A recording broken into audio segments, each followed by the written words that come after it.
ಈ ಗೋಪಿಸೇನಾ ಕಾರ್ಯಕ್ರಮಕ್ಕೆ ಪ್ರತಿಯೊಬ್ಬರು ಸ್ವಾಗತ. ಮತ್ತೆ ಎಲ್ಲರಿಗೂ ನನ್ನ ನಮಸ್ಕಾರಗಳನ್ನು ತಿಳಿಸುತ್ತಾ, ಎಲ್ಲರಿಗೂ ದಂಡವತ್ ಪ್ರಣಾಮಗಳನ್ನು ತಿಳಿಸುತ್ತಾ ಈ ಒಂದು ಕಾರ್ಯಕ್ರಮವನ್ನ ಮಂಗಳಾಚರಣದಿಂದ ನಾವು ಪ್ರಾರಂಭ ಮಾಡೋಣ. ಓಂ ಅಜ್ಞಾನಾತಿಮಿರಂಧಸ್ಯ ಜ್ಞಾನಾಂಜನಾ ಶಲಾಕಯಾ ಚಕ್ಷುರ್ಮಿಲಿತಂ ಯೇನ ತಸ್ಮೈ ಶ್ರೀ ಗುರುವೇ ನಮಃ. ಶ್ರೀ ಚೈತನ್ಯ ಮನೋಭೀಷ್ಟಂ ಸ್ಥಾಪಿತಂ ಯೇನ ಭೂತಲೆ ಸ್ವಯಂ ರೂಪ ಕದಾ ಮಹ್ಯಂ ದದಾತಿ ಸ್ವಪದಾಂತಿಕಂ. ವಂದೇಹಂ ಶ್ರೀ ಗುರು ಶ್ರೀಯುತಾಪದಕಮಲಂ ಶ್ರೀ ಗುರುನ್ ವೈಷ್ಣವಾಂಶ್ಚ ಶ್ರೀರೂಪಂ ಸಾಗ್ರಜಾತಂ ಸಹಗಣಾ ರಘುನಾಥಾನ್ವಿತಂ ತಂ ಸಜೀವಂ ಸಾದ್ವೈತಂ ಸಾವಧೂತಂ ಪರಿಜನ ಸಹಿತಂ ಕೃಷ್ಣ ಚೈತನ್ಯ ದೇವಂ ಶ್ರೀರಾಧಾ ಕೃಷ್ಣ ಪಾದಾನ್ ಸಹಗಣಾ ಲಲಿತಾ ಶ್ರೀ ವಿಶಾಖಾನ್ವಿತಾಂಶ್ಚ. ಹೇ ಕೃಷ್ಣ ಕರುಣಾ ಸಿಂಧು ದೀನಬಂಧು ಜಗತ್ಪತೆ ಗೋಪೇಶ ಗೋಪಿಕಾ ಕಾಂತ ರಾಧಾ ಕಾಂತ ನಮೋಸ್ತುತೆ. ತಪ್ತ ಕಾಂಚನ ಗೌರಾಂಗಿ ರಾಧೆ ವೃಂದಾವನೇಶ್ವರಿ ವೃಷಭಾನುಸ್ತುತೆ ದೇವಿ ಪ್ರಣಮಾಮಿ ಹರಿಪ್ರಿಯೆ. ವಾಂಛಾಕಲ್ಪತರುಭ್ಯಸ್ಯ ಕೃಪಾ ಸಿಂಧುಭ್ಯ ಏವ ಚ ಪತಿತಾನಾಂ ಪಾವನೇಭ್ಯೋ ವೈಷ್ಣವೇಭ್ಯೋ ನಮೋ ನಮಃ. ಹರೇ ಕೃಷ್ಣ ಕೃಷ್ಣ ಕೃಷ್ಣ ಹರೇ ಹರೇ ಹರೇ ರಾಮ ರಾಮ ರಾಮ ಹರೇ ಹರೇ. ಹರೇ ಕೃಷ್ಣ. ಇವತ್ತಿನ ಒಂದು ಈ ಗೋಪಿಸೇನಾ ಕಾರ್ಯಕ್ರಮಕ್ಕೆ ಪ್ರತಿಯೊಬ್ಬರಿಗೂ ಮತ್ತೊಮ್ಮೆ ಸ್ವಾಗತ. ನಾವು ಈ ಕಾರ್ಯಕ್ರಮವನ್ನ ಪ್ರಾರಂಭ ಮಾಡೋಣ. ಮೊಟ್ಟ ಮೊದಲಿಗೆ ಈ ಕಾರ್ಯಕ್ರಮದಲ್ಲಿ ವೈಷ್ಣವ ಕೀರ್ತನೆಯನ್ನು ಹೇಳಲು ಆಧರಣೀಯ ವೇದವತಿ ಸೇವಿನಿ ಮಾತಾಜಿಯವರು ನಮ್ಮೊಂದಿಗಿದ್ದಾರೆ.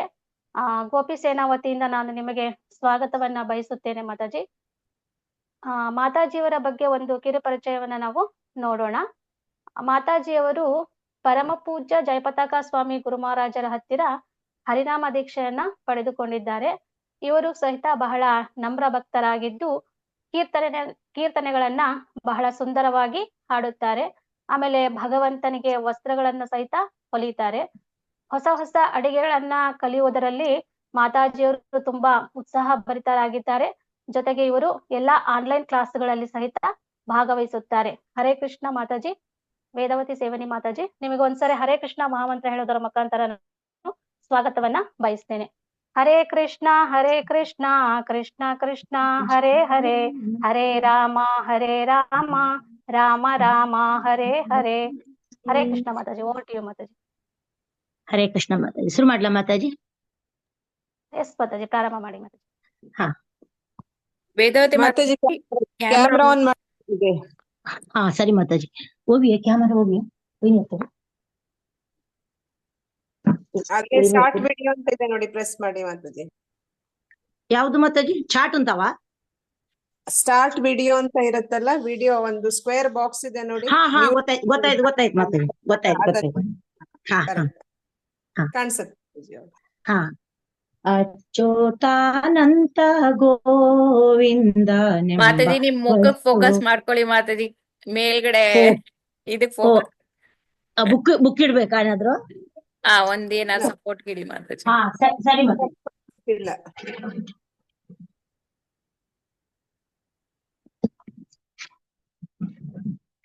ಅಚ್ಯುತಾನಂತ ಗೋವಿಂದನೆಂಬ ವಸ್ತು ಕೈ ಸೇರಿತು.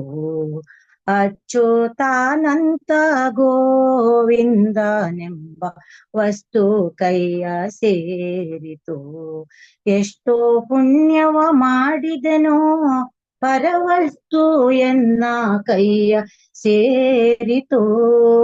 ಎಷ್ಟೋ ಪುಣ್ಯವ ಮಾಡಿದೆನೋ ಪರವಸ್ತು ಎನ್ನ ಕೈಯ ಸೇರಿತು. ಅಚ್ಯುತಾನಂತ ಗೋವಿಂದನೆಂಬ ವಸ್ತು ಎನ್ನ ಕೈ ಸೇರಿತು. ವೆಚ್ಚವ ಮಾಡಲಾಗದು, ಏದೋ ಮುಚ್ಚಿ ಬಚ್ಚಿಡಲಾಗದು.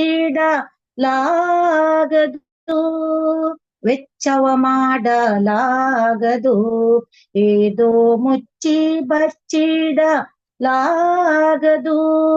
ಹೊತ್ತಾರೆದ್ದು ಕೀರ್ತನೆ ಮಾಡುವ, ಹೊತ್ತಾರೆದ್ದು ಕೀರ್ತನೆ ಮಾಡುವ ವಸ್ತು ಎನ್ನ ಕೈಯ ಸೇರಿತು, ವಸ್ತು ಎನ್ನ ಕೈಯ ಸೇರಿತು. ಅಚ್ಯುತಾನಂತ ಗೋವಿಂದನೆಂಬ ವಸ್ತು ಎನ್ನ ಕೈ ಸೇರಿತು. ಕ್ಷೀರಸಾಗರದ ಅಮೃತವ ತಂದ ಕಾಮಧೇನು ಕೈಯ ಸೇರಿತು. ಕ್ಷೀರಸಾಗರದ ಅಮೃತವ ತಂದ ಕಾಮಧೇನು ಕೈಯ ಸೇರಿತು. ನೀಲಾವರ್ಣನಾದ ಪಾಲಿಪ ಹೊಸ ದಿವ್ಯ, ನೀಲಾವರ್ಣನಾದ ಪಾಲಿಪ ನೀಲಮಾಣಿಕ್ಯ ಕೈ ಸೇರಿತು, ನೀಲಮಾಣಿಕ್ಯ ಕೈ ಸೇರಿತು. ಅಚ್ಯುತಾನಂತ ಗೋವಿಂದನೆಂಬ ವಸ್ತು ಕೈ ಸೇರಿತು. ಸುರಮುನಿಗಳು ಕೂಡಲು ಇದು ಅರಳಿಗೆ ಬೆಲೆಯಾಗದು, ಸುರಮುನಿಗಳು ಕೂಡಲು ಇದು ಹರಳಿಗೆ ಬೆಲೆಯಾಗದು. ವರದ ಪುರಂದರ ವಿಠ್ಠಲನೆಂಬ, ವರದ ಪುರಂದರ ವಿಠ್ಠಲನೆಂಬ ಒಡವೆಯನ್ನ ಕೈಯ ಸೇರಿತು, ಒಡವೆಯನ್ನ ಕೈಯ ಸೇರಿತು. ಅಚ್ಯುತಾನಂತ ಗೋವಿಂದನೆಂಬ ವಸ್ತು ಎನ್ನ ಕೈ ಸೇರಿತು. ಅಚ್ಯುತಾನಂತ ಗೋವಿಂದನೆಂಬ ವಸ್ತು ಕೈ ಸೇರಿತು. ಎಷ್ಟೋ ಪುಣ್ಯವ ಮಾಡಿದೆನೋ ಪರವಸ್ತು ಎನ್ನ ಕೈಯ ಸೇರಿತು. ಎಷ್ಟೋ ಪುಣ್ಯವ ಮಾಡಿದೆನೋ ಪರವಸ್ತು ಎನ್ನ ಕೈಯ ಸೇರಿತು. ಅಚ್ಯುತಾನಂತ ಗೋವಿಂದನೆಂಬ ವಸ್ತು ಕೈ ಸೇರಿತು. ಅಚ್ಯುತಾನಂತ ಗೋವಿಂದನೆಂಬ ವಸ್ತು ಕೈ ಸೇರಿತು. ಓಂ ಭಕ್ತವತ್ಸಲ ಭಗವಾನ್ ಕೀ ಜೈ. ಹರೇ ಕೃಷ್ಣ ಮಾತಾಜಿ, ಈ ಜೈ ಅವಕಾಶ ಹರಿ ಬೋಲ್. ಮಾಡಿಕೊಟ್ಟಿದ್ದಕ್ಕಾಗಿ ಲೀಲಾಮಯಿ ಮಾತಾಜಿ ಅವರಿಗೆ ಕೃತಜ್ಞತೆಗಳು. ಜೈ. ಥ್ಯಾಂಕ್ ಯು ಮಾತಾಜಿ, ನೀವು ಸಹಿತ ತುಂಬಾ ಚೆನ್ನಾಗಿ ಸುಂದರವಾಗಿ ಕೀರ್ತನೆಯನ್ನ ಮಾಡಿದೀರಾ. ನಿಮಗೂ ಸಹಿತ ನಾನು ಧನ್ಯವಾದವನ್ನ ತಿಳಿಸ್ತೇನೆ ಮಾತಾಜಿ. ಹರೇ ಕೃಷ್ಣ ಹರೇ ಮಹಾಮಂತ್ರದ ಕೃಷ್ಣ, ಮೂಲಕ. Hare Krishna, Hare Krishna Hare Krishna Krishna Krishna Hare Hare, Hare Rama Rama Rama Hare Hare. Thank you so much ಮಾತಾಜಿ. ಇದೇ ತರ ನೀವು ಈ ಸೇವೆಯಲ್ಲಿ ಭಾಗವಹಿಸಿ ಅಂತ ಕೇಳ್ಕೊಂತ ನಿಮ್ಮಲ್ಲಿ ನಿಮಗೆ ಧನ್ಯವಾದವನ್ನ ತಿಳಿಸ್ತೇನೆ. Thank you so much Mataji. ಹರೇ ಕೃಷ್ಣ. ನಾವೀಗ ತಡ ಮಾಡದೆ ನಮ್ಮ ಮುಂದಿನ ಒಂದು ಕಾರ್ಯಕ್ರಮ, ನಾವು ಎಲ್ಲ ತುಂಬಾ ಕಾತುರದಿಂದ ಕಾಯುತ್ತಿರ್ತಕ್ಕಂತ ಒಂದು ಕಾರ್ಯಕ್ರಮ, ಇಂದಿನ ಒಂದು ಪ್ರವಚನ. ಇವತ್ತಿನ ಒಂದು ಪ್ರವಚನಕಾರರು ಆಧರಣೀಯ ವಿಮಲಾಂಗಿ ಕೇಶವಿ ಮಾತಾಜಿಯವರು. ನಿಮಗೂ ಸಹಿತ ಈ ಗೋಪಿ ಸೇನಾವತಿಯಿಂದ ನಾನು ಸ್ವಾಗತವನ್ನ ಬಯಸ್ತೇನೆ. ಮಾತಾಜಿಯವರ ಬಗ್ಗೆ ಒಂದು ಕಿರು ಪರಿಚಯವನ್ನ ನಾವು ನೋಡೋಣ. ಮಾತಾಜಿಯವರು 2022ರಲ್ಲಿ ನರಸಿಂಹ ಚತುರ್ದಶಿ ದಿನ ಮಾಯಾಪುರ ಧಾಮದಲ್ಲಿ ಪರಮ ಪೂಜ್ಯ ಜಯಪತಾಕ ಸ್ವಾಮಿ ಮಹಾರಾಜರ ಹತ್ತಿರ ಇವರು ಹರಿನಾಮ ದೀಕ್ಷೆಯನ್ನ ಪಡೆದುಕೊಂಡಿದ್ದಾರೆ. ಇವರು ಸುಮಾರು 9 ರಿಂದ 10 ವರ್ಷಗಳಿಂದ ಈ ಕೃಷ್ಣ ಪ್ರಜ್ಞೆಯಲ್ಲಿದ್ದು, ಇವರು ಪ್ರಭುಜಿಯವರು ಸಹಿತ, ಅಂದ್ರೆ ಇವರ ಪ್ರಭುಜಿಯವರ ಹೆಸರು ರಂಗಮಯ್ಯ ರೋಜರಾಜ್ ಪ್ರಭುಜಿ. ಇವರು ಸಹಿತ ಬಳ್ಳಾರಿಯಲ್ಲಿ ಒಂದು ಇಸ್ಕಾನ್ ಸೆಂಟರ್ ಅನ್ನ ನಡೆಸ್ತಾ ಇದ್ದಾರೆ. ಮಾತಾಜಿ ಮತ್ತೆ ಪ್ರಭುಜಿ ಇಬ್ರು ಸೇರಿ ಬಳ್ಳಾರಿಯಲ್ಲಿ ಒಂದು ಇಸ್ಕಾನ್ ಸೆಂಟರ್ ನ ನಡೆಸ್ತಾ ಇದ್ದಾರೆ. ಮಾತಾಜಿಯವರು ಪ್ರಭುಜಿಯವರಿಗೆ ತುಂಬಾ ಸಹಾಯ ಮಾಡ್ತಾ ಇದ್ದಾರೆ. ಆಮೇಲೆ ಮಾತಾಜಿಯವರು ಒಳ್ಳೊಳ್ಳೆ ಸೇವೆಗಳನ್ನು ಸಹಿತ ಮಾಡ್ತಾ ಇದ್ದಾರೆ. ಇವರು ಭಕ್ತಿ ವೃಕ್ಷವನ್ನ ನಡೆಸ್ತಾ ಇದ್ದಾರೆ. ಆಮೇಲೆ ಅವರ ಸೆಂಟರ್ ನಲ್ಲಿ ಅಂದ್ರೆ ಭಗವಂತನಿಗೆ ಭೋಗವನ್ನು ಸಹಿತ ತಯಾರಿಸ್ತಾ ಇದ್ದಾರೆ. ಆಮೇಲೆ ಭಗವಂತನಿಗೆ ಮಾಲೆಯನ್ನು ಸಹಿತ ಮಾಡ್ತಾ ಇದ್ದಾರೆ. ಶ್ರೀಲ ಪ್ರಭುಪಾದರ ಪುಸ್ತಕ ವಿತರಣೆಯನ್ನು ಸಹಿತ ಮಾತಾಜಿಯವರು ಮಾಡ್ತಾ ಇದ್ದಾರೆ. ಆಮೇಲೆ ಬಳ್ಳಾರಿ ಎಲ್ಲ ಅಲ್ಲೇ ಬಳ್ಳಾರಿ ಸುತ್ತಮುತ್ತ ಎಲ್ಲ ಮಾತಾಜಿಯವರು ಪ್ರಚಾರವನ್ನು ಸಹಿತ ಮಾಡ್ತಾ ಇದ್ದಾರೆ. ಪ್ರಭುಜಿ ಮತ್ತೆ ಮಾತಾಜಿಯವರು ಇಬ್ರು ಸೇರಿ ಈ ಒಂದು ಬಳ್ಳಾರಿ ಒಂದು ಜಿಲ್ಲೆಯಲ್ಲಿ ಈ ಒಂದು ಇಸ್ಕಾನ್ ಆಂದೋಲನ ಅಂದ್ರೆ ಕೃಷ್ಣ ಪ್ರಜ್ಞೆ ಆಂದೋಲನವನ್ನ ಪ್ರಚಾರ ಮಾಡ್ತಾ ಇದ್ದಾರೆ. ಮಾತಾಜಿಯವರು ಇನ್ನೂ ಸೇವೆಗಳನ್ನ ಹೆಚ್ಚು ಮಾಡ್ತಾ ಇದ್ದಾರೆ. ಮಾತಾಜಿಯವರು ಸಹಿತ ತುಂಬಾ ವಿನಮ್ರ ಭಕ್ತರು. ನನಗೂ ಸಹಿತ ಪರಿಚಿತರಿದ್ದಾರೆ ಮಾತಾಜಿಯವರು. ನಿಮಗೊಂದ್ಸರಿ ಹರೇ ಕೃಷ್ಣ ಮಹಾಮಂತ್ರ ಹೇಳುವುದರ ಮುಖಾಂತರ ನಾನು ಸ್ವಾಗತವನ್ನ ಬಯಸ್ತೇನೆ ಮಾತಾಜಿ. ಹರೇ ಕೃಷ್ಣ ಕೃಷ್ಣ ಕೃಷ್ಣ ಹರೇ ಹರೇ, ಹರೇ ರಾಮ ರಾಮ ರಾಮ ಹರೇ ಹರೇ. ಹರೇ ಕೃಷ್ಣ ಮಾತಾಜಿ. ವಿಮಲಾಂಗಿ ಕೇಶವದೇವಿ ಮಾತಾಜಿ, ಓವರ್ ಟು ಯು ಹರೇ ಮಾತಾಜಿ. ಕೃಷ್ಣ ಮಾತಾಜಿ. ಹರೇ ಕೃಷ್ಣ ಮಾತಾಜಿ. ಹರೇ ದಂಡವತ್ ಕೃಷ್ಣ. ಪ್ರಣಾಮ ಮಾತಾಜಿ. ದಂಡವತ್ ಥ್ಯಾಂಕ್ ಯು ಪ್ರಣಾಮ ಸೋ ಮಚ್ ಮಾತಾಜಿ. ಮಾತಾಜಿ. ಹರೇ ಕೃಷ್ಣ. ಪ್ರಾರಂಭ ಮಾಡಿ ಮಾತಾಜಿ. ಹರೇ ಕೃಷ್ಣ ಮಾತಾಜಿ. ಈ ಗೋಪಿ ಸೇನೆಯಲ್ಲಿ ನೆರೆದಿರುವಂತಹ ಎಲ್ಲ ವೈಷ್ಣವಿಯರಿಗೂ ಸಹ ಮತ್ತೆ ಭಕ್ತರಿಗೂ ಸಹ ನನ್ನ ಒಂದು ಅನಂತ ಕೋಟಿ ಕೋಟಿ ದಂಡವತ್ ಪ್ರಣಾಮಗಳನ್ನ ಹೇಳ್ತಾ, ಅದೇ ರೀತಿಯಾಗಿ ನನಗೆ ಈ ಒಂದು ಅವಕಾಶವನ್ನು ಮಾಡಿಕೊಟ್ಟಿರುವಂತಹ ಹರ್ಗ್ರೇಸ್ ಲೀಲಾಮಯಿ ಮಾತಾಜಿಯವರಿಗೆ ಮತ್ತೆ ಹರ್ಗ್ರೇಸ್ ಅನುತ್ತಮ ವಿಲಾಸಿನಿ ಮಾತಾಜಿಯವರಿಗೂ ಸಹ ನನ್ನ ಒಂದು ತುಂಬು ಹೃದಯದ ಧನ್ಯವಾದಗಳನ್ನ ಹೇಳ್ತಾ, ನಾನು ಈ ತರಗತಿಯನ್ನು ಪ್ರಾರಂಭಿಸೋದಕ್ಕೆ ಮುಂಚೆ ಒಂದು ಚಿಕ್ಕ ವಿಷಯವನ್ನ ಹಂಚ್ಕೊಳ್ತೇನೆ. ಏನಂತಂದ್ರೆ, ನನಗೆ ಈ ಒಂದು ಭಗವಂತನ ಬಗ್ಗೆ ಮಾತಾಡ್ಲಿಕ್ಕೆ ಯಾವುದೇ ಒಂದು ಅರ್ಹತೆ ಇಲ್ಲ. ಆದ್ರೂ ಸಹ ಮಾತಾಜಿಯವರ ಒಂದು ಕೃಪೆಯಿಂದ ನಾನು ಹೇಳ್ತಾ ಇದ್ದೀನಿ. ಅಂದ್ರೆ ಹೇಳೋದು ವೈಷ್ಣವರ ಒಂದು ಕೃಪೆ ಅಂತ, ಆಮೇಲೆ ನನ್ನ ಒಂದು ಶಿಕ್ಷಾ ಗುರುಗಳ ಕೃಪೆ, ಗುರು ಗೌರಾಂಗರ ಒಂದು ಕೃಪೆ, ಪ್ರಭುಪಾದರ ಒಂದು ಕೃಪೆಯಿಂದ ಮತ್ತೆ ಭಗವಂತನ ಕೃಪೆಯಿಂದ ನಾನು ಏನು ತಿಳ್ಕೊಂಡಿದ್ದೀನೋ ನಾನು ಓದಿ ಮತ್ತೆ ನಾನು ತರಗತಿಗಳನ್ನ ಕೇಳ್ಬಿಟ್ಟು ಯಾವ ರೀತಿಯಾಗಿ ನನ್ನ ಒಂದು ಬುದ್ಧಿಗೆ ಅರ್ಥ ಆಗಿದೆಯೋ ಆ ರೀತಿಯಾಗಿ ನಾನು ಹೇಳಲಿಕ್ಕೆ ಇಲ್ಲಿ ಪ್ರಯತ್ನ ಮಾಡ್ತೀನಿ. ಏನಾದ್ರೂ ತಪ್ಪಿದ್ರೆ ಕ್ಷಮಿಸಬಹುದು, ತಿದ್ದಬಹುದು. ಹರೇ ಕೃಷ್ಣ ಮಾತಾಜಿ. ದಂಡವತ್ ಪ್ರಣಾಮಗಳು. ಚಿಕ್ಕ ಒಂದು ಪ್ರೇಯರ್ ಇಂದ ಸ್ಟಾರ್ಟ್ ಮಾಡ್ತೀನಿ ಮಾತಾಜಿ. ಜಯ ರಾಧಾ ಮಾಧವ ಕುಂಜಾ ಬಿಹಾರಿ, ಜಯ ರಾಧಾ ಮಾಧವ ಕುಂಜಾ ಬಿಹಾರಿ, ಜಯ ಗೋಪಿ ಜನ ಗಿರಿವರಧಾರಿ, ಜಯ ಗೋಪಿ ಜನ ಗಿರಿವರಧಾರಿ, ಯಶೋಧನಂದನ ಬ್ರಜ ಜನ ರಂಗನ, ಯಮುನಾ ತೀರ ವಂಚಾರಿ,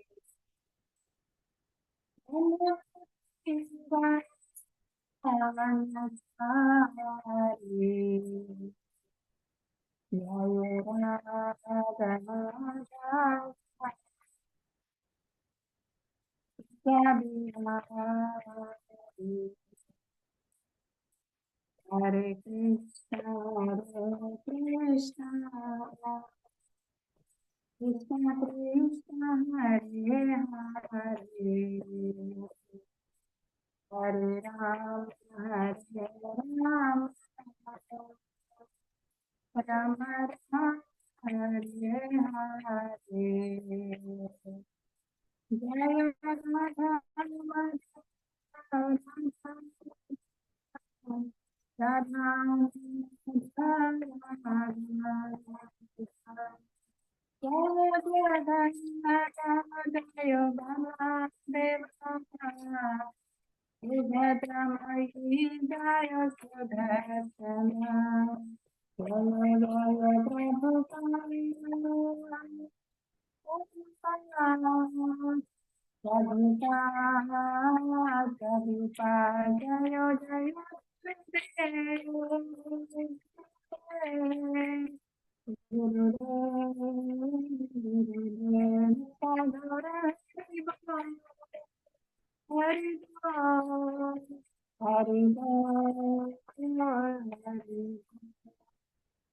श्री राधा माधव अष्ट सखी वृंद की जय, जगन्नाथ बलदेव सुभद्रा मई सुदर्शन भगवान की जय, जगद्गुरु शीला प्रभुपाद की जय, गुरुदेव की जय। ओम नमो भगवते वासुदेवाय। ओम नमो भगवते वासुदेवाय। ओम नमो भगवते वासुदेवाय। ओम अज्ञानतिमिरान्धस्य ज्ञानाञ्जनशलाकया चक्षुरुन्मिलितं येन तस्मै श्रीगुरवे नमः। नमः ओं विष्णुपादाय कृष्णप्रेष्ठाय भूतले श्रीमते भक्तिवेदान्तस्वामिन्निति नामिने। नामस्ते सरस्वती देवे गौरवाणी प्रचारिणे निर्विशेषा शून्यवादी पाश्चात्यदेशतारिणे।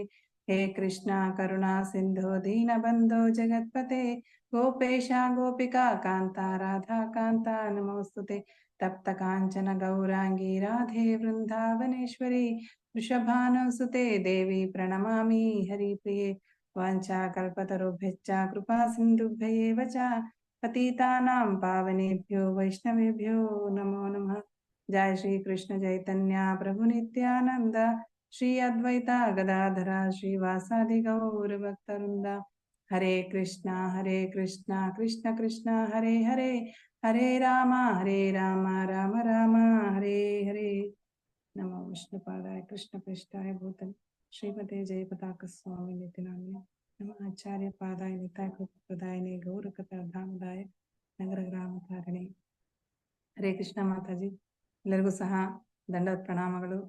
ನಾವು ಈ ಒಂದು ತರಗತಿಯಲ್ಲಿ ಇವತ್ತಿನ ಒಂದು ವಿಷಯ ಏನು ಅಂತಂದ್ರೆ, ಭಗವಂತನನ್ನ ನಾವು ಯಾವ ರೀತಿಯಾಗಿ ಸ್ಮರಿಸಬೇಕು ಮತ್ತು ಅರ್ಹತೆ ಏನು ಅಂತ. ಇದನ್ನ ನಾವು ಭಗವಂತನನ್ನ ಯಾವ ರೀತಿಯಾಗಿ ಸ್ಮರಿಸಬೇಕು ಅಂತಂತ ಭಗವದ್ಗೀತೆಯಲ್ಲಿ ಭಗವಂತ ಹೇಳ್ತಾ ಇದ್ದಾನೆ. ಯಾರ ಹತ್ರ ಭಗವದ್ಗೀತೆ ಇದೆಯೋ ಅವರೆಲ್ಲ ಸಹ ನೋಡ್ಬೋದು.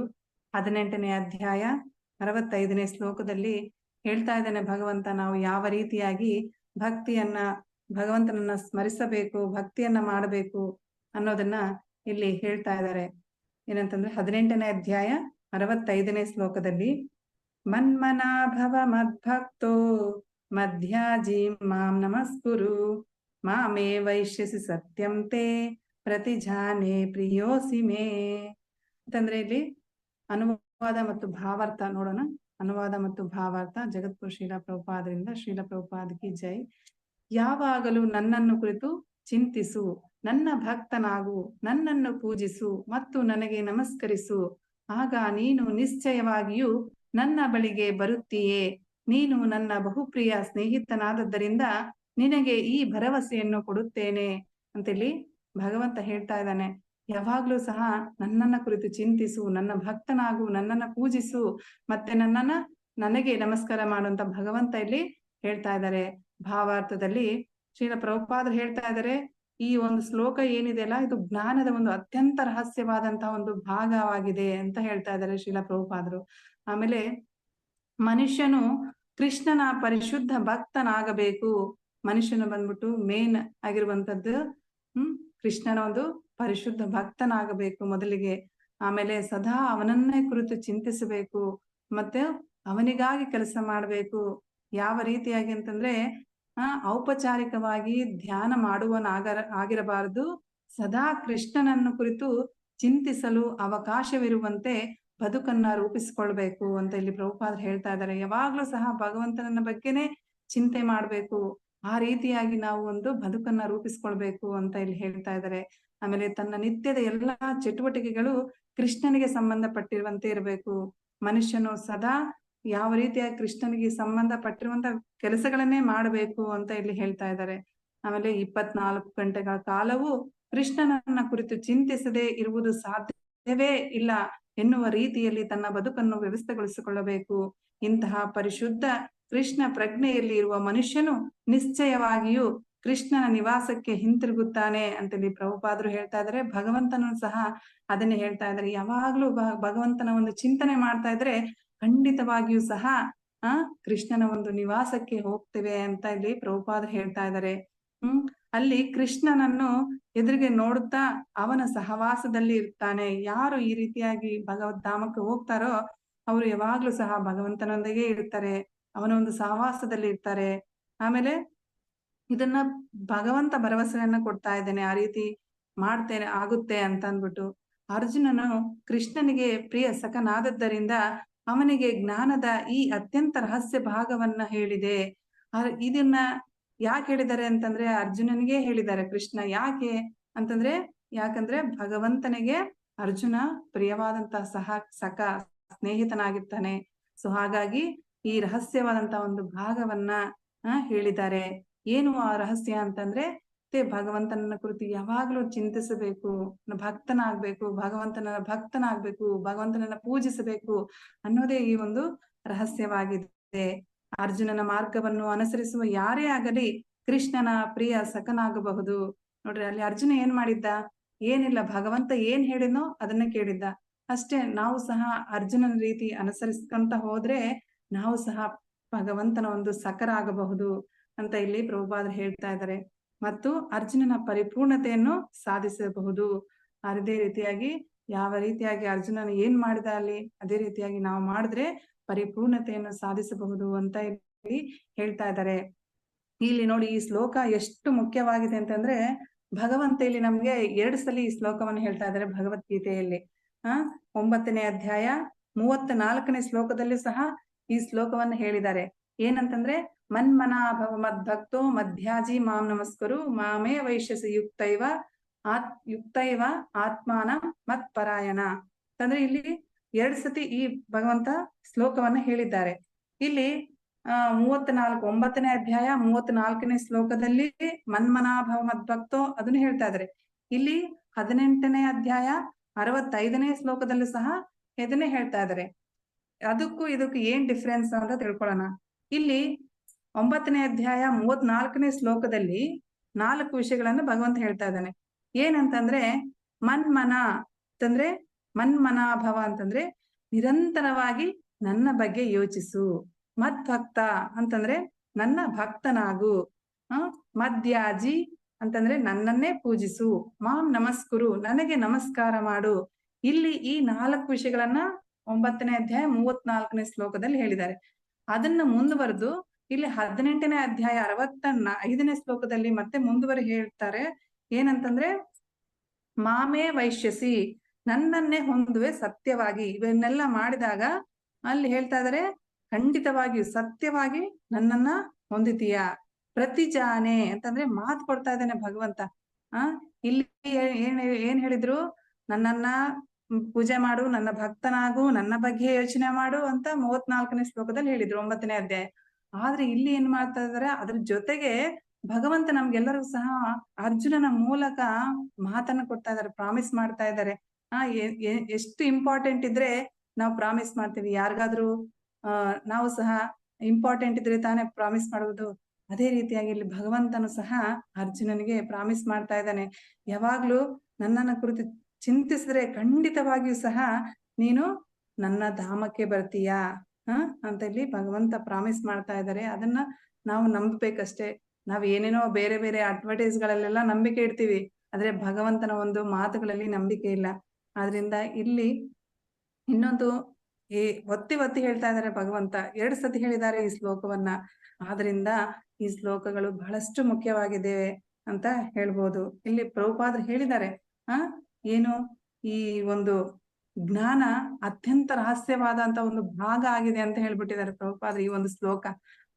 ಇದನ್ನೊಂದು ತಿಳ್ಕೊಂಡ್ಬಿಟ್ರೆ ಸಾಕು. ಈ ಒಂದು ಶ್ಲೋಕವನ್ನ ಯಾರು ಶ್ರದ್ಧೆಯಿಂದ ಅನುಸರಿಸ್ತಾರೋ, ತಿಳ್ಕೊಂತಾರೋ ಅದೇ ಕೃಷ್ಣ ಚೈತನ್ಯ, ಅದೇ ಒಂದು ಕೃಷ್ಣ ಪ್ರಜ್ಞೆಗೆ ಸಂಕ್ಷಿಪ್ತವಾದಂತಹ ಒಂದು ರೂಪವನ್ನ ಶಾರ್ಟ್ ಆಗಿ ನಮ್ಗೆ ಭಗವಂತ ಈ ಶ್ಲೋಕದಲ್ಲಿ ಕೊಟ್ಬಿಟ್ಟಿದ್ದಾರೆ. ಅದನ್ನ ನಾವು ಅರ್ಥ ಮಾಡ್ಕೋಬೇಕಷ್ಟೇ ವಿನಃ ಶ್ರದ್ಧೆಯಿಂದ ನಾವು ಕೇಳಿ ಅರ್ಥ ಮಾಡ್ಕೋಬೇಕಾಗುತ್ತೆ. ಹಾಗಾದ್ರೆ ಇಲ್ಲಿ ಯಾರು ಅದೇ ಕೃಷ್ಣ ಪ್ರಜ್ಞೆ ಅಂತ ಹೇಳ್ತಾ ಇದ್ವಿ. ಹಾಗಾದ್ರೆ ಇಲ್ಲಿ ಭಗವಂತ ಏನ್ ಹೇಳ್ತಾ ಇದ್ದಾನೆ ಅಂತಂದ್ರೆ ನನ್ನನ್ನೇ ಪೂಜಿಸು, ನನ್ನ ಬಗ್ಗೆ ಚಿಂತಿಸು ಅಂತ ಹೇಳ್ತಾ ಇದಾರಲ್ಲ. ಹಾಗಾದ್ರೆ ಯಾರ್ಯಾರು ಸ್ಮರಿಸಬಹುದು ಕೃಷ್ಣನನ್ನ? ಯಾರ್ಯಾರು ಕೃಷ್ಣನನ್ನ ಸ್ಮರಿಸಬಹುದು? ಎಲ್ಲರಿಗೂ ಆ ಅರ್ಹತೆ ಇದೆನಾ ಅಂತ. ಯಾರ್ಯಾರು ಕೃಷ್ಣನನ್ನ ಸ್ಮರಿಸಬಹುದು ಅಂತ ಇದೇ ಭಗವದ್ಗೀತೆಯಲ್ಲಿ 9ನೇ ಅಧ್ಯಾಯ 32ನೇ ಶ್ಲೋಕದಲ್ಲಿ ಹೇಳ್ತಾ ಇದ್ದಾರೆ. ಏನಂತಂದ್ರೆ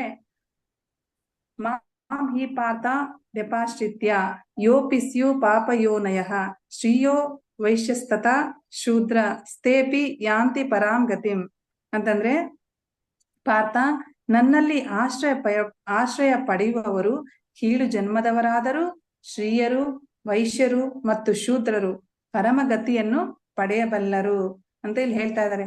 ಯಾರ್ಯಾರಿಗೆ ಅರ್ಹತೆ ಇದೆ ಭಗವಂತನನ್ನ ಈ ಭಕ್ತಿಯನ್ನ ಪಡಿಲಿಕ್ಕೆ, ಕೃಷ್ಣನನ್ನ ಸ್ಮರಿಸಲಿಕ್ಕೆ ಯಾರ್ಯಾರಿಗೆ ಅರ್ಹತೆ ಇದೆ ಅಂತ ಈ ಶ್ಲೋಕದಿಂದ ನಾವು ತಿಳ್ಕೊಬಹುದು. ಭಕ್ತಿ ಸೇವೆಯಲ್ಲಿ ಕೆಳಗಿನ ಮತ್ತು ಮೇಲಿನ ವರ್ಗಗಳ ಜನರಲ್ಲಿ ಯಾವ ವ್ಯತ್ಯಾಸವೂ ಇಲ್ಲ ಎಂದು ಪರಮಪ್ರಭು ಇಲ್ಲಿ ಸ್ಪಷ್ಟವಾಗಿ ಹೇಳ್ತಾ ಇದ್ದಾರೆ. ಭಕ್ತಿ ಸೇವೆ ಏನಿದೆಯಲ್ಲ, ಭಕ್ತಿ ಸೇವೆ ಮಾಡ್ತಾ ಇರ್ಬೇಕಾದ್ರೆ ಇಲ್ಲಿ ನಮಗೆ ಮೇಲು ಕೀಳು ಅನ್ನೋದು ಏನು ಇರೋದಿಲ್ಲ. ಇಲ್ಲಿ ಭಗವಂತನೇ ಹೇಳ್ತಾ ಇದ್ದಾನೆ, ಸ್ಪಷ್ಟವಾಗಿ ಅದನ್ನ ಹೇಳ್ತಾ ಇದ್ದಾನೆ. ಜೀವನದ ಪ್ರಾಪಂಚಿಕ ಪರಿಕಲ್ಪನೆಯಲ್ಲಿ ಇಂಥ ಒಂದು ಭೇದಗಳಿದಾವೆ. ಸಾಮಾನ್ಯ ಮನುಷ್ಯರಿಗೆ ಈ ರೀತಿ ಮೇಲು ಕೀಳು ಅನ್ನೋದಿರುತ್ತೆ, ಭಗವಂತನಿಗೆ ಆ ರೀತಿಯಾದಂತಹ ಒಂದು ಭೇದ ಭಾವಗಳಿಲ್ಲ. ಅವರು ಒಳ್ಳೆಯವರು, ಇವರು ಕೆಟ್ಟವರು, ಆ ರೀತಿ ಏನು ಭಗವಂತನಿಗೆ ಆ ರೀತಿ ಏನಿಲ್ಲ. ಆದ್ರೆ ಪ್ರಭುವಿನ ಭಕ್ತಿ ಸೇವೆಯಲ್ಲಿ ನಿರತನಾದವನಿಗೆ ಇಂತಹ ಭೇದಗಳಿಲ್ಲ. ಇಲ್ಲಿ ಮತ್ತೆ ಹೇಳ್ತಾ ಇದ್ದಾರೆ, ಪ್ರಭುವಿನ ಒಂದು ಭಕ್ತಿ ಸೇವೆಯಲ್ಲಿ ಇದ್ದವ್ರಿಗೂ ಸಹ ಆ ರೀತಿಯಾದಂತಹ ಭೇದಗಳಿರೋದಿಲ್ಲ ಅಂತ ನೋಡಿ. ಪ್ರತಿಯೊಬ್ಬನು ಪರಮಗತಿಗೆ ಅರ್ಹನೆ. ಎಲ್ಲರೂ ಸಹ ಯಾರು ಭಕ್ತಿಯನ್ನ ಸ್ವೀಕಾರ ಮಾಡ್ತಾರೋ, ಯಾರು ಭಗವಂತನಿಗೆ ಶರಣಾಗತಿ ಆಗ್ತಾರೋ ಅವರೆಲ್ಲರೂ ಸಹ ಪರಮಗತಿಗೆ ಅರ್ಹರೆ ಅಂತ ಇಲ್ಲಿ ಹೇಳ್ತಾ ಇದ್ದಾರೆ. ಅತ್ಯಂತ ಕೀಳು ಜಾತಿಯವರು ಅಂತಂದ್ರೆ ಚಾಂಡಾಲರಂತಹವರು, ಅಂತಂದ್ರೆ ನಾಯಿಗಳನ್ನ ತಿನ್ನುವಂತಹವರು ಸಹ ಒಬ್ಬ ಪರಿಶುದ್ಧ ಭಕ್ತನ ಸಹಾಯದಿಂದ ಪರಿಶುದ್ಧರಾಗಬಲ್ಲರು ಅಂತ ಹೇಳ್ತಾ ಇದ್ದಾರೆ. ಆಮೇಲೆ ಶ್ರೀಮದ್ ಭಾಗವತದಲ್ಲಿ ಸಹ ಇದನ್ನ ಹೇಳ್ತಾ ಇದ್ದಾರೆ. ಯಾರ್ಯಾರು ಭಕ್ತಿಯನ್ನ ಮಾಡಬಹುದು, ಯಾರ್ಯಾರು ಕೃಷ್ಣನನ್ನ ಸ್ಮರಿಸಬಹುದು ಅಂತ ಶ್ರೀಮದ್ ಭಾಗವತದಲ್ಲಿ 2ನೇ ಸ್ಕಂದ 4ನೇ ಅಧ್ಯಾಯ 18ನೇ ಒಂದು ಶ್ಲೋಕದಲ್ಲಿ ಹೇಳ್ತಾ ಇದ್ದಾರೆ. ನಾನು ಅನುವಾದವನ್ನ ಓದ್ತೇನೆ. ತುಂಬಾ ಪರ್ಪಟ್ ತುಂಬಾ ದೊಡ್ಡದಿದೆ, ತುಂಬಾ ಚೆನ್ನಾಗಿದೆ, ತಾವು ರೆಫರ್ ಮಾಡಬಹುದು. ಇಲ್ಲಿ ಅನುವಾದದಲ್ಲಿ ಹೇಳ್ತಾ ಇದ್ದಾರೆ ಯಾರ್ಯಾರು ಭಕ್ತಿಯನ್ನು ಮಾಡಬಹುದು ಅಂತ. ಕಿರಾತ, ಪೂರ್ಣ, ಆಂಧ್ರ, ಪುಲಿಂದ, ಪುಲ್ಕಶ, ಅಭೀರ, ಶುಂಭ, ಯವನ, ಕಸ ಜನಾಂಗದ ಸದಸ್ಯರು ಮತ್ತು ಪಾಪ ಕಾರ್ಯದಲ್ಲಿ ಆಸಕ್ತರಾದ ಇತರರು ಪರಮಶಕ್ತನಾದ ಭಗವಂತನ ಭಕ್ತರನ್ನು ಆಶ್ರಯಿಸಿ ಪುನೀತರಾಗಬಹುದು.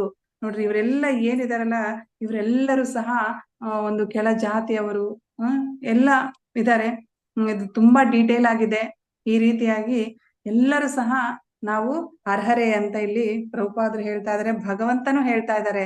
ಇದನ್ನ ನೀವು ರೆಫರ್ ಮಾಡಬಹುದಾಗಿದೆ. ಆಮೇಲೆ ಎಲ್ಲರಿಗೂ ಸಹ ಅರ್ಹತೆ ಇದೆ ಅಂತ ಅಂದ್ಬಿಟ್ಟು ನಾವು 9ನೇ ಅಧ್ಯಾಯ 32ನೇ ಶ್ಲೋಕದಲ್ಲಿ ತಿಳ್ಕೊಂಡ್ವಿ. ಅದೇ ರೀತಿಯಾಗಿ 2ನೇ ಸ್ಕಂದದಲ್ಲಿ 4ನೇ ಅಧ್ಯಾಯ 18ನೇ ಒಂದು ಶ್ಲೋಕದಲ್ಲಿ ತಿಳ್ಕೊಂಡಿದೀವಿ. ಯಾರೆಲ್ಲ ಭಕ್ತಿಯ ಆಶ್ರಯವನ್ನು ಪಡಿತಾರೋ ಅಂತವ್ರು ಯಾರೇ ಆಗಿರ್ಲಿ, ಇವ್ರು ಒಳ್ಳೆಯವರು, ಇವ್ರು ಕೆಟ್ಟವರು ಅನ್ನುವುದು ಏನು ಇರೋದಿಲ್ಲ. ಇದಕ್ಕೂ ಮುಂಚೆ ನಮ್ಮ ಪರಿಸ್ಥಿತಿ ಏನೇ ಆಗಿರ್ಬೋದು, ಹೇಗೆ ಇರ್ಲಿ, ಏನೇ ಆಗಿರ್ಲಿ, ಯಾರಾದ್ರೂ ಸಹ ಶ್ರೀಕೃಷ್ಣ ಭಗವಂತನನ್ನ ಆಶ್ರಯ ಪಡೆಯಬಹುದು. ಯಾರು ಆಶ್ರಯ ಪಡಿತಾರೋ ಅವ್ರನ್ನೆಲ್ಲರನ್ನು ಸಹ ಭಕ್ತಿ ಎನ್ನುವುದು ಶುದ್ಧಿ ಮಾಡುತ್ತೆ ಅಂತೆ. ಯಾರು ಭಗವಂತನ ಆಶ್ರಯವನ್ನು ಪಡ್ತೇವೋ ಅವರೆಲ್ಲರಿಗೂ ಸಹ ಭಕ್ತಿ ಎನ್ನುವುದು ಶುದ್ಧಿಯನ್ನು ಮಾಡುತ್ತೆ ಅಂತ. ಆಮೇಲೆ ಇಲ್ಲಿ ಇದೇ ಒಂದು 32ನೇ ಶ್ಲೋಕದಲ್ಲಿ 9ನೇ ಅಧ್ಯಾಯ 32ನೇ ಶ್ಲೋಕದಲ್ಲಿ ಪರ್ಪೋಟಲ್ಲಿ ಹೇಳ್ತಾರೆ. ಇಲ್ಲಿ ಭಕ್ತಿ ಮತ್ತೆ ಭಕ್ತರು ಸಹ ಇಲ್ಲಿ ಒಂದು ವಿಷಯವನ್ನ ಹೇಳ್ತಾ ಇದ್ದಾರೆ ಭಕ್ತರ ಬಗ್ಗೆ. ಭಕ್ತಿ ಸೇವೆಯ ಪ್ರಕ್ರಿಯೆ ಶಕ್ತಿ ಎಷ್ಟೆಂದ್ರೆ, ಪರಮ ಪ್ರಭುವಿನ ಪರಿಶುದ್ಧ ಭಕ್ತನು ಕೆಳಗಿನ ವರ್ಗಗಳ ಎಲ್ಲರೂ ಜೀವನದ ಅತ್ಯುನ್ನತ ಪರಿಪೂರ್ಣತೆಯನ್ನು ಪಡೆಯುವಂತೆ ಮಾಡಬಲ್ಲ. ನೋಡ್ರಿ, ಭಕ್ತರು ಸಹ ಶುದ್ಧ ಭಕ್ತರೇನಿದ್ದಾರೆ ಅವರು ಸಹ ಆ ಒಂದು ಮಾರ್ಗದಲ್ಲಿ ಎಲ್ಲರನ್ನು ಸಹ ನಡೆಸ್ತಾ ಇದ್ದಾರೆ. ನಮ್ಮ ಗುರು ಮಹಾರಾಜರಾಗಿರ್ಬೋದು, ಶ್ರೀಲ ಪ್ರಭುಪಾದರು ಎಲ್ಲರೂ ಸಹ ಆ ದಾರಿಯಿಂದ ನಾವು ಇವತ್ತು ಇಲ್ಲಿದ್ದೀವಿ. ನಮಗೂ ಸಹ ಅತ್ಯುನ್ನತ ಪರಿಪೂರ್ಣತೆಯನ್ನು ಪಡೆಯುವಂತೆ ಮಾಡಬಲ್ಲರು. ಇಲ್ಲಿ ಭಕ್ತರ ಬಗ್ಗೆನೂ ಸಹ ಇಲ್ಲಿ ಹೇಳ್ತಾ ಇದ್ದಾರೆ. ಇಲ್ಲಿ ಶ್ರೀಕೃಷ್ಣ ಭಗವಂತನನ್ನು ಯಾರೆಲ್ಲ ಆಶ್ರಯ ಪಡಿತಾರೋ ಅವರಿಗೆ ಭಕ್ತಿ ಎನ್ನುವುದು ಏನ್ ಮಾಡುತ್ತೆ, ಪರಿಶುದ್ಧಗೊಳಿಸುತ್ತೆ. ಹಾಗಾದ್ರೆ ಭಕ್ತಿಯನ್ನು ಆಶ್ರಯ ಪಡೆಯಲು ಯಾರಿಗೆ ಅರ್ಹತೆ ಇರ್ತದೆ? ಬಹಳ ಜನ ಅನ್ಕೊಳ್ತಾರೆ ಇವಾಗ, ಇವ್ರೇನ್ ಇವಾಗ ಸಂಡೆ ಟೆಂಪಲ್ಗೆ ಹೋಗ್ತಾ ಇದಾರೆ, ಹಿಂದೆ ಏನೇನೋ ಮಾಡಿದ್ರು, ಎಷ್ಟೊಂದು ಪಾಪ ಕಾರ್ಯಗಳನ್ನ ಮಾಡಿದ್ರು, ಈಗೇನು ಭಕ್ತಿ ಯೋಗವನ್ನು ಮಾಡ್ತಾ ಇದ್ದಾರೆ. ಅವರೆಲ್ಲ ಹಿಂದೆ ಮಾಡಿರುವಂತ ಒಂದು ಪಾಪಗಳೆಲ್ಲ ಸಹ ಮಾಫಿ ಆಗ್ಬಿಡ್ತಾವ ಅಂತ. ನಾವು ಆ ರೀತಿಯಾಗಿ ಯೋಚನೆ ಮಾಡಬಾರ್ದು. ಯಾಕಂದ್ರೆ ಅಲ್ಲಿ ಭಗವಂತನೇ ಸ್ವೀಕಾರ ಮಾಡ್ತಾ ಇದ್ದಾರೆ ಎಲ್ಲರನ್ನು, ನಾವ್ ಯಾರು ರಿಜೆಕ್ಟ್ ಮಾಡ್ಲಿಕ್ಕೆ ಅಲ್ವಾ? ಆ ರೀತಿಯಾಗಿ ಯಾವತ್ತೂ ಸಹ ಭಾವಿಸಬಾರ್ದು ಅಂತೆ ಇಲ್ಲಿ. ಆಮೇಲೆ ಕೃಷ್ಣನೇ ಎಲ್ಲರನ್ನ ಸ್ವೀಕರಿಸ್ತಾ ಇದ್ದಾನೆ. ಯಾರಾದ್ರೂ ಸಹ ನನ್ನ ಭಕ್ತರಾಗಬಹುದು, ನನ್ನ ಭಕ್ತಿ ಮಾಡ್ಲಿಕ್ಕೆ ಅರ್ಹತೆ ಇದೆ ಅಂತ ಇಲ್ಲಿ ಯಾರು ಸಹ ಇಲ್ಲಿ ಅನರ್ಹರು ಅಂತ ಹೇಳಿಲ್ಲ. ಎಲ್ಲರೂ ಸಹ ಭಕ್ತಿಯನ್ನ ಮಾಡಬಹುದಾಗಿದೆ. ಇದೇ ವಿಷಯವನ್ನ ನಮ್ಮ ಹಿಂದಿನ ಆಚಾರ್ಯರು ಸಹ ವಿವರಿಸ್ತಾ ಇದ್ದಾರೆ. ಯಾರಿಗೆ ಭಕ್ತಿ ಯೋಗವನ್ನು ಮಾಡುವಂತ ಒಂದು ಅರ್ಹತೆ ಇದೆ ಅಂತ ಇಲ್ಲಿ ನಮ್ಮ ಆಚಾರ್ಯರು ಒಂದು ಶ್ಲೋಕದ ಮೂಲಕ ತಿಳಿಸ್ತಾ ಇದ್ದಾರೆ. ಏನಂತಂದ್ರೆ, ವ್ಯಾದಸ್ಯ ಚರಣಂ ಧ್ರುವಸ್ಯ ಚ ವಯೋ ವಿದ್ಯಾ ಗಜೇಂದ್ರಸ್ಯ ಕಾ ಕುಬ್ಜಾಯ ಕಿಂ ನಾಮ ರೂಪಮಧಿಕಂ ಕಿಂ ತತ್ ಸುಧಾಮ್ನೋಧನಂ ವಂಶಕೋ ವಿದುರಸ್ಯ ಯಾದವ ಪತೆ ಉಗ್ರಸ್ಯ ಕಿಂ ಪೌರುಷಂ ಭಕ್ತ್ಯಾ ತುಷ್ಯತಿ ಕೇವಲಂ ನ ಸಗುಣೈ ಭಕ್ತಿ ಪ್ರಿಯೋ ಮಾಧವ ಅಂತಂದ್ರೆ ಇಲ್ಲಿ ವ್ಯಾದಸ್ಯ ಚರಣಂ ಅಂತಂದ್ರೆ ಇಲ್ಲಿ ಒಬ್ಬ ವ್ಯಾಧಡು ಅಂತಂದ್ರೆ ಒಬ್ಬ ಬೇಡನಾಗಿದ್ರು ಸಹ ಅವನೊಬ್ಬ ಕಿರಾತಕ. ಅವನ ಆಚರಣೆ ಹೇಗಿತ್ತು ಅಂತ ಭಗವಂತ ನೋಡೋದಿಲ್ಲ, ಅವನ ಆಚರಣೆ ಹೇಗಿದೆ ಅಂತ ಭಗವಂತ ನೋಡೋದಿಲ್ಲ. ಅವನು ಸಹ ಭಗವಂತನನ್ನ ಆಶ್ರಯಿಸಬಹುದು ಅಂತ ಇಲ್ಲಿ ಹೇಳ್ತಾ ಇದಾರೆ. ಆಮೇಲೆ ಧ್ರುವಸ್ಯ ಚವಯೋ ಅಂತಂದ್ರೆ ಧ್ರುವ ಮಹಾರಾಜರು, ಅವ್ರ ವಯಸ್ಸೆಷ್ಟಿತ್ತು? ಕೇವಲ 5 ವರ್ಷದ ಬಾಲಕನಾಗಿದ್ದ. ಅವರು ಸಹ ಭಗವಂತನನ್ನ ಆಶ್ರಯಿಸಬಹುದು. ಮತ್ತೆ ಗಜೇಂದ್ರ ಒಂದು ಪ್ರಾಣಿಯಾಗಿತ್ತು, ಅದು ಸಹ ಭಗವಂತನನ್ನ ಆಶ್ರಯಿಸಿತ್ತು. ಮತ್ತೆ ಕುಬ್ಜ ಕಿಂ ನಾಮ ರೂಪ, ಇಲ್ಲಿ ಹೇಳ್ತಾ ಇದಾರೆ ಕುಬ್ಜ ಬಹಳ ಕುರೂಪಿಯಾಗಿದ್ಲು. ಎಲ್ಲ ಅಷ್ಟಮಂಕರ ಇತ್ತು, ಎಲ್ಲ ಗೂನಿಯಾಗಿದ್ಲು. ಭಗವಂತ ರಿಜೆಕ್ಟ್ ಮಾಡನ? ಇಲ್ಲ. ಆಕೆಯ ರೂಪವನ್ನ ನೋಡಿದ್ನ? ಇಲ್ಲ. ಕೇವಲ ಅಲ್ಲಿ ಭಕ್ತಿಯನ್ನ ನೋಡ್ತಾನೆ ಭಗವಂತ. ಆಮೇಲೆ ಸುಧಾಮ ಒಬ್ಬ ಬಡ ಬ್ರಾಹ್ಮಣನಾಗಿದ್ದ. ಅವ್ರಿಗೆ 1 ಟೈಮ್ ಊಟ ಮಾಡ್ಲಿಕ್ಕೂ ಸಹ ತುಂಬಾ ಕಷ್ಟ ಇತ್ತು. ಆದ್ರೆ ತಿರಸ್ಕಾರ ಮಾಡಿದ್ನ ಭಗವಂತ? ಇಲ್ಲ. ಆಮೇಲೆ ಉಗ್ರಸೇನ ಮಹಾರಾಜ ಅವರು ಅಷ್ಟು ಶಕ್ತಿ ಸಾಮರ್ಥ್ಯ ಇರುವಂತಹ ಒಂದು ಮಹಾರಾಜರಾಗಿರ್ಲಿಲ್ಲ. ಆದ್ರೂ ಸಹ ಅವ್ರನ್ನ ಉದ್ಧಾರ ಮಾಡ್ತಾರೆ. ಆಮೇಲೆ ವಿದುರ ಬಂದ್ಬಿಟ್ಟು ಒಬ್ಬ ದಾಸಿ ಪುತ್ರರಾಗಿರ್ತಾರೆ. ಅವರನ್ನು ಸಹ ಭಗವಂತ ಸ್ವೀಕಾರ ಮಾಡ್ತಾರೆ. ಇಲ್ಲಿ ನಾವು ನಮ್ಮ ಜಾತಿ ಏನು, ನಮ್ಮ ಕುಲ ಏನು, ನಮ್ಮ ಧರ್ಮ ಯಾವುದು, ನಾವು ಎಂತ ಪರಿಸ್ಥಿತಿಯಿಂದ ಬಂದಿದ್ದೇವೆ, ಇದೆಲ್ಲವೂ ಸಹ ಭಗವಂತನಿಗೆ ಬೇಕಾಗಿಲ್ಲ. ಇದೆಲ್ಲ ಭಗವಂತನಿಗೆ ಬೇಕಾಗಿಲ್ಲ. ಕೇವಲ ಭಗವಂತನಿಗೆ ಬೇಕಾಗಿತ್ತು ಆ ಭಕ್ತನಲ್ಲಿರುವಂತಹ ಮನಸ್ಸಿನಲ್ಲಿರುವಂತಹ ಒಂದು ಭಕ್ತಿ ಭಾವನೆ. ಆ ಭಾವನೆಯನ್ನು ಮಾತ್ರ ಭಗವಂತ ನೋಡ್ತಾನೆ ವಿನಃ ನೀನು ಇದಕ್ಕೂ ಮುಂಚೆ ಹೆಂಗಿದ್ದೆ, ನೀನು ಶ್ರೀಮಂತನ ಬಡವನ, ನೀನು ಸೌಂದರ್ಯವಾಗಿದೆಯಾ, ನಿನಗೆ ಜ್ಞಾನ ಇದೆಯಾ, ಇದೆಲ್ಲವನ್ನು ಏನು ಸಹ ಭಗವಂತನಿಗೆ ಬೇಕಾಗಿಲ್ಲ. ಇದೆಲ್ಲವನ್ನು ನೋಡುವುದು ಸಾಮಾನ್ಯವಾದಂತಹ ಮನುಷ್ಯರು. ಅಲ್ಲಿ ನಾವು 32ನೇ ಶ್ಲೋಕದಲ್ಲಿ ನೋಡಿದ್ವಿ, 9ನೇ ಅಧ್ಯಾಯ 32ನೇ ಶ್ಲೋಕದಲ್ಲಿ ಅದನ್ನೇ ಹೇಳ್ತಾ ಇರೋದು. ಇದೆಲ್ಲಾನು ಸಹ ಸಾಮಾನ್ಯ ಮನುಷ್ಯರು ನೋಡ್ತಾರೆ. ಭಗವಂತನಿಗೆ ಕೇವಲ ನೋಡೋದೇನು? ಮನಸ್ಸಿನಲ್ಲಿರುವಂತಹ ಭಕ್ತಿಯನ್ನು ನೋಡ್ತಾನೆ. ಆಮೇಲೆ ವಾನರರಾದಂತಹ ಸುಗ್ರೀವ, ಆಮೇಲೆ ಆಂಜನೇಯ, ಎಂತ ಪರಿಶುದ್ಧ ಭಕ್ತರು, ಹನುಮಂತ, ಇವರೆಲ್ಲರೂ ಸಹ ಶ್ರೇಷ್ಠ ಭಕ್ತರಾಗಿದ್ದರು. ಆಮೇಲೆ ರಾಕ್ಷಸ ವಂಶದಲ್ಲಿ ಬಂದಂತಹ ವಿಭೀಷಣ, ಆಮೇಲೆ ಪ್ರಹ್ಲಾದ ಮಹಾರಾಜರು, ಇವರು ಸಹ ಶುದ್ಧ ಭಕ್ತರಾಗಿದ್ರು. ಅದಕ್ಕೆ ಭಕ್ತರಾಗುವುದಕ್ಕೆ ಅರ್ಹತೆ ನಮ್ಮ ಒಂದು ಹುಟ್ಟು ಅಲ್ಲ ಅಂತ ಇಲ್ಲಿ ನಾವು ತಿಳ್ಕೊಬೇಕು. ಕೇವಲ ನಮ್ಮ ಮನಸ್ಸು ಭಕ್ತಿ ಮಾತ್ರ ಅಂತ ನಾವಿಲ್ಲಿ ತಿಳ್ಕೊಬೇಕು. ಇದುವರೆಗೆ ನಾವು ಯಾವ ಪರಿಸ್ಥಿತಿಯಲ್ಲಿ ಇದ್ವಿ, ನಮ್ಮ ಜೀವನ ಹೇಗಿತ್ತು ಅನ್ನುವುದು ಭಗವಂತನಿಗೆ ಅದರಿಂದ ಸಂಬಂಧವೇ ಇಲ್ಲ. ಭಗವಂತನಿಗೆ ಅದೆಲ್ಲ ಏನು ಬೇಕಾಗಿಲ್ಲ. ಒಂದು ಪ್ರಾಣಿ ಸಹ ಭಗವಂತನನ್ನ ಪೂಜಿಸಬಹುದು ಅಲ್ವಾ? ಹಾಗಿರ್ಬೇಕಾದ್ರೆ ಪ್ರಭುಪಾದರಿಗೆ ಒಬ್ರು ಕೇಳ್ತಾರೆ, ಏನಂತಂದ್ರೆ ವಿದೇಶಿಯರು ಯಾಕೆ ಭಕ್ತರಾಗಿದ್ದಾರೆ ಅಂತ. ನೋಡಿ, ಯಾಕೆ ಅವರು ಭಕ್ತಿಯನ್ನ ಮಾಡಬಾರ್ದಾ? ಭಕ್ತರಾಗ್ಬೋದು. ಒಂದು ಪ್ರಾಣಿ ಸಹ ಮಾಡ್ತಾ ಇದೆ, ಭಗವಂತ ಸ್ವೀಕಾರ ಮಾಡ್ತಾ ಇದ್ದಾರೆ. ಆ ಆ, ಅಲ್ಲಿ ಹಂಗೆ ಕೇಳಿರ್ತಾರೆ ಭಗವಂತನ ಪ್ರಭುಪಾದರಿಗೆ. ಅವ್ರು ಭಕ್ತರಾಗ್ಬಾರ್ದಾ, ಯಾಕೆ ಅವ್ರು ಪೂಜಿಸಬಾರ್ದ? ಅವರು ಸಹ ಶುದ್ಧ ಭಕ್ತರಾಗ್ಬೋದು, ಬ್ರಾಹ್ಮಣರಾಗ್ಬೋದು ಅಲ್ವಾ? ಆದ್ರಿಂದ ಯಾರಿಗೂ ಸಹ ಒಂದು ಕುಲ, ಜಾತಿ, ಧರ್ಮ, ಆ ದೇಶ ಈ ದೇಶ ಅನ್ನೋದು ಭಗವಂತನಿಗೆ ಇದರಿಂದ ಏನು ಸಂಬಂಧ ಇಲ್ಲ ಅಂತ ನಾವು ತಿಳ್ಕೊಬೇಕು. ಅದರಿಂದ ಈಗ ನಾವು ಇಂಥ ಪರಿಸ್ಥಿತಿಯಲ್ಲಿ ನಾವು ಭಕ್ತಿಯನ್ನು ಮಾಡಬಹುದು ಅಂತ ನಾವು ತಿಳ್ಕೊಂಡಿದ್ದೇವೆ. ಹಾಗಾದ್ರೆ ಈಗ ಭಕ್ತಿ ಎನ್ನುವುದನ್ನು ಯಾವ ರೀತಿಯಾಗಿ ಆಚರಿಸ್ಬೇಕು, ಭಕ್ತಿ ಎನ್ನುವುದನ್ನ ನಾವು ಯಾವ ರೀತಿಯಾಗಿ ಆಚರಿಸ್ಬೇಕು ಎನ್ನುವುದನ್ನು ಈ ಶ್ಲೋಕದಲ್ಲಿ ನಾವು ತಿಳ್ಕೊಬಹುದು. ಏನ್ ಮನ್ಮನಾಭವ ಮದ್ಭಕ್ತ ಐತಲ್ಲ, ನಾವು ಯಾವ ರೀತಿಯಾಗಿ ನಾವು ಭಕ್ತಿಯನ್ನ ಮಾಡಬಹುದು ಅನ್ನೋದನ್ನ ತಿಳ್ಕೊಬಹುದು. ಅದು ಏನಂತಂದ್ರೆ ಮೊಟ್ಟ ಮೊದಲನೇಯಾಗಿ 2 ಪದಗಳು ಏನಂದ್ರೆ ಮನ್ಮನಾಭವ ಮದ್ಭಕ್ತೋ. ಏನ್ ಹೇಳ್ತಾ ಇದಾರೆ ಭಗವಂತ? ನನ್ನ ನಿರಂತರವಾಗಿ ನನ್ನ ಬಗ್ಗೆ ಚಿಂತಿಸು, ನನ್ನ ಭಕ್ತನಾಗು. ಅಂದ್ರೆ ಇಲ್ಲಿ ನಿರಂತರವಾಗಿ ನನ್ನನ್ನೇ ಚಿಂತಿಸು ಅಂತ ಹೇಳಿದ ಮೇಲೆ ಆಗ್ಲೇ ಭಕ್ತರಾದಂಗೆ ಅಲ್ವಾ? ಆದ್ರೆ ಮತ್ತೆ ಮುಂದುವರೆದು ಇಲ್ಲಿ ಭಗವಂತ ಹೇಳ್ತಾ ಇದ್ದಾನೆ, ನನ್ನ ಭಕ್ತನಾಗು, ನನ್ನನ್ನೇ ಪೂಜಿಸು, ನನಗೆ ನಮಸ್ಕಾರ ಮಾಡು ಎಂದು ಯಾಕೆ ಹೇಳ್ತಾ ಇದ್ದಾರೆ? ಅದರಲ್ಲಿ ಏನಾದ್ರೂ ವ್ಯತ್ಯಾಸ ಇದೆನಾ ಅಂತಂದ್ರೆ, ಇಲ್ಲಿ ನಿರಂತರವಾಗಿ ಭಗವಂತನ ಬಗ್ಗೆ ಆಲೋಚನೆ ಮಾಡುವವರು 2 ವಿಧಗಳಿದ್ದಾರಂತೆ. 2 ಟೈಪ್ಸ್ ಅಲ್ಲಿ ಇದ್ದಾರೆ. ಅದು ಒಂದು ವಿಧ ನಮ್ಗೆ ಗೊತ್ತಾಗೋದೇ ಇಲ್ಲ. ಯಾರಿಗೂ ಸಹ ಅದು ಈ 2ನೇ ವಿಧ ಇದೆ ಅಂತ ಗೊತ್ತಾಗೋದಿಲ್ಲ. ಯಾವಾಗ ನಾವು ಶ್ರೀಮದ್ ಭಾಗವತವನ್ನ ಓದಿದ್ರೆ ಅರ್ಥ ಆಗುತ್ತೆ. ಅದೇನಂತಂದ್ರೆ ಭಗವಂತನ ಬಗ್ಗೆ ನಿರಂತರವಾಗಿ ಸ್ಮರಿಸುವವರು 2 ವಿಧದಲ್ಲಿದ್ದಾರೆ. ಒಬ್ಬರು ಪ್ರೇಮ ಭಾವದಿಂದ, ಅನುರಾಗದಿಂದ, ಭಕ್ತಿಯಿಂದ ಸ್ಮರಿಸಿದರೆ, ಇನ್ನೊಬ್ಬರು ಭಯದಿಂದ, ದ್ವೇಷದಿಂದ, ಅಸೂಯೆಯಿಂದ, ಕೋಪದಿಂದ ಸ್ಮರಿಸ್ತಾ ಇರ್ತಾರೆ. ಉದಾಹರಣೆಗೆ ಈ ರೀತಿಯಾಗಿ ನಾವು ಭಯದಿಂದ ಯಾರು ಸ್ಮರಿಸ್ತಾ ಇದ್ರು ನಿರಂತರವಾಗಿ? ಕಂಸ, ಯಾವಾಗ ಕೃಷ್ಣ ಬರ್ತಾನೋ, ಯಾವಾಗ ನನ್ನ ಸಾಯಿಸ್ತಾನೋ ಅನ್ನೋ ಒಂದು ಭಯದಿಂದ ಯಾವಾಗ್ಲೂ ಸಹ ಭಗವಂತನನ್ನ ಸ್ಮರಿಸ್ತಾ ಇದ್ರು. ಆಮೇಲೆ ನಿರಂತರವಾಗಿ ದ್ವೇಷದಿಂದ ಯಾರು ಸ್ಮರಿಸ್ತಿದ್ರು ಅಂದ್ರೆ ಶಿಶುಪಾಲ, ಯಾವಾಗ್ಲೂ ಸಹ ದ್ವೇಷ ಕಾರ್ತಾ ಇದ್ದ ಭಗವಂತನ ಮೇಲೆ. ಆಮೇಲೆ ಭಗವಂತನ ಕೋಪದಿಂದ ಯಾರು ಸ್ಮರಿಸ್ತಾ ಇದ್ರು ಅಂತಂದ್ರೆ ಹಿರಣ್ಯಕಶಿಪು, ಹಿರಣ್ಯಾಕ್ಷ ಮತ್ತೆ ರಾವಣಾಸುರ.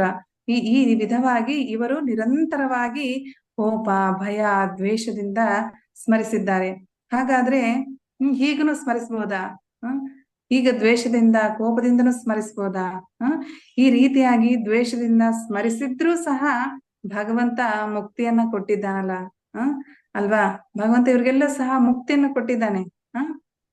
ಆದ್ರೆ ಭಕ್ತರಿಗೆ ಮತ್ತೆ ಇವರಿಗೆ ಕೊಡುವಂತಹ ಮುಕ್ತಿಯಲ್ಲಿ ಬೇರೆ ಬೇರೆ ಆಗಿರುತ್ತೆ. ಮುಕ್ತಿ ಬೇರೆ ಬೇರೆ ಆಗಿರುತ್ತೆ. ನಾವು ಮುಕ್ತಿಯಲ್ಲಿ 5 ವಿಧಗಳನ್ನ ನೋಡ್ಬೋದು. ಎಲ್ಲರಿಗೂ ಗೊತ್ತಿರ್ಬೋದು ಮೋಸ್ಟ್ಲಿ. ಮುಕ್ತಿಯಲ್ಲಿ 5 ವಿಧಗಳಲ್ಲಿ ಇದ್ದಾವೆ. ಅಂದ್ರೆ ಸಾಲೋಕ್ಯ ಮುಕ್ತಿ, ಸಾಮೀಪ್ಯ, ಸಾರೂಪ್ಯ, ಸಾರಾಸ್ತಿ, ಸಾಯುಜ್ಯ ಅಂತಂದ್ರೆ ಸಾಲೋಕ್ಯ ಮುಕ್ತಿ ಅಂತಂದ್ರೆ ಭಗವಂತನ ಇರುವಂತಹ ಒಂದು ಲೋಕದಲ್ಲೇ ವಾಸಿಸುವಂತಹ ಒಂದು ಮುಕ್ತಿ ಮಾತು, ಸಾಲೋಕ್ಯ. ಆಮೇಲೆ ಸಾಮೀಪ್ಯ ಅಂತಂದ್ರೆ ಭಗವಂತನ ಸಮೀಪದಲ್ಲೇ ಇರುವಂತದ್ದು, ಸಮೀಪ, ಭಗವಂತನ ಒಂದು ಸಮೀಪದಲ್ಲೇ ಇರುವಂತದ್ದು. ಸಾರೂಪ್ಯ ಅಂತಂದ್ರೆ ಭಗವಂತನ ತರನೇ ರೂಪವನ್ನ ಪಡೆಯುವಂತದ್ದು, ಸಾರೂಪ್ಯ ಅಂತಂದ್ರೆ ಇಲ್ಲಿ ಒಂದು ಡಿಫ್ರೆನ್ಸ್ ಇರುತ್ತೆ. ಅದು ಭಗವಂತನಿಗೆ ಕೌಸ್ತುಭ ಮಣಿ ಇರುತ್ತೆ. ಮತ್ತೆ ಸರಾಸ್ತಿ ಅಂತ ಭಗವಂತನಂತೆ ಐಶ್ವರ್ಯವನ್ನ ಪಡೆಯುವುದು. ಆಮೇಲೆ ಸಾಯುಜ್ಯ ಅಂತಂದ್ರೆ ಬ್ರಹ್ಮ ಜ್ಯೋತಿಯಲ್ಲಿ ವಿಲೀನವಾಗುವಂಥದ್ದು. ಈ ರೀತಿಯಾಗಿ 5 ರೀತಿಯಲ್ಲಿ ಮುಕ್ತಿಗಳಿದಾವೆ. ಇಲ್ಲಿ ಭಗವಂತ ಅವ್ರಿಗೆಲ್ಲರಿಗೂ ಸಹ ಯಾರು ದ್ವೇಷದಿಂದ, ಕೋಪದಿಂದ ಸ್ಮರಿಸಿರ್ತಾರಲ್ಲ ಅವ್ರಿಗೆಲ್ಲರಿಗೂ ಸಹ ಅವರು ನಿರಂತರವಾಗಿ ಭಗವಂತನ ಇದೇ ರೀತಿಯಾಗಿ ಸ್ಮರಿಸ್ತಾ ಇದ್ರು. ದ್ವೇಷದಿಂದ, ಕೋಪದಿಂದ ಈ ರೀತಿಯಾಗಿ ಸ್ಮರಿಸಿದವರಿಗೆ ಎಂತ ಮುಕ್ತಿಯನ್ನು ಕೊಡ್ತಾನೆ ಅಂತಂದ್ರೆ ಸಾಯುಜ್ಯ ಮುಕ್ತಿಯನ್ನ ಕೊಡ್ತಾನೆ ಭಗವಂತ. ಅಂದ್ರೆ ಬ್ರಹ್ಮ ಜ್ಯೋತಿಯಲ್ಲಿ ಲೀನವಾಗುವಂತದ್ದು. ಆದ್ರೆ ಯಾರು ಭಗವಂತನನ್ನ ಭಕ್ತಿಯಿಂದ, ಪ್ರೀತಿಯಿಂದ, ಸೇವಾ ಭಾವದಿಂದ, ಅನುರಾಗದಿಂದ ಸ್ಮರಿಸ್ತಾರೋ ಅವರಿಗೆ ಭಗವಂತನ ಧಾಮದಲ್ಲಿ ಭಗವಂತನ ಜೊತೆಯಲ್ಲೇ ಇದ್ದು ಭಗವಂತನಿಗೆ ಸೇವೆ ಮಾಡುವ ಭಾಗ್ಯವನ್ನ ಭಗವಂತ ಕರುಣಿಸ್ತಾನೆ ಇಲ್ಲಿ ಅದೇ ಭಕ್ತರಿಗೆ ಮತ್ತು ಅಭಕ್ತರಿಗೆ ಕೊಡುವಂತಹ ಒಂದು ಮುಕ್ತಿಯಲ್ಲಿರುವಂತಹ ಒಂದು ವ್ಯತ್ಯಾಸ, ಅದನ್ನ ನಾವು ತಿಳ್ಕೊಬೇಕು. ಆದ್ರೆ ಭಗವಂತನನ್ನ ನಿರಂತರವಾಗಿ ಯಾವ ರೀತಿಯಾಗಿ ಸ್ಮರಿಸಬೇಕು? ಇವತ್ತಿನ ಒಂದು ವಿಷಯ ನಮ್ದಿದು. ಭಗವಂತನನ್ನ ನಾವು ಯಾವ ರೀತಿಯಾಗಿ ನಿರಂತರವಾಗಿ ಸ್ಮರಿಸ್ಬೇಕು ಅಂತಂದ್ರೆ, ಅದಕ್ಕೆ ನಮ್ಗೆ ಆಚಾರ್ಯರು ಹೇಳ್ತಾ ಇದ್ದಾರೆ, ಮನ್ಮನ, ಯಾವಾಗಲೂ ಸಹ ಮನ್ಮನ ಮಾಡ್ತಾ ಇರ್ಬೇಕು. ಹೇಗೆ, ಯಾವ ರೀತಿಯಾಗಿ ಮಾಡ್ಬೇಕು ಅಂತಂದ್ರೆ ಅದನ್ನ ನಮ್ಗೆ ಹಿಂದಿನ ಆಚಾರ್ಯರು ಹೇಳ್ತಾ ಇದಾರೆ. ಹೇಗೆ ಅಂತಂದ್ರೆ, ಭಗವಂತನ ಒಂದು ಲಕ್ಷಣಗಳನ್ನ ನಾವು ಸ್ಮರಿಸ್ತಾ ಇರ್ಬೇಕಂತೆ. ಭಗವಂತನಿಗೆ ನಿರಂತರವಾಗಿ ಅವನಲ್ಲಿರುವಂತಹ ಒಂದು ಗುಣಗಳನ್ನ, ಅವನ ಒಂದು ಲೀಲೆಗಳನ್ನ ಸ್ಮರಣೆ ಮಾಡ್ತಾ ಇರಬೇಕು. ಇದೇ ಮನ್ಮನ ಅಂತ ನಮ್ಗೆ ಆಚಾರ್ಯರು ಹೇಳ್ತಾ ಇದ್ದಾರೆ. ಅಂತಹ ಒಂದು ಲಕ್ಷಣಗಳನ್ನ ಒಂದು ಶ್ಲೋಕದಲ್ಲಿ ಹೇಳ್ತಾರೆ. ಏನಂತಂದ್ರೆ, ಮೈ ಅಪಾರ ಕಾರುಣ್ಯ ಸೌಶೀಲ್ಯ ಸೌಂದರ್ಯ ಮಾಧುರ್ಯ ಗಾಂಭೀರ್ಯ ಔದಾರ್ಯ ವಾತ್ಸಲ್ಯ ಜಲದವು ಅಂತಂದ್ರೆ, ಇಲ್ಲಿ ಭಗವಂತನಿಗೆ ಇರುವಂತಹ ಒಂದು 7 ಲಕ್ಷಣಗಳನ್ನ ಇಲ್ಲಿ ವಿವರಿಸ್ತಾ ಇದ್ದಾರೆ. ಅಂತಂದ್ರೆ, ಮೈ ಅಪಾರ ಕಾರುಣ್ಯ ಮತ್ತೆ ಸೌಶೀಲ್ಯ ಸೌಂದರ್ಯ ಮಾಧುರ್ಯ ಗಾಂಭೀರ್ಯ ಔದಾರ್ಯ ವಾತ್ಸಲ್ಯ ಜಲಧೌ ಅಂತಂದ್ರೆ ಸಮುದ್ರದಲ್ಲಿ ಸ್ನಾನ ಮಾಡ್ಬೇಕಂತಂದ್ರೆ ಈ ಒಂದು ಲೀಲೆಗಳ ಕರುಣೆಯಲ್ಲಿ, ಮತ್ತೆ ಸೌಂದರ್ಯದಲ್ಲಿ, ಮಾಧುರ್ಯದಲ್ಲಿ, ಗಾಂಭೀರ್ಯ, ಔದಾರ್ಯ, ವಾತ್ಸಲ್ಯ, ಈ ರೀತಿಯಾಗಿ ಇವುಗಳಲ್ಲಿ ನಿರಂತರವಾಗಿ ನಾವು ಇವುಗಳಲ್ಲಿ ಸ್ನಾನ ಮಾಡ್ಬೇಕು ಅಂತ ಇಲ್ಲಿ ನಮ್ಗೆ ಆಚಾರ್ಯರು ಹೇಳ್ತಾ ಇದ್ದಾರೆ. ನಾವು ಒಂದೊಂದನ್ನಾಗಿ ಈ ಒಂದು ಲಕ್ಷಣಗಳನ್ನ ವಿವರವಾಗಿ ತಿಳಿದುಕೊಳ್ಳಕ್ಕೆ ಪ್ರಯತ್ನ ಮಾಡೋಣ. ಅದರಲ್ಲಿ ಮೊದಲನೆಯದಾಗಿ ಕಾರುಣ್ಯ, ಮೈ ಅಪಾರ ಕಾರುಣ್ಯ. ಅದರಲ್ಲಿ ಮೊದಲನೇದು ಕಾರುಣ್ಯ ಲಕ್ಷಣ ಅಂತಂದ್ರೆ, ಇಲ್ಲಿ ಭಗವಂತನಿಗೆ ಎಷ್ಟು ಕರುಣೆ ಇದೆ ಅಂತಂದ್ರೆ ಇದನ್ನ ಹೇಳಲಿಕ್ಕೆ ಎಷ್ಟು ಲೀಲೆಗಳಿದೆ ಅಂತಂದ್ರೆ ಇದ್ರ ಬಗ್ಗೆ ಒಂದು ಕ್ಲಾಸ್ ಅನ್ನೇ ಮಾಡ್ಬೋದು. ಅಷ್ಟು ಕರುಣಾಮಯ ಇದ್ದಾನೆ ಭಗವಂತನ ಲೀಲೆಗಳು. ಎಷ್ಟು ಕರುಣೆ ಇದೆ ಅಂತಂದ್ರೆ ಅಷ್ಟು ಕರುಣೆ ಇದೆ. ಭಗವಂತನಿಗೆ ಎಷ್ಟು ಕರುಣೆ ಇದೆ ಅಂತಂದ್ರೆ, ಅವನಿಗೆ ಸಾಯಿಸಲು ಬಂದಂತಹ ಎಲ್ಲಾ ರಾಕ್ಷಸರಿಗೂ ಸಹ ಮುಕ್ತಿಯನ್ನು ಕೊಡ್ತಾನೆ. ನೋಡಿ, ಯಾರಾದ್ರೂ ಸಾಯಿಸ್ಲಿಕ್ಕೆ ಬಂದ್ರು ಅಂತವ್ರಿಗೂ ಸಹ ಇಲ್ಲಿ ಭಗವಂತ ಮುಕ್ತಿಯನ್ನು ಕೊಡ್ತಾ ಇದ್ದಾನೆ. ಯಾರ್ ತಾನೇ ಇಂತ ಒಂದು ಕರುಣಾಮಯ ಇರ್ತಾರೆ ಹೇಳ್ರಿ, ಅಲ್ವಾ? ಅದೇ ರೀತಿಯಾಗಿ ಇವತ್ತು ನಾವು ಪೂತನಿ ಬಗ್ಗೆ ತಿಳ್ಕೊಳ್ಳೋಣ. ಪೂತನಿ ಕತೆ ಎಲ್ಲರಿಗೂ ಗೊತ್ತಿರುತ್ತೆ. ಅದರಲ್ಲಿ ಪೂತನಿಯು ಸಹ ಭಗವಂತನಿಗೆ ತನ್ನ ವಕ್ಷಸ್ಥಲಕ್ಕೆ ವಿಷವನ್ನ ಹಚ್ಕೊಂಡು ಬಂದು ಭಗವಂತನಿಗೆ ಹಾಲು ಉಣಿಸಿ ಸಾಯಿಸ್ಬೇಕು ಅಂತ ಅನ್ಕೊಂಡಿರ್ತಾರೆ ಅಲ್ವಾ? ಅವರಿಗೆ ಎಂತಹ ಒಂದು ಸ್ಥಾನವನ್ನು ಕೊಟ್ಟಿರ್ತಾನೆ ಅಂತಂದ್ರೆ ಧಾತ್ರಿ ಸ್ಥಾನವನ್ನ ಕೊಟ್ಟಿರ್ತಾನೆ. ಧಾತ್ರಿ ಅಂತಂದ್ರೆ ನರ್ಸ್.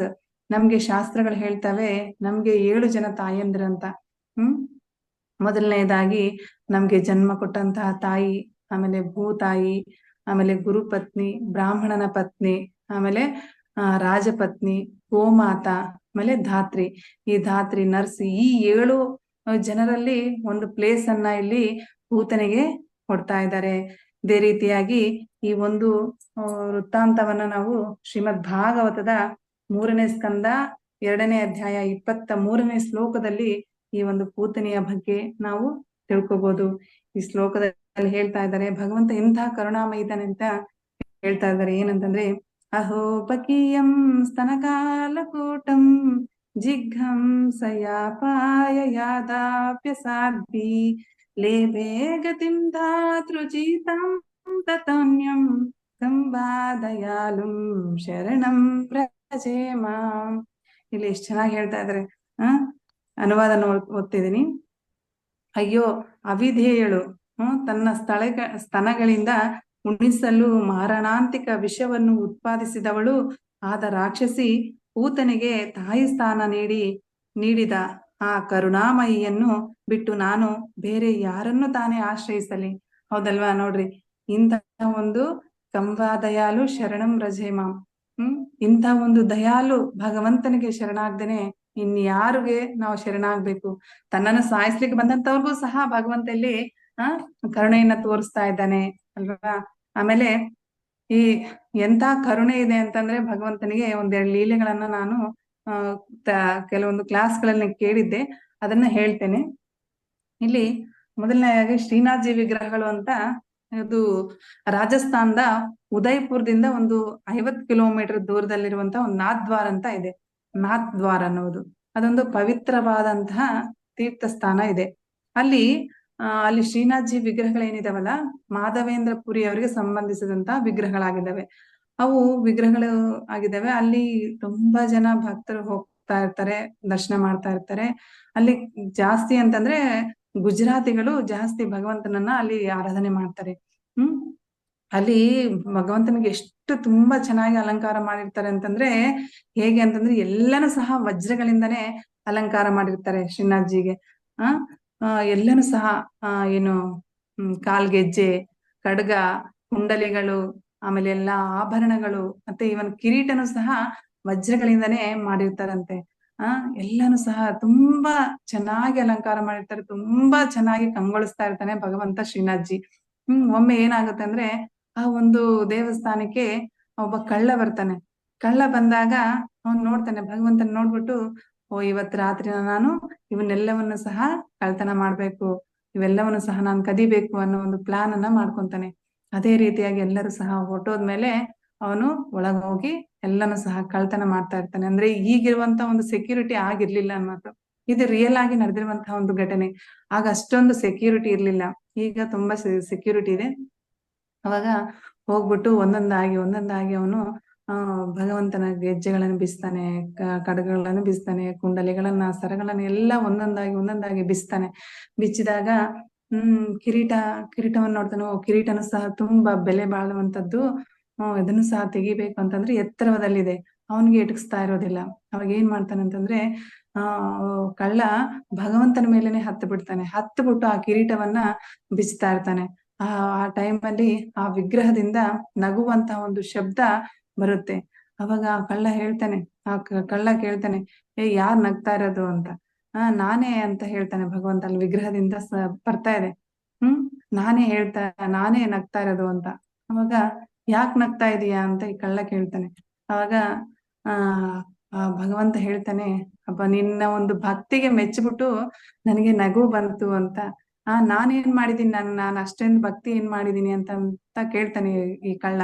ಕೇಳ್ದಾಗ ಅವಾಗ ಭಗವಂತ ಹೇಳ್ತಾನೆ, ಅಲ್ಲ, ಎಲ್ಲಾ ಭಕ್ತರು ನನಗೆ ಹಣ್ಣು, ಹಾಲು, ಮೊಸರು, ತುಪ್ಪ, ಬೆಣ್ಣೆ, ಈ ಹಣ್ಣು ಹಂಪಲು, ಈ ತರ ನೈವೇದ್ಯವನ್ನ ಕೊಡ್ತಾರೆ ನನಗೆ. ನೀನು ಎಂತ ಭಕ್ತ ಇದೀಯ ಅಂತಂದ್ರೆ, ನೀನು ಒಂದು ಇಡೀ ಶರೀರವನ್ನೇ ನನ್ಗೆ ನೈವೇದ್ಯವಾಗಿ ಕೊಟ್ಬಿಟ್ಟಿದೀಯ. ಎಂತ ಭಕ್ತನಿದೀಯ ನೀನು ಅಂತ ಅವಾಗ ಭಗವಂತ ಹೇಳ್ತಾನಂತೆ. ಅವಾಗ ತಕ್ಷಣನೇ ಆ ಕಳ್ಳನಿಗೆ ಕಣ್ಣಲ್ಲಿ ನೀರು ಬರುತ್ತೆ ಅಂತೆ. ಎಂತ ಕರುಣಾಮಿ ಇದೀಯ ನೀನು, ಎಂತ ದಯಾಳು ಇದೆಯಲ್ಲ ನೀನು ಅಂತ ಅಂದ್ಬಿಟ್ಟು ಕೆಳಗಿಳಿದ್ಬಿಟ್ಟು ಕ್ಷಮೆ ಆಯ್ತು ಅಂತ ಕ್ಷಮೆ ಕೇಳ್ಬಿಟ್ಟು ಅವರು ಏನೆಲ್ಲ ತಗೊಂಡಿದ್ರಲ್ಲ ಅವೆಲ್ಲವೂ ಸಹ ಪೂಜಾರಿಗೆ ಹೋಗಿ ಒಪ್ಪಿಸ್ಬಿಟ್ಟು, ನನ್ಗೆ ಈ ರೀತಿ ಆಯ್ತು, ನನ್ನ ಕ್ಷಮಿಸ್ಬಿಡು ಅಂತ ಭಗವಂತನಲ್ಲೂ ಸಹ ಕೇಳ್ಕೊಂಡು ಅವ್ರ ಮುಂದೆ ಒಬ್ಬ ಶುದ್ಧ ಭಕ್ತನಾಗಿ ಅಲ್ಲೇ ದೇಹ ತ್ಯಾಗವನ್ನ ಮಾಡ್ತಾರಂತೆ. ನೋಡ್ರಿ, ಅವ್ನ್ ಕಳ್ತನ ಮಾಡ್ಲಿಕ್ಕೆ ಬಂದಿದ್ರು, ಆದ್ರೆ ಭಗವಂತ ಯಾವ ರೀತಿಯಾಗಿ ಕರುಣೆ ತೋರಿಸ್ತಾ ಏನ್ ನೋಡ್ತಾನೆ ಅವನ್ ಭಗವಂತ, ಏನು ನೋಡ, ಅಷ್ಟು ಕರುಣಾಮಯ ಆಗಿದ್ದಾನೆ ಭಗವಂತ.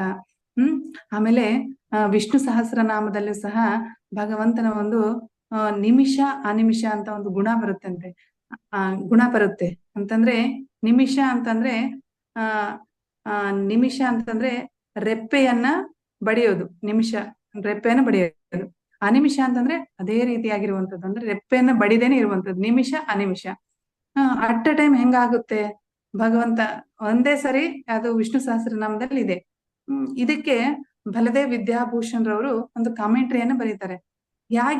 ಹೇಗೆ ಭಗವಂತ ಅಟ್ ಎ ಟೈಮ್ ನಿಮಿಷ ಮತ್ತೆ ಅನಿಮಿಷನಾಗಿರ್ತಾರೆ ಅಂತ ಬಲದೇವ್ ವಿದ್ಯಾಭೂಷಣ ಅವರು ಹೇಳ್ತಾರೆ. ಏನಂತಂದ್ರೆ, ಯಾವಾಗಾದ್ರೆ ಭಕ್ತರು ಭಗವಂತನಿಗೆ ಪ್ರೀತಿಯಿಂದ ಸೇವೆಯನ್ನು ಮಾಡ್ತಾ ಇರ್ತಾರಲ್ಲ, ಅವಾಗ ಭಗವಂತ ಅನಿಮಿಷನಾಗ್ಬಿಡ್ತಾನೆ. ಅಂತಂದ್ರೆ ಕಣ್ಣು ಮಿಟಿಕ್ಸ್ತಾರೆ ನೋಡ್ತಾ ಇರ್ತಾನೆ ಭಗವಂತ. ಅವ ಎಷ್ಟು ಚೆನ್ನಾಗಿ ನನ್ನ ಸೇವೆ ಮಾಡ್ತಾ ಇದ್ದಾನೆ ಭಕ್ತ ಅಂತ ರೆಪ್ಪೆಯನ್ನು ಸಹ ಬಡ್ದೇನೆ ಮಿಟಿಕ್ಸ್ದೇನೆ ನೋಡ್ತಾ ಇರ್ತಾನೆ ಭಗವಂತ. ಅದು ಅನಿಮಿಷ ಆಗಿರ್ತಾನೆ.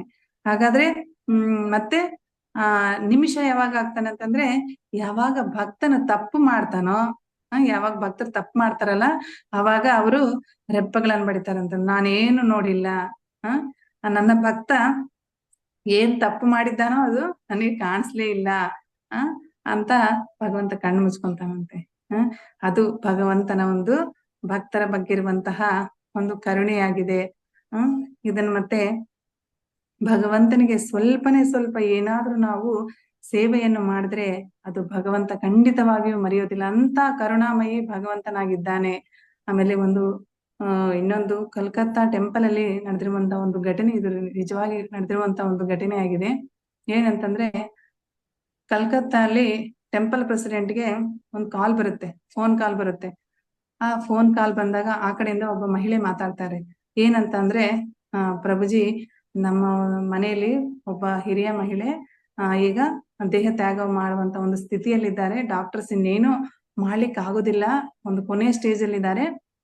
ಅವ್ರಿಗೆ ನನ್ಗೇನಿಲ್ಲ, ರಾಧಾಕೃಷ್ಣರ ಒಂದು ಫೋಟೋ ಬೇಕಿತ್ತು. ಅವರು ಅದನ್ನ ನೋಡ್ತಾ ಅವರು ದೇಹ ತ್ಯಾಗವನ್ನು ಮಾಡ್ಬೇಕು ಅನ್ನೋದೇ ನಮ್ಮ ಆಸೆ ಅಂತ ಅವ್ರು ಹೇಳ್ತಾರೆ. ದಯವಿಟ್ಟು ಆ ಒಂದು ವ್ಯವಸ್ಥೆಯನ್ನು ಮಾಡ್ರಿ, ಆ ಫೋಟೋವನ್ನ ನಮ್ಗೆ ಕಳ್ಸ್ಕೊಡ್ರಿ. ಇವಾಗ ನಮ್ಗೆ ಅಲ್ಲಿಗೆ ಬರ್ಲಿಕ್ಕೆ ಯಾರು ಇಲ್ಲ ನಮ್ಮ ಮನೆಯಲ್ಲಿ.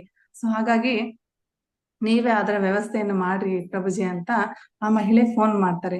ಆಯ್ತು ಮಾತಾಜಿ, ನಾನು ಖಂಡಿತ ಅದನ್ನ ಮಾಡ್ತೀನಿ, ನಮ್ಮ ಒಬ್ಬ ಭಕ್ತರಿಂದ ನಾನು ಕಳಿಸ್ತೀನಿ, ಅಡ್ರೆಸ್ ಅನ್ನು ಹೇಳ್ರಿ ಅಂತ ಹೇಳ್ತಾನೆ. ಸರಿ ಅಂತ ಅಂದ್ಬಿಟ್ಟು ಅಡ್ರೆಸ್ ಅನ್ನು ಹೇಳ್ತಾರೆ, ಅಡ್ರೆಸ್ ಬರ್ಕೊಂತಾರೆ.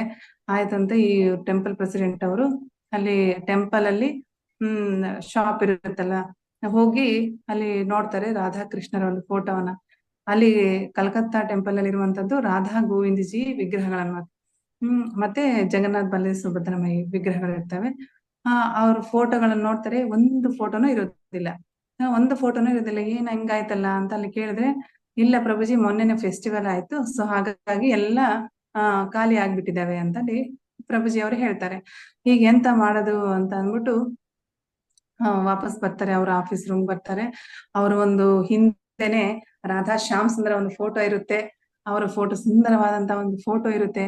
ಆ ಫೋಟೋವನ್ನ ಕಿತ್ಕೊಂಡು ಅವ್ರಿಗೆ ಆ ಅಡ್ರೆಸ್ಗೆ ಒಬ್ಬ ಪ್ರಭುಜಿನ ಕರೆದ್ಬಿಟ್ಟು ಕಳ್ಸ್ಕೊಟ್ಬಿಟ್ಟು ಆ ಮಾತಾಜಿನೂ ಸಹ ದೇಹ ತ್ಯಾಗವನ್ನ ಮಾಡ್ತಾರೆ. ಅದನ್ನ ನೋಡ್ತಾ ಸ್ವಲ್ಪ ದಿನ ನಂತರ ಏನಾಗುತ್ತೆ ಅಂದ್ರೆ, ಆ ಮಾತಾಜಿ ಯಾರು ಫೋನ್ ಮಾಡಿದ್ರಲ್ಲ ಈ ಟೆಂಪಲ್ ಪ್ರೆಸಿಡೆಂಟ್ಗೆ, ಅವರು ಟೆಂಪಲ್ಗೆ ವಿಸಿಟ್ ಮಾಡ್ತಾರೆ. ಮಾಡಿದಾಗ ಅವಾಗ ಅಲ್ಲಿ ಪ್ರಭುಜಿ ಹತ್ರ ಭೇಟಿ ಆಗ್ಬಿಟ್ಟು ಹೇಳ್ತಾರೆ, ಪ್ರಭುಜಿ 1-2 ನಿಮಿಷ ನಾನು ನಿಮ್ಮ ಹತ್ರ ಮಾತಾಡ್ಬೋದಾ, ಸ್ವಲ್ಪ ವಿಷಯ ಇದೆ, ಶೇರ್ ಮಾಡ್ಬೋದ ಅಂತ. ಆಯ್ತು ಮಾತಾಜಿ ಹೇಳ್ರಿ ಅಂತ ಹೇಳ್ತಾರೆ. ಅವಾಗ ಅವರು ಆ ಮಾತಾಜಿ ಹೇಳ್ತಾರೆ, ಏನ್ ನೀವು ಸರಿಯಾದ ಒಂದು ಸಮಯಕ್ಕೆ ನಮ್ಗೆ ಫೋಟೋವನ್ನು ಕಳಿಸಿದ್ರಿ ಪ್ರಭುಜಿ. ಏನಿದೆ ಅಲ್ಲ ಆ ಫೋಟೋ ನೋಡ್ತಾನೆ ಅವರು ದೇಹವನ್ನ ತ್ಯಾಗ ಮಾಡಿದ್ದಾರೆ. ಆ ಮಹಿಳೆ ಯಾರಿದಾರಲ್ಲ, ಅವರು ನಿಮ್ಮ ಪರಮ ಗುರುಗಳಾದಂತಹ ಒಂದು ಶ್ರೀಲ ಪ್ರಭುಪಾದರನ್ನ ಅವರು ಭೇಟಿ ಆಗಿದ್ರು. ಎಲ್ಲಿ ಭೇಟಿ ಆಗಿದ್ರಂತೆ ಅಂದ್ರೆ ವೃಂದಾವನದಲ್ಲಿ ಆ ಮಾತಾಜಿ ಅವರು ಭೇಟಿ ಆಗಿದ್ರಂತೆ. ಆಮೇಲೆ ಅಲ್ಲಿ ಆ ಮಾತಾಜಿ ಅವರು ತುಂಬಾ ರಿಚ್ ಆಗಿದ್ರು, ಅವಾಗ ತುಂಬಾ ರಿಚ್ ಆಗಿದ್ರು, ನಮ್ಮ ಒಂದು ರಿಲೇಷನ್ ಆಗಿದ್ದಾರೆ ಅವರು. ಅಲ್ಲಿ ಏನಾಯ್ತಂದ್ರೆ, ಪ್ರಭುಪಾದನ ಭೇಟಿ ಆದಾಗ ಈ ಮಾತಾಜಿ ಪ್ರಭುಪಾದರಿಗೆ ಕೇಳ್ತಾರಂತೆ, ಏನಂತಂದ್ರೆ, ಕೆನ್ ಐ ಹೆಲ್ಪ್ ಯು ಪ್ರಭುಜಿ? ಪ್ರಭುಪಾದ್ ಅಂತ ಕೇಳ್ತಾರಂತೆ. ನಾನೇನಾದ್ರೂ ನಿಮ್ಗೆ ಹೆಲ್ಪ್ ಮಾಡ್ಬೋದಾ ಅಂತ ಪ್ರಭುಪಾದ್ರಿಗೆ ಕೇಳಿದಾಗ, ಹೌದಾ ಮಾತಾಜಿ, ಆಯ್ತು, ನಮ್ಗೆ ಒಂದು ಡಿಟಿಗಳ ಒಂದು ಸ್ಪಾನ್ಸರ್ಶಿಪ್ ಬೇಕಾಗಿದೆ, ರಾಧಾಕೃಷ್ಣರ ಒಂದು ವಿಗ್ರಹಗಳಿಗೆ ಸ್ಪಾನ್ಸರ್ಶಿಪ್ ಬೇಕಾಗಿದೆ ಮಾತಾಜಿ, ದಯವಿಟ್ಟು ಅದನ್ನ ಮಾಡಬಹುದು ತಾವು ಅಂತ ಹೇಳ್ತಾರಂತೆ. ಸೊ ಹಾಗಾಗಿ ಆ ಮಾತಾಜಿ ಸರಿ ಆಯ್ತು ಅಂತ ಅವಾಗ್ಲೇ ಅಲ್ಲಿ ಎಷ್ಟು ಆಗುತ್ತೆ ಒಂದು ರಾಧಾ ಶ್ಯಾಮ್ ಸುಂದರ ಒಂದು ವಿಗ್ರಹಕ್ಕೆ ಅದನ್ನ ಅಮೌಂಟ್ ಅನ್ನ ಕೊಟ್ಬಿಡ್ತಾರೆ. ನೋಡಿ, ರಾಧಾ ಶ್ಯಾಮ್ ಸುಂದರು ಇದ್ರಿಂದ ನಾವು ತಿಳ್ಕೊಬೇಕೇನಂದ್ರೆ, ಎಷ್ಟು ಕರುಣಾಮಯಿಯಾಗಿದ್ದಾರೆ ಅಂತಂದ್ರೆ, ಆ ಮಾತಾಜಿ ಆ ರಾಧಾ ಶ್ಯಾಮ್ ಸುಂದರ ಒಂದು ವಿಗ್ರಹಗಳಿಗೆನೆ ಅವರು ಇದಾಗಿರ್ತಾರೆ, ಸ್ಪಾನ್ಸರ್ಶಿಪ್ ಕೊಟ್ಟಿರ್ತಾರೆ. ಆ ಮಾತಾಜಿ ಕಲ್ಕತ್ತಾಗ್ ಬರ್ಬೇಕು ಅಂತಂದ್ರೆ ಅಂತಿಮ ಸಮಯದಲ್ಲಿ ಎಲ್ಲಿ ಕಲ್ಕತ್ತಾ, ಎಲ್ಲಿ ವೃಂದಾವನ, ಆಮೇಲೆ ಆ ಕಲ್ಕತ್ತಾ ಟೆಂಪಲ್ ಅಲ್ಲಿ ಯಾವುದೇ ಫೋಟೋಗಳು ಇಲ್ದೇ ಇರುವಂತದ್ದು, ಮತ್ತೆ ರಾಧಾ ಶ್ಯಾಮ್ ಸುಂದರನೇ ಅವ್ರ ಮನೆಗೆ ಹೋಗ್ತಾರೆ. ನೋಡಿ ಎಂತ ಕರುಣ ಇದ್ದಾರೆ ನೋಡ್ರಿ ಭಗವಂತನಿಗೆ. ಅದಕ್ಕೆ ಹೇಳೋದು, ಸ್ವಲ್ಪ ಮಪ್ಯಸ್ ಧರ್ಮಸ್ಯ ತ್ರಾಯತೋ ಮಹತೋ ಭಯಾತ್ ಅಂತ.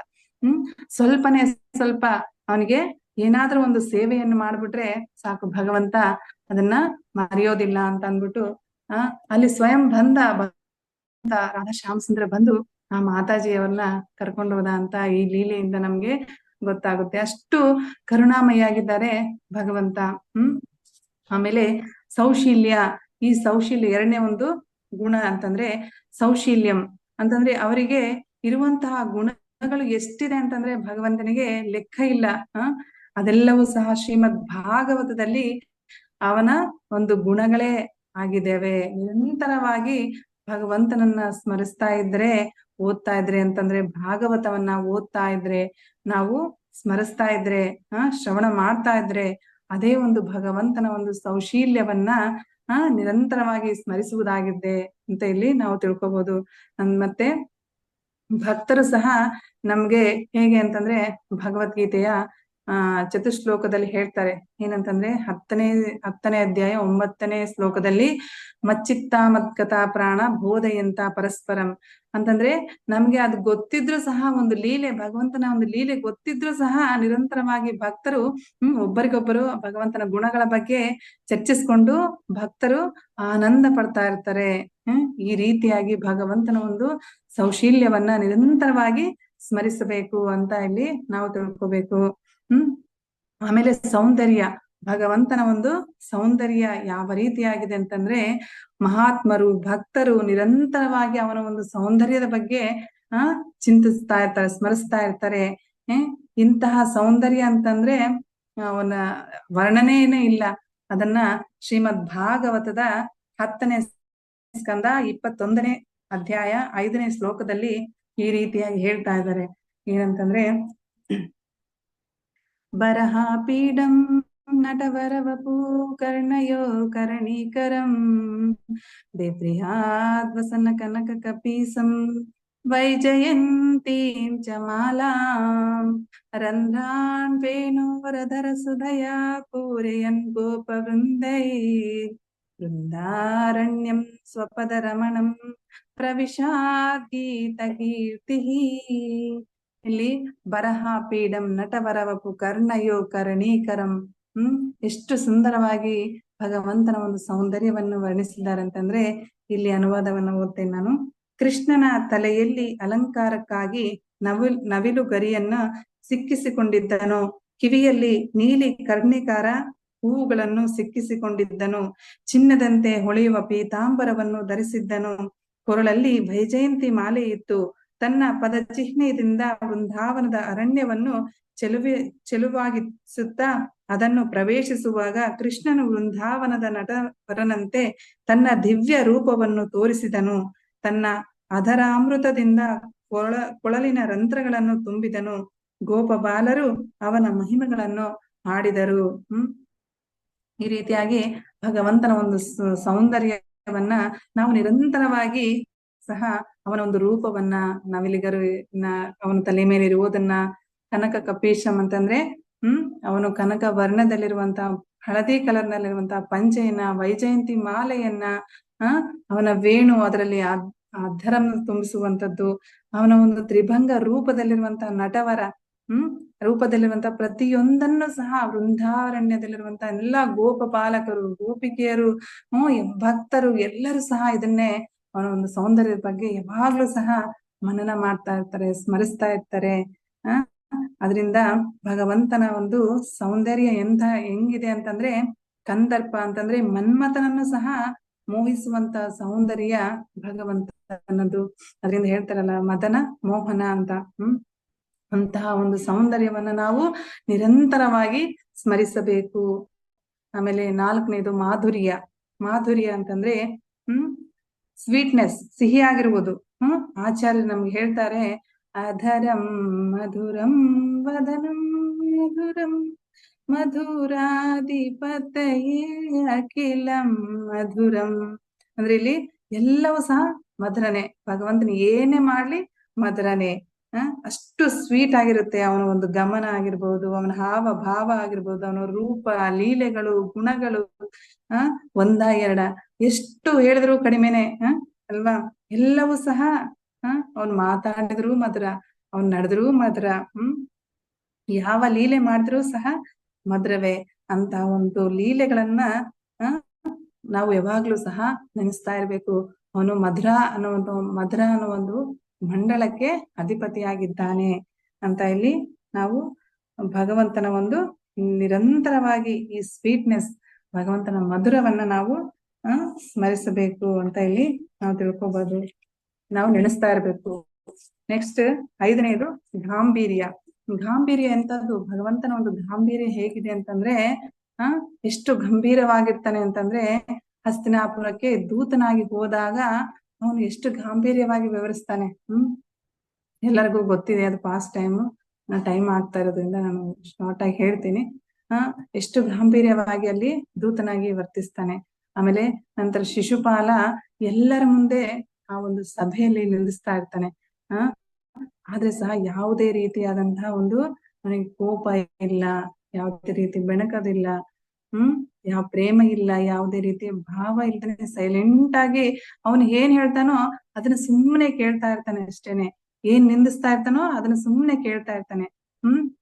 ಯಾವಾಗ ಅವನ ಒಂದು ಶಿಶುಪಾಲನ ಒಂದು ಪಾಪದ ಕೂಡ ಕಂಪ್ಲೀಟ್ ಆಗುತ್ತೋ, ತುಂಬುತ್ತೋ, ಅವಾಗ ಅವನನ್ನ ವಧಿಸ್ತಾನೆ. ಅಂತಹ ಒಂದು ಗಾಂಭೀರ್ಯ ಭಗವಂತನದ್ದು. ನಮ್ಗೆ ಯಾರಾದ್ರೂ ಏನಾದ್ರೂ ಅಂದ್ಬಿಟ್ರೆ ಆಯ್ತು, ಅದನ್ನೇ ಕೊರಗ್ತಾ ಇರ್ತೀವಿ.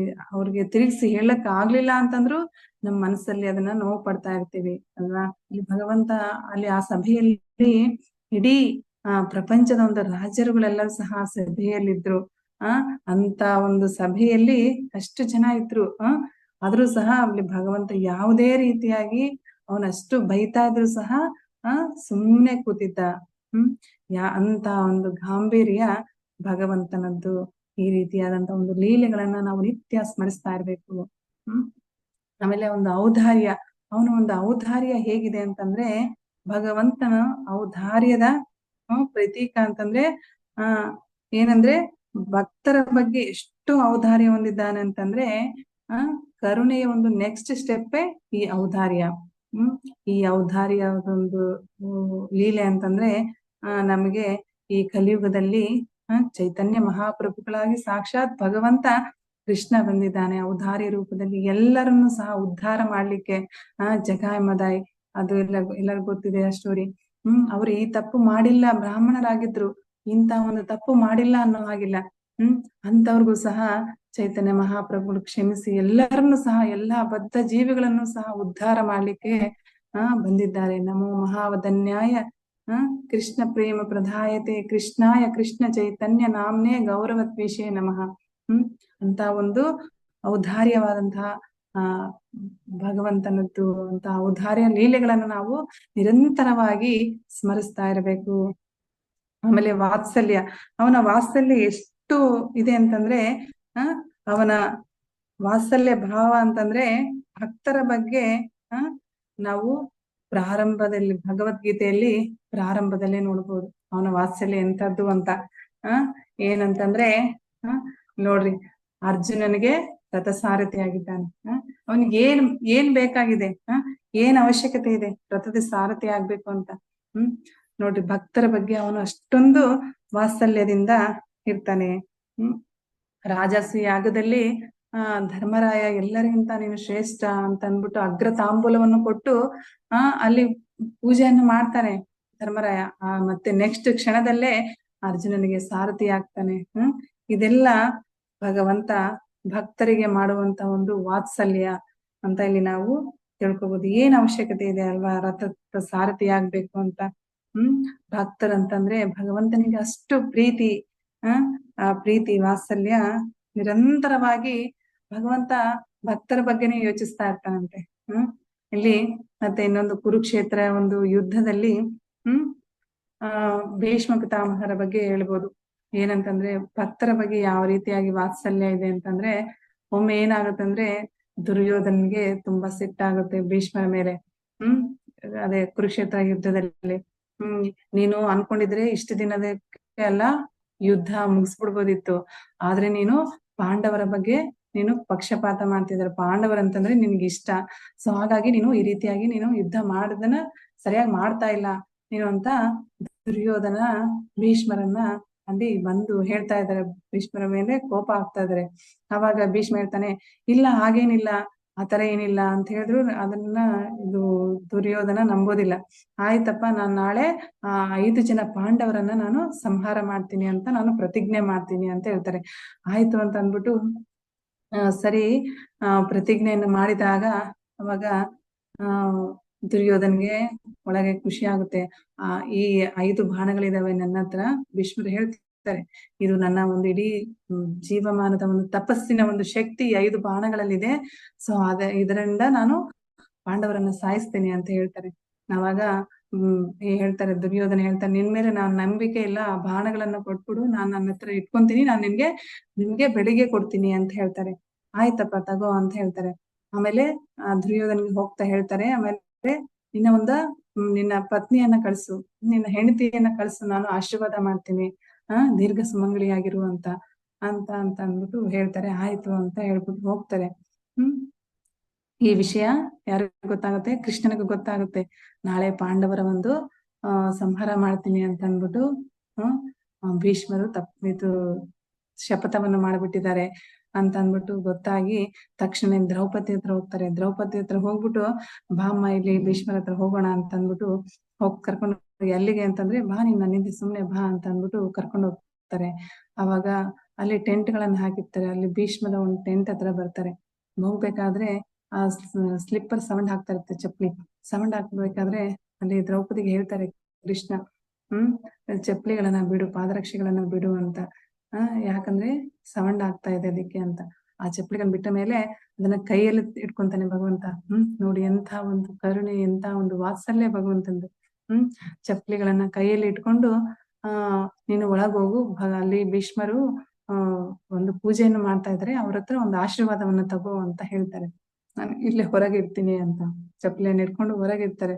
ಅವಾಗ ದ್ರೌಪದಿ ಏನಿದಾರಲ್ಲ ಹೋಗಿ ಅಲ್ಲಿ ಭೀಷ್ಮರಿಗೆ ಪ್ರಣಾಮಗಳನ್ನು ಮಾಡ್ತಾರೆ. ತಕ್ಷಣ ಪ್ರಣಾಮಗಳನ್ನು ಮಾಡಿ ಅವಾಗ ಭೀಷ್ಮರು ಹೇಳ್ತಾರೆ, ದೀರ್ಘ ಸುಮಂಗಲಿ ಭವ ಅಂತ ಹೇಳ್ತಾರೆ. ಆಮೇಲೆ ಆಶೀರ್ವಾದ ತಗೊಂಡು ಎದ್ಮೇಲೆ ನೋಡ್ತಾರೆ, ಇಲ್ಲಿ ದ್ರೌಪದಿ ಇರ್ತಾರೆ. ನಾನೇನು ದುರ್ಯೋಧನ ಪತ್ನಿಗೆ ಬರ್ಲಿಕ್ಕೆ ಹೇಳಿದೆ, ಇವ್ರು ಯಾಕೆ ಬಂದಿದ್ದಾರೆ ಅಂತ ಮನಸ್ಸಲ್ಲಿ ಅನ್ಕೊಂತಾರೆ. ನೀನು ಇಲ್ಲಿ ಹೆಂಗ್ ಬಂದೆ ಅಂತ. ಅವಾಗ ನನ್ನ ಕೃಷ್ಣ ಕರ್ಕೊಂಡ್ ಬಂದ ಅಂತ ಹೇಳ್ತಾರೆ. ಅವಾಗ ಕೃಷ್ಣ ಹಿಂದೆಯಿಂದ ಬರ್ತಾನೆ. ಅವಾಗ ಹಿಂಗೆ 2 ಚಪ್ಪಲಿ ಇಟ್ಕೊಂಡು, ನಾನೇ ಕರ್ಕೊಂಡ್ ಬಂದಿದ್ದು ಅಂತ. ಅವಾಗ ಭೀಷ್ಮ ಹೇಳ್ತಾರೆ, ಎಷ್ಟ ಭಕ್ತ ವತ್ಸಲ ನೀನು ಅಂತ ಹೇಳ್ತಾರೆ. ಈ ರೀತಿಯಾಗಿ ಭಗವಂತ ಅಷ್ಟು ವಾತ್ಸಲ್ಯದಿಂದ ಭಕ್ತರ ಬಗ್ಗೆ ಇರ್ತಾನೆ. ಅದೇ ಮತ್ತೆ ಅರ್ಜುನನಿಗೂ ಸಹ ಎಬ್ಬಿಸ್ತಾನೆ, ಅಲ್ಲಿ ಮಲ್ಕೊಂಡಿರ್ತಾನೆ. ಅರ್ಜುನ ಎದ್ದೇಳು ಬೇಗ, ಇಲ್ಲಿ ಭೀಷ್ಮರು ಶಪಥವನ್ನು ಮಾಡಿದ್ದಾರೆ, ನಿಮ್ಮನ್ನ ಸಾಯಿಸ್ತಾರೆ ಬೆಳಿಗ್ಗೆ ಅಂತ. ಆಯ್ತು, ಏನಾಯ್ತು, ಗುಡ್ ನೈಟ್ ಅಂತ ಮಲಗ್ತಾ ಇರ್ತಾನೆ. ಹಾಗಲ್ಲ, ಎದ್ದೇಳು ಅಂತ ಹೇಳ್ಬಿಟ್ಟು, ನೀನು ಹೋಗಿ ತಕ್ಷಣ ಹೋಗಿ ದುರ್ಯೋಧನ ಹತ್ರ ಒಂದು 5 ಬಾಣ ಇದಾವೆ, ಅದನ್ನ ಇಸ್ಕೊಂಡ್ ಬಾ. ನಿನಗೆ ವನವಾಸದಲ್ಲಿದ್ದಾಗ ನಿನಗೆ ದುರ್ಯೋಧನ ಒಂದು ವರವನ್ನು ಕೊಟ್ಟಿದ್ದ. ಆ ವರವನ್ನು ಈಗ ಕೇಳು, ಸಮಯ ಬಂದಿದೆ, ಸಮಯ ಬಂದಾಗ ಕೇಳ್ತೀನಿ ಅಂತ ಹೇಳಿದ್ದೆ ನೀನು, ಈಗ ಬಂದಿದೆ, ಹೋಗಿ ಕೇಳು ಅಂತ ಹೇಳ್ತಾರೆ. ಸರಿ ಅಂತ ಹೇಳ್ಬಿಟ್ಟು ಹಾಗೆ ಹೋಗಿ ಅಲ್ಲಿ ಆ ದುರ್ಯೋಧನ ಒಂದು ಟೆಂಟ್ ಹತ್ರ ಹೋಗಿ ಕೇಳ್ತಾರೆ. ಟೆಂಟ್ ಅಲ್ಲಿ ಹೋಗಿ ಕೇಳ್ತಾರೆ, ದುರ್ಯೋಧನ ಅಲ್ಲಿ ಏನ್ ಇಷ್ಟೊತ್ತಲ್ಲಿ ಬಂದಿಯ ಅರ್ಜುನ, ಕುತ್ಕೋ ಅಂತ ಹೇಳ್ಬಿಟ್ಟು ಉಪಚಾರವನ್ನ ಮಾಡ್ತಾನೆ. ಹೇಳ್ತಾರೆ ಅವಾಗ ಏನ್ ಬಂದಿದ್ದು ಅಂತಂದ್ರೆ, ಅರ್ಜುನ ಹೇಳ್ತಾನೆ, ನಾನು ಅವಾಗ ಹೆಲ್ಪ್ ಮಾಡಿದ್ನಲ್ಲ, ಆ ವನವಾಸದಲ್ಲಿದ್ದಾಗ ನಿನ್ಗೆ ಗಂಧರ್ವರು ಅಟ್ಯಾಕ್ ಮಾಡಿದ್ದಾಗ ನಾನು ರಕ್ಷಣೆಯನ್ನ ಮಾಡಿದ್ದೆ ನಿನ್ಗೆ. ಅವಾಗ ನೀನ್ ಹೇಳಿದ್ದೆ ನಿನ್ಗೆ ಏನ್ ಬೇಕಾದ್ರೂ ಕೊಡ್ತೀನಿ ಅಂತ, ನಾನ್ ಸಮಯ ಬಂದಾಗ ಕೇಳ್ತೀನಿ ಅಂತ ಹೇಳಿದ್ದೆ, ಈಗ ನನಗೆ ಬೇಕು ಅಂತ ಕೇಳ್ತಾರೆ. ಆಯ್ತು, ಏನ್ ಬೇಕು ಕೇಳು. ಎಲ್ಲಾರು ಅನ್ಕೊಂತಾರೆ ನನ್ನ ಬಹಳ ಕೆಟ್ಟವನು ಅಂತ, ಆದ್ರೆ ನಾನೇನ್ ಅಷ್ಟೊಂದು ಕೆಟ್ಟವನಲ್ಲ, ನೀನ್ ಏನ್ ಬೇಕಾದ್ರೂ ಕೇಳು, ನಾನು ಕೊಡ್ತೀನಿ ಅಂತ. ಆ 5 ಬಾಣಗಳು, ಭೀಷ್ಮರು 5 ಬಾಣಗಳು ನನ್ಗೆ ಬೇಕು ಅಂತ ಕೇಳ್ತಾರೆ. ಅವಾಗ ದುರ್ಯೋಧನಿಗೆ ಶಾಕ್ ಆಗುತ್ತೆ. ಇದು ಹೆಂಗ್ ಗೊತ್ತಾಯ್ತು? ಈಗ ತಾನೇ ನಾನು ಬಂದಿದ್ದೀನಿ, ಅಷ್ಟು ಬೇಗ ಹೆಂಗ್ ಗೊತ್ತಾಯ್ತು ದುರ್ಯೋಧನ್ಗೆ, ಅರ್ಜುನನಿಗೆ ಅಂತ. ಅವಾಗ ಕೃಷ್ಣ ಹಿಂದೆ ಬರ್ತಾನೆ, ನಾನೇ ಹೇಳಿದ್ದು ಅಂತ.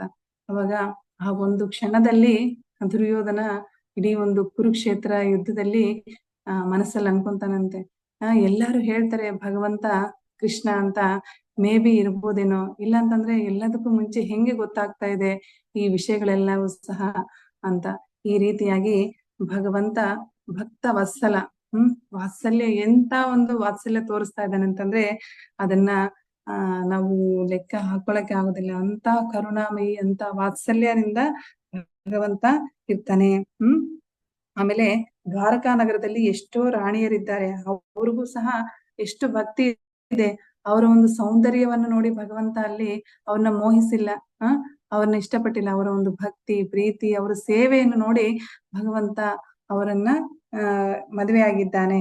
ಅದರಿಂದ ಇಲ್ಲಿ ನಾವು ಒಂದ್ ತಿಳ್ಕೊಬೇಕು, ನಮ್ಮಲ್ಲಿ ಸಹ ನಮ್ಗೆ ಆ ರೀತಿಯಾಗಿ ಭಗವಂತ ಆಕರ್ಷಣೆ ಮಾಡ್ಬೇಕು ಅಂತಂದ್ರೆ ಒಂದೇ ಒಂದು ಬೇಕಾಗಿದ್ದು ನಮ್ಗೆ ಅದು ನಮ್ಮ ಒಂದು ಗುಣ, ನಮ್ಮ ಒಂದು ಮನಸ್ಸು ಭಗವಂತನಿಗೆ ಕೊಡ್ಬೇಕದು ಭಕ್ತಿಯಿಂದ ಮಾತ್ರ. ಭಕ್ತಿ ಗುಣ ಇದ್ರೆ ನಿರಂತರವಾಗಿ ಅವನನ್ನ ಸ್ಮರಿಸ್ತಾ ಇರ್ಬೇಕು. ಆ ಸ್ಮರಿಸಿದಾಗ ಭಗವಂತ ನಮ್ಮ ಕಡೆ ತಿರುಗಿ ನೋಡ್ತಾನೆ ಅಂತ ಹೇಳ್ಬೋದು. ಹಾಗಾದ್ರೆ ಇಲ್ಲಿ ಈ ರೀತಿಯಾಗಿ ನಿರಂತರವಾಗಿ ಭಗವಂತನನ್ನೇ ಸ್ಮರಿಸುವಂತವರು ಯಾರ್ಯಾರು ಅಂತಂದ್ರೆ ಗೋಪಿಕೆಯರಲ್ಲೇ ಅತ್ಯಂತ ಶ್ರೇಷ್ಠವಾದಂತಹ ಶ್ರೀಮತಿ ರಾಧಾರಾಣಿಯಾಗಿದ್ದಾರೆ. ನಿರಂತರವಾಗಿ ಭಗವಂತನನ್ನ ಸ್ಮರಿಸ್ತಾ ಇದ್ರು. ಎಲ್ಲಾ ಗೋಪಿಕೆಯರಲ್ಲೇ ಶ್ರೇಷ್ಠವಾದಂತಹ ಶ್ರೀಮತಿ ರಾಧಾರಾಣಿ ಅವರ ಬಗ್ಗೆ ಹೇಳಕ್ ತುಂಬಾ ಇದೆ. ಆದ್ರೆ ಅವರು ಏನಂತಂದ್ರೆ ಅವರ ಒಂದು ಕರುಣೆ ಎಂತದಿದೆ ಅಂದ್ರೆ ಅವರ ಅನುರಾಗ ಹೆಂಗಿದೆ ಅಂತಂದ್ರೆ ಒಂದು ಸಮುದ್ರಕ್ಕೆ ಹೋಲಿಸ್ತಾ ಇದ್ದಾರೆ. ಯಾರಿಗಾದ್ರೂ ಶ್ರೀಕೃಷ್ಣನ ಬಗ್ಗೆ ಅನುರಾಗವಿದೆ ಅಂತಂದ್ರೆ ಅದು ರಾಧಾರಾಣಿಯವರ ಅನುರಾಗದಲ್ಲಿ ಒಂದು ಬಿಂದು ಮಾತ್ರ ಅಂತ ಇಲ್ಲಿ ಹೇಳ್ತಾ ಇದ್ದಾರೆ. ಆಮೇಲೆ ನಮ್ಗೇನಾದ್ರೂ ಕೃಷ್ಣ ಭಕ್ತಿ ಬರ್ಬೇಕು ಅಂತಂದ್ರೆ ನಾವು ರಾಧಾರಾಣಿ ಹತ್ರ ಹೋಗಿ ಬೇಡ್ಕೋಬೇಕು. ಆ ರಾಧಾರಾಣಿ ನಮ್ಗೆ ಅರ್ಹತೆ ಇದೆಯಾ ಅಂತ ನೋಡೋದಿಲ್ಲ. ಅಷ್ಟು ಅವರು ಸಹ ಅಷ್ಟು ಕರುಣಾಮಯಿಯಾಗಿದ್ದಾರೆ, ನಮ್ಗೆ ಸ್ಯಾಂಕ್ಷನ್ ಮಾಡ್ಬಿಡ್ತಾರೆ. ಅವಾಗ ರಾಧಾರಾಣಿ ಯಾವಾಗ ಸ್ಯಾಂಕ್ಷನ್ ಮಾಡ್ತಾರೋ ಅವಾಗ ಭಗವಂತ ನೋ ಅಂತ ಹೇಳದೇ ಇಲ್ಲ. ಸೊ ಹಾಗಾಗಿ ರಾಧಾರಾಣಿ ಸಹ ಅವರು ಸಹ ಅಷ್ಟು ಕೃಪಾಳಾಗಿದ್ದಾರೆ. ಅವ್ರಿಗೆ ಶರಣಾಗತರಾದ್ರೆ ಸಾಕು, ಅವರು ಸಹ ಅರ್ಹತೆ ಇದೇನಾ ಇಲ್ಲ ಅಂತ ನೋಡೋದಿಲ್ಲ. ಅಂತ ಒಂದು ಭಗವಂತ ಯಾವಾಗ್ಲೂ ಸಹ ಆ ರಾಧಾರಾಣಿಯ ಬಗ್ಗೆ ಸ್ಮರಣೆ ಮಾಡ್ತಾ ಇರ್ತಾರಂತೆ. ಯಾಕೆ? ಶ್ರೀಕೃಷ್ಣನು ರಾಧಾರಾಣಿಯನ್ನ ನಿರಂತರವಾಗಿ ಸ್ಮರಿಸ್ತಾ ಇರ್ತಾನೆ. ಎಷ್ಟೋ ಒಂದು ನಮ್ಗೆ ಲೀಲೆ ಗೊತ್ತು, ರಾಸಲೀಲೆ. ಗೋಪಿಕೆಯರ ಜೊತೆ ರಾಸಲೀಲೆ ನೃತ್ಯ ಮಾಡ್ಬೇಕಾದ್ರೆ ಎಲ್ಲಾ ಗೋಪಿಕೆಯರ ಸ್ವಲ್ಪ ಅಹಂಕಾರ ಬಂತು. ಆ ತಕ್ಷಣನೇ ಅವ್ರನ್ನೆಲ್ಲ ಬಿಟ್ಟು ರಾಧಾರಾಣಿ ಜೊತೆ ಹೋಗ್ಬಿಡ್ತಾರೆ ಭಗವಂತ. ಕಾರಣ ಏನಂತಂದ್ರೆ ರಾಧಾರಾಣಿಯಲ್ಲಿರುವಂತ ಒಂದು ಭಕ್ತಿ. ಯಾವಾಗ್ಲೂ ಸಹ ಭಕ್ತಿಯಲ್ಲಿ ಇರ್ತಾರೆ, ಯಾವಾಗ್ಲೂ ಸಹ ಭಗವಂತನ ಬಗ್ಗೆ ಚಿಂತನೆ ಮಾಡ್ತಾ ಇರ್ತಾರೆ. ನಾವು ಕೃಷ್ಣನನ್ನ ಭಕ್ತಿಯಿಂದ ಕೊಂಡ್ಕೊಳ್ಬಹುದು ಸಹ, ನಾವು ಸಹ ಭಕ್ತಿಯಿಂದ ಕೊಂಡ್ಕೊಳ್ಬಹುದು. ಈಗ ನಾವು ಭಕ್ತ ತುಕಾರಾಮ, ಭಕ್ತ ಕುಂಬಾರ ಇವರೆಲ್ಲ ಸಹ ಭಕ್ತಿಯಿಂದ ಭಗವಂತನನ್ನ ಪೂಜೆ ಮಾಡ್ತಾ ಇದ್ರು. ಆಮೇಲೆ ಶ್ರೀಕೃಷ್ಣ ತುಲಾಭಾರ ಅದು ಗೊತ್ತಿದೆ ಎಲ್ಲರಿಗೂ ಸಹ. ಸತ್ಯಭಾಮೆ ಭಗವಂತನನ್ನ ಮಾರ್ಬಿಟ್ಟಿರ್ತಾರೆ ಅಂತಂದ್ರೆ ನಾರದರಿಗೆ ಸೇಲ್ ಮಾಡ್ಬಿಟ್ಟಿರ್ತಾರೆ. ಅವಾಗ ಒಂದು ಅಹಂಕಾರದಿಂದ ಭಗವಂತ ಅಲ್ಲಿ ಎಲ್ಲಾ ಒಂದು ತ್ರಾಸಲ್ಲಿ ಕುತ್ಕೊಂಡಾಗ ಭಗವಂತ ಒಂದು ಕಡೆ ಅವರ ಐಶ್ವರ್ಯ ಎಲ್ಲ, ಸತ್ಯಭಾಮೆಯ ಒಂದು ಐಶ್ವರ್ಯ ಎಲ್ಲ ಒಂದು ಕಡೆ ಇಟ್ಟಾಗ ಭಗವಂತ ಅಲ್ಲಿ ತೂಗೋದಿಲ್ಲ. ಕೇವಲ ಒಂದು ರುಕ್ಮಿಣಿ ಮಾತೆ ಬಂದು ಕೇವಲ ಒಂದು ತುಳಸಿ ಒಂದು ದಳವನ್ನ ಇಡ್ತಾರೆ ಭಕ್ತಿಯಿಂದ. ಆ ರೀತಿಯಾಗಿ ಭಗವಂತನಿಗೆ ಬೇಕಾಗಿದ್ದು ಕೇವಲ ಒಂದು ಭಕ್ತಿ ಅಂತ ನಾವಿಲ್ಲಿ ತಿಳ್ಕೊಬಹುದು. ಈ ರೀತಿಯಾಗಿ ಆಮೇಲೆ ಶ್ರೀಕೃಷ್ಣ ಭಗವಂತ ರಾಧಾರಾಣಿ ಬಗ್ಗೆ ಆಲೋಚನೆ ಮಾಡಿ ರಾಧಾರಾಣಿಗೆ ಸೇವೆ ಮಾಡಲು ಮತ್ತು ಅವರ ಒಂದು ಭಾವನೆಗಳನ್ನ ತಿಳಿದುಕೊಳ್ಳಲು ತಪಿಸ್ತಾ ಇರ್ತಾರಂತೆ. ಕಾರಣ ಏನಂತಂದ್ರೆ ರಾಧಾರಾಣಿ ಮನ್ಮನಾಭವ ಭಕ್ತೋ, ನಿರಂತರವಾಗಿ ಕೃಷ್ಣನ ಬಗ್ಗೆನೆ ಅವರು ಯೋಚನೆ ಮಾಡ್ತಾ ಇರ್ತಾರೆ. ರಾಧಾರಾಣಿ, ಗೋಪಿಕೆಯರು ಸಹ, ಆಮೇಲೆ ವ್ರಜವಾಸಿಗಳು ಸಹ ಎಲ್ಲರೂ ಸಹ ನಿರಂತರವಾಗಿ ಕೃಷ್ಣನ ನಾಮ, ಅವನ ಕೃಷ್ಣನ ಸ್ಮರಣೆ, ಕೃಷ್ಣನ ಪೂಜೆ, ಕೃಷ್ಣನ ಆರಾಧನೆ, ನಿರಂತರವಾಗಿ ಕೃಷ್ಣನ ಬಗ್ಗೆನೆ ಎಲ್ಲರೂ ಸಹ ಯೋಚನೆ ಮಾಡ್ತಾ ಇರ್ತಾರೆ, ಸ್ಮರಿಸ್ತಾ ಇರ್ತಾರೆ. ಆದ್ರಿಂದ ಈಗ ಹಾಗಾದ್ರೆ ನಾವು ಯಾಕೆ ನಿರಂತರವಾಗಿ ಭಗವಂತನನ್ನ ಸ್ಮರಿಸ್ಬೇಕು? ನಾವ್ ಯಾಕೆ ಸ್ಮರಿಸ್ಬೇಕು ಅಂತಂದ್ರೆ, ಯಾಕಂದ್ರೆ ನಾವೆಲ್ಲರೂ ಸಹ ಅವನ ಒಂದು ಅಂಶಗಳಾಗಿದ್ದೇವೆ. ಆದ್ದರಿಂದ ಅವರಿಂದ ಬಂದಂತ ಒಂದು ಅಂಶಗಳಾಗಿದ್ದೇವೆ ನಾವೆಲ್ಲವೂ ಸಹ. ಈಗ ನೋಡಿ, ನಾವೇ ಇದ್ದೇವೆ, ಎಲ್ಲರೂ ಸಹ ನಾವು ತಂದೆ ತಾಯಿರ ಮಕ್ಕಳು, ನಮಗೂ ಮಕ್ಕಳಿದ್ದಾರೆ. ನಾವೇನ್ ಅನ್ಕೊಳ್ತೇವೆ ಅಂತಂದ್ರೆ, ನನ್ನ ಮಕ್ಕಳು ನನ್ನನ್ನೇ ಪ್ರೀತಿಸ್ಬೇಕು, ನನ್ನ ಹತ್ರನೇ ಇರ್ಬೇಕು, ನನ್ನ ಹತ್ರನೇ ಟೈಮ್ ಸ್ಪೆಂಡ್ ಮಾಡ್ಬೇಕು. ಹಾಗಂತ ಎಲ್ಲಾ ತಂದೆ ತಾಯಿರ ಒಂದು ಆಸೆ ಆಗಿರುತ್ತೆ, ಕೋರಿಕೆ ಆಗಿರುತ್ತದೆ. ಮತ್ತೆ ಹಾಗಾದ್ರೆ ನಮ್ಮೆಲ್ಲರ ತಂದೆ ಯಾದಂತಹ ಶ್ರೀಕೃಷ್ಣ ಭಗವಂತನು ಅವನು ಸಹ ಇದನ್ನೇ ಕೋರ್ಕೊಳ್ತಾ ಇರೋದು, ಅವನು ಸಹ ಇದನ್ನೇ ಆಸೆ ಪಡ್ತಾ ಇರೋದು. ನಿರಂತರವಾಗಿ ನನ್ನನ್ನ ಸ್ಮರಿಸಬೇಕು, ನನ್ನನ್ನೇ ಪ್ರೀತಿಸ್ಬೇಕು, ನನ್ನನ್ನೇ ಆರಾಧಿಸಬೇಕು, ನನ್ನನ್ನೇ ಸೇರಲು ಪ್ರಯತ್ನಿಸಬೇಕು ಅಂತ ಇಲ್ಲಿ ಭಗವಂತ ಕೇಳ್ತಾ ಇದ್ದಾನೆ. ನನ್ನ ಮಕ್ಕಳು ನನ್ನಿಂದ ದೂರ ಇದ್ದಾರೆ. ನಾವೆಲ್ಲರೂ ಸಹ ಭಗವಂತನ ಮಕ್ಕಳು, ಅವನಿಂದ ದೂರ ಇದ್ದೀವಿ. ಸೊ ಹಾಗಾಗಿ ನನ್ನನ್ನ ಸ್ಮರಿಸಿದ್ರೆ ಸಾಕು, ನನ್ನ ಹತ್ರ ನಾನು ಕರ್ಕೊಳ್ತೀನಿ ಅಂತ ಇಲ್ಲಿ ಭಗವಂತ ಹೇಳ್ತಾ ಇದ್ದಾನೆ. ನಾನು ಕರ್ಕೊಂತೀನಿ, ನನ್ನ ಜಸ್ಟ್ ಸ್ಮರಿಸಿದ್ರೆ ಸಾಕು ಅಂತ ಇಲ್ಲಿ ಭಗವಂತ ಹೇಳ್ತಾ ಇದ್ದಾನೆ. ಇಲ್ಲಿ ಈ ಶ್ಲೋಕದಲ್ಲಿ ಅರ್ಜುನನಿಗೆ ವಾಗ್ದಾನ ಮಾತನ್ನು ಕೊಡ್ತಾ ಇದ್ದಾನೆ. ಖಂಡಿತವಾಗ್ಲೂ ನನ್ನನ್ನ ಈ ರೀತಿಯಾಗಿ ಸ್ಮರಿಸಿದ್ರೆ ಯಾವಾಗ್ಲೂ ಸಹ ನನ್ನನ್ನೇ ಪೂಜೆ ಮಾಡಿ ನಮಸ್ಕಾರ ಮಾಡಿ ಈ ರೀತಿ ಮಾಡಿದ್ರೆ ಖಂಡಿತವಾಗಿಯೂ ಸಹ ನೀನು ನನ್ನ ಧಾಮಕ್ಕೆ ಬರ್ತೀಯ. ನಿರಂತರವಾಗಿ ಅವನ ಬಗ್ಗೆ ಸ್ಮರಿಸಿದ್ರೆ ಸಾಕು.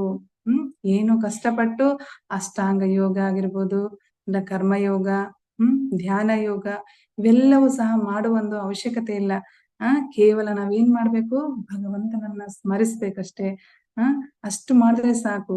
ನಾವು ಯಾವುದೇ ಒಂದು ಪರಿಸ್ಥಿತಿಯಲ್ಲಿದ್ರೂ ಸಹ, ಯಾವುದೇ ಒಂದು ಸ್ಥಿತಿಯಲ್ಲಿದ್ರೂ ಸಹ ನಿರಂತರವಾಗಿ ಶ್ರೀ ಕೃಷ್ಣನನ್ನ ನಮ್ಮ ಒಂದು ಜೀವನದಲ್ಲಿ ಭಾಗವಾಗಿ ಮಾಡಿಕೊಳ್ಬೇಕು. ನಾವು ಯಾವ ಕೆಲಸ ಮಾಡಿದರೂ ನಾನು ಕೃಷ್ಣನಿಗೋಸ್ಕರ ಮಾಡ್ತಾ ಇದ್ದೀನಿ ಇನ್ನು ಒಂದು ಭಾವವನ್ನ ಹೊಂದಿರಬೇಕು. ಯಾವ ರೀತಿಯಾಗಿ ರಾಧಾರಾಣಿ, ಗೋಪಿಕೆಯರು ಮತ್ತೆ ವ್ರಜವಾಸಿಗಳು ಅವ್ರು ಯಾವ ಕೆಲಸ ಮಾಡಿದ್ರು ಸಹ ನಾನು ಕೃಷ್ಣನ್ಗೋಸ್ಕರ ಮಾಡ್ತಾ ಇದ್ದೀನಿ. ಅವ್ರ ಅಕ್ಕಪಕ್ಕದವ್ರು ಮಾತಾಡಿದ್ರು ಸಹ ಕೃಷ್ಣ ಹಂಗ್ ಮಾಡಿದಂತೆ ಹಿಂಗ್ ಮಾಡಿದಂತೆ, ಅವ್ರಿಗೆ ಬರೀ ಅದೇ ವ್ರಜವಾಸಿಗಳಿಗೆಲ್ಲ ಗೋಪಿಕೆರೆಲ್ಲ ಯಾವಾಗ್ಲೂ ಸಹ ಒಂದು ಕೃಷ್ಣನ ಸ್ಮರಣೆಯಲ್ಲೇ ಇರ್ತಾ ಇದ್ರು. ಅಷ್ಟು ಮಾಡಿದ್ರೆ ಸಾಕು, ನಾನು ಕೃಷ್ಣನ್ಗೋಸ್ಕರ ಮಾಡ್ತಾ ಇದ್ದೀನಿ ಅನ್ನೋ ಒಂದು ಭಾವನೆ ಇರ್ಬೇಕು. ಇದ್ರೆ ಅವಾಗ ಅಂತವ್ರಿಗೋಸ್ಕರ ಭಗವಂತ ಸ್ವಯಂ ಭಗವಂತನೇ ಇಳಿದು ಬರ್ತಾನೆ. ಅದ್ರಲ್ಲಿ ನೋ ಡೌಟ್ ಅನ್ನೋದು. ಅಂತವ್ರಿಗೆ ದಾಸನಾಗ್ತಾನೆ, ಭಕ್ತನಾಗ್ತಾನೆ. ಹೇಗೆ ಅರ್ಜುನನಿಗೆ ರಥಸಾರಥಿಯಾಗಿದ್ದಾನೆ, ಅಂತಹ ಒಂದು ಭಕ್ತಿಯನ್ನ ಕೃಷ್ಣನ ಬಗ್ಗೆ ಶುದ್ಧ ಭಕ್ತರು ಎಷ್ಟು ಭಕ್ತಿಯನ್ನು ಹೊಂದಿದ್ದಾರೆ ಅಂತಂದ್ರೆ ಅದು ಕೇವಲ ಒಂದು ಸ್ಮರಣೆಯಿಂದ. ಯಾರೆಲ್ಲ ಶುದ್ಧ ಭಕ್ತರಿದ್ದಾರಲ್ಲ ಅವ್ರಿಗೆಲ್ಲ ಯಾವ ರೀತಿಯಾಗಿ ಬಂದಿದೆ ಸ್ಮರಣೆಯಿಂದ ಮಾತ್ರ ಆ ಭಕ್ತಿ ಬಂದಿದೆ. ಆ ಸ್ಮರಣೆ ಎನ್ನುವುದು ಶ್ರವಣದಿಂದ ಬರುತ್ತೆ. ಭಗವಂತನ ಒಂದು ಲೀಲೆಗಳನ್ನ ಶ್ರವಣ ಮಾಡ್ತಾ ಇದ್ರೆ ಆ ಒಂದು ಭಕ್ತಿ ನಮಗೂ ಬರುತ್ತೆ. ಆದ್ರಿಂದ ನಾವು ನಿರಂತರವಾಗಿ ಭಗವಂತನನ್ನ ಸ್ಮರಣೆ ಮಾಡ್ತಾ ಇರ್ಬೇಕು. ಅವಾಗ ಭಗವಂತನ ಲೀಲೆ ಗುಣಗಳನ್ನ ಸ್ಮರಿಸ್ತಾ ಇದ್ರೆ ನಾವು ಕೂಡ ರಾಧಾರಾಣಿ ಕೃಪೆ, ಕೃಷ್ಣನ ಕೃಪೆ, ಗುರುಗಳ ಕೃಪೆ ಇದ್ದರೆ ಗೋಪಿಕೆಯರಷ್ಟು ಭಕ್ತರಾಗಬಹುದೇನೋ ಅನ್ನೋ ಒಂದು ಅದು ಆಗಬಹುದು ಅಂತ ಇಲ್ಲಿ ನಾವು ತಿಳ್ಕೊಬಹುದು.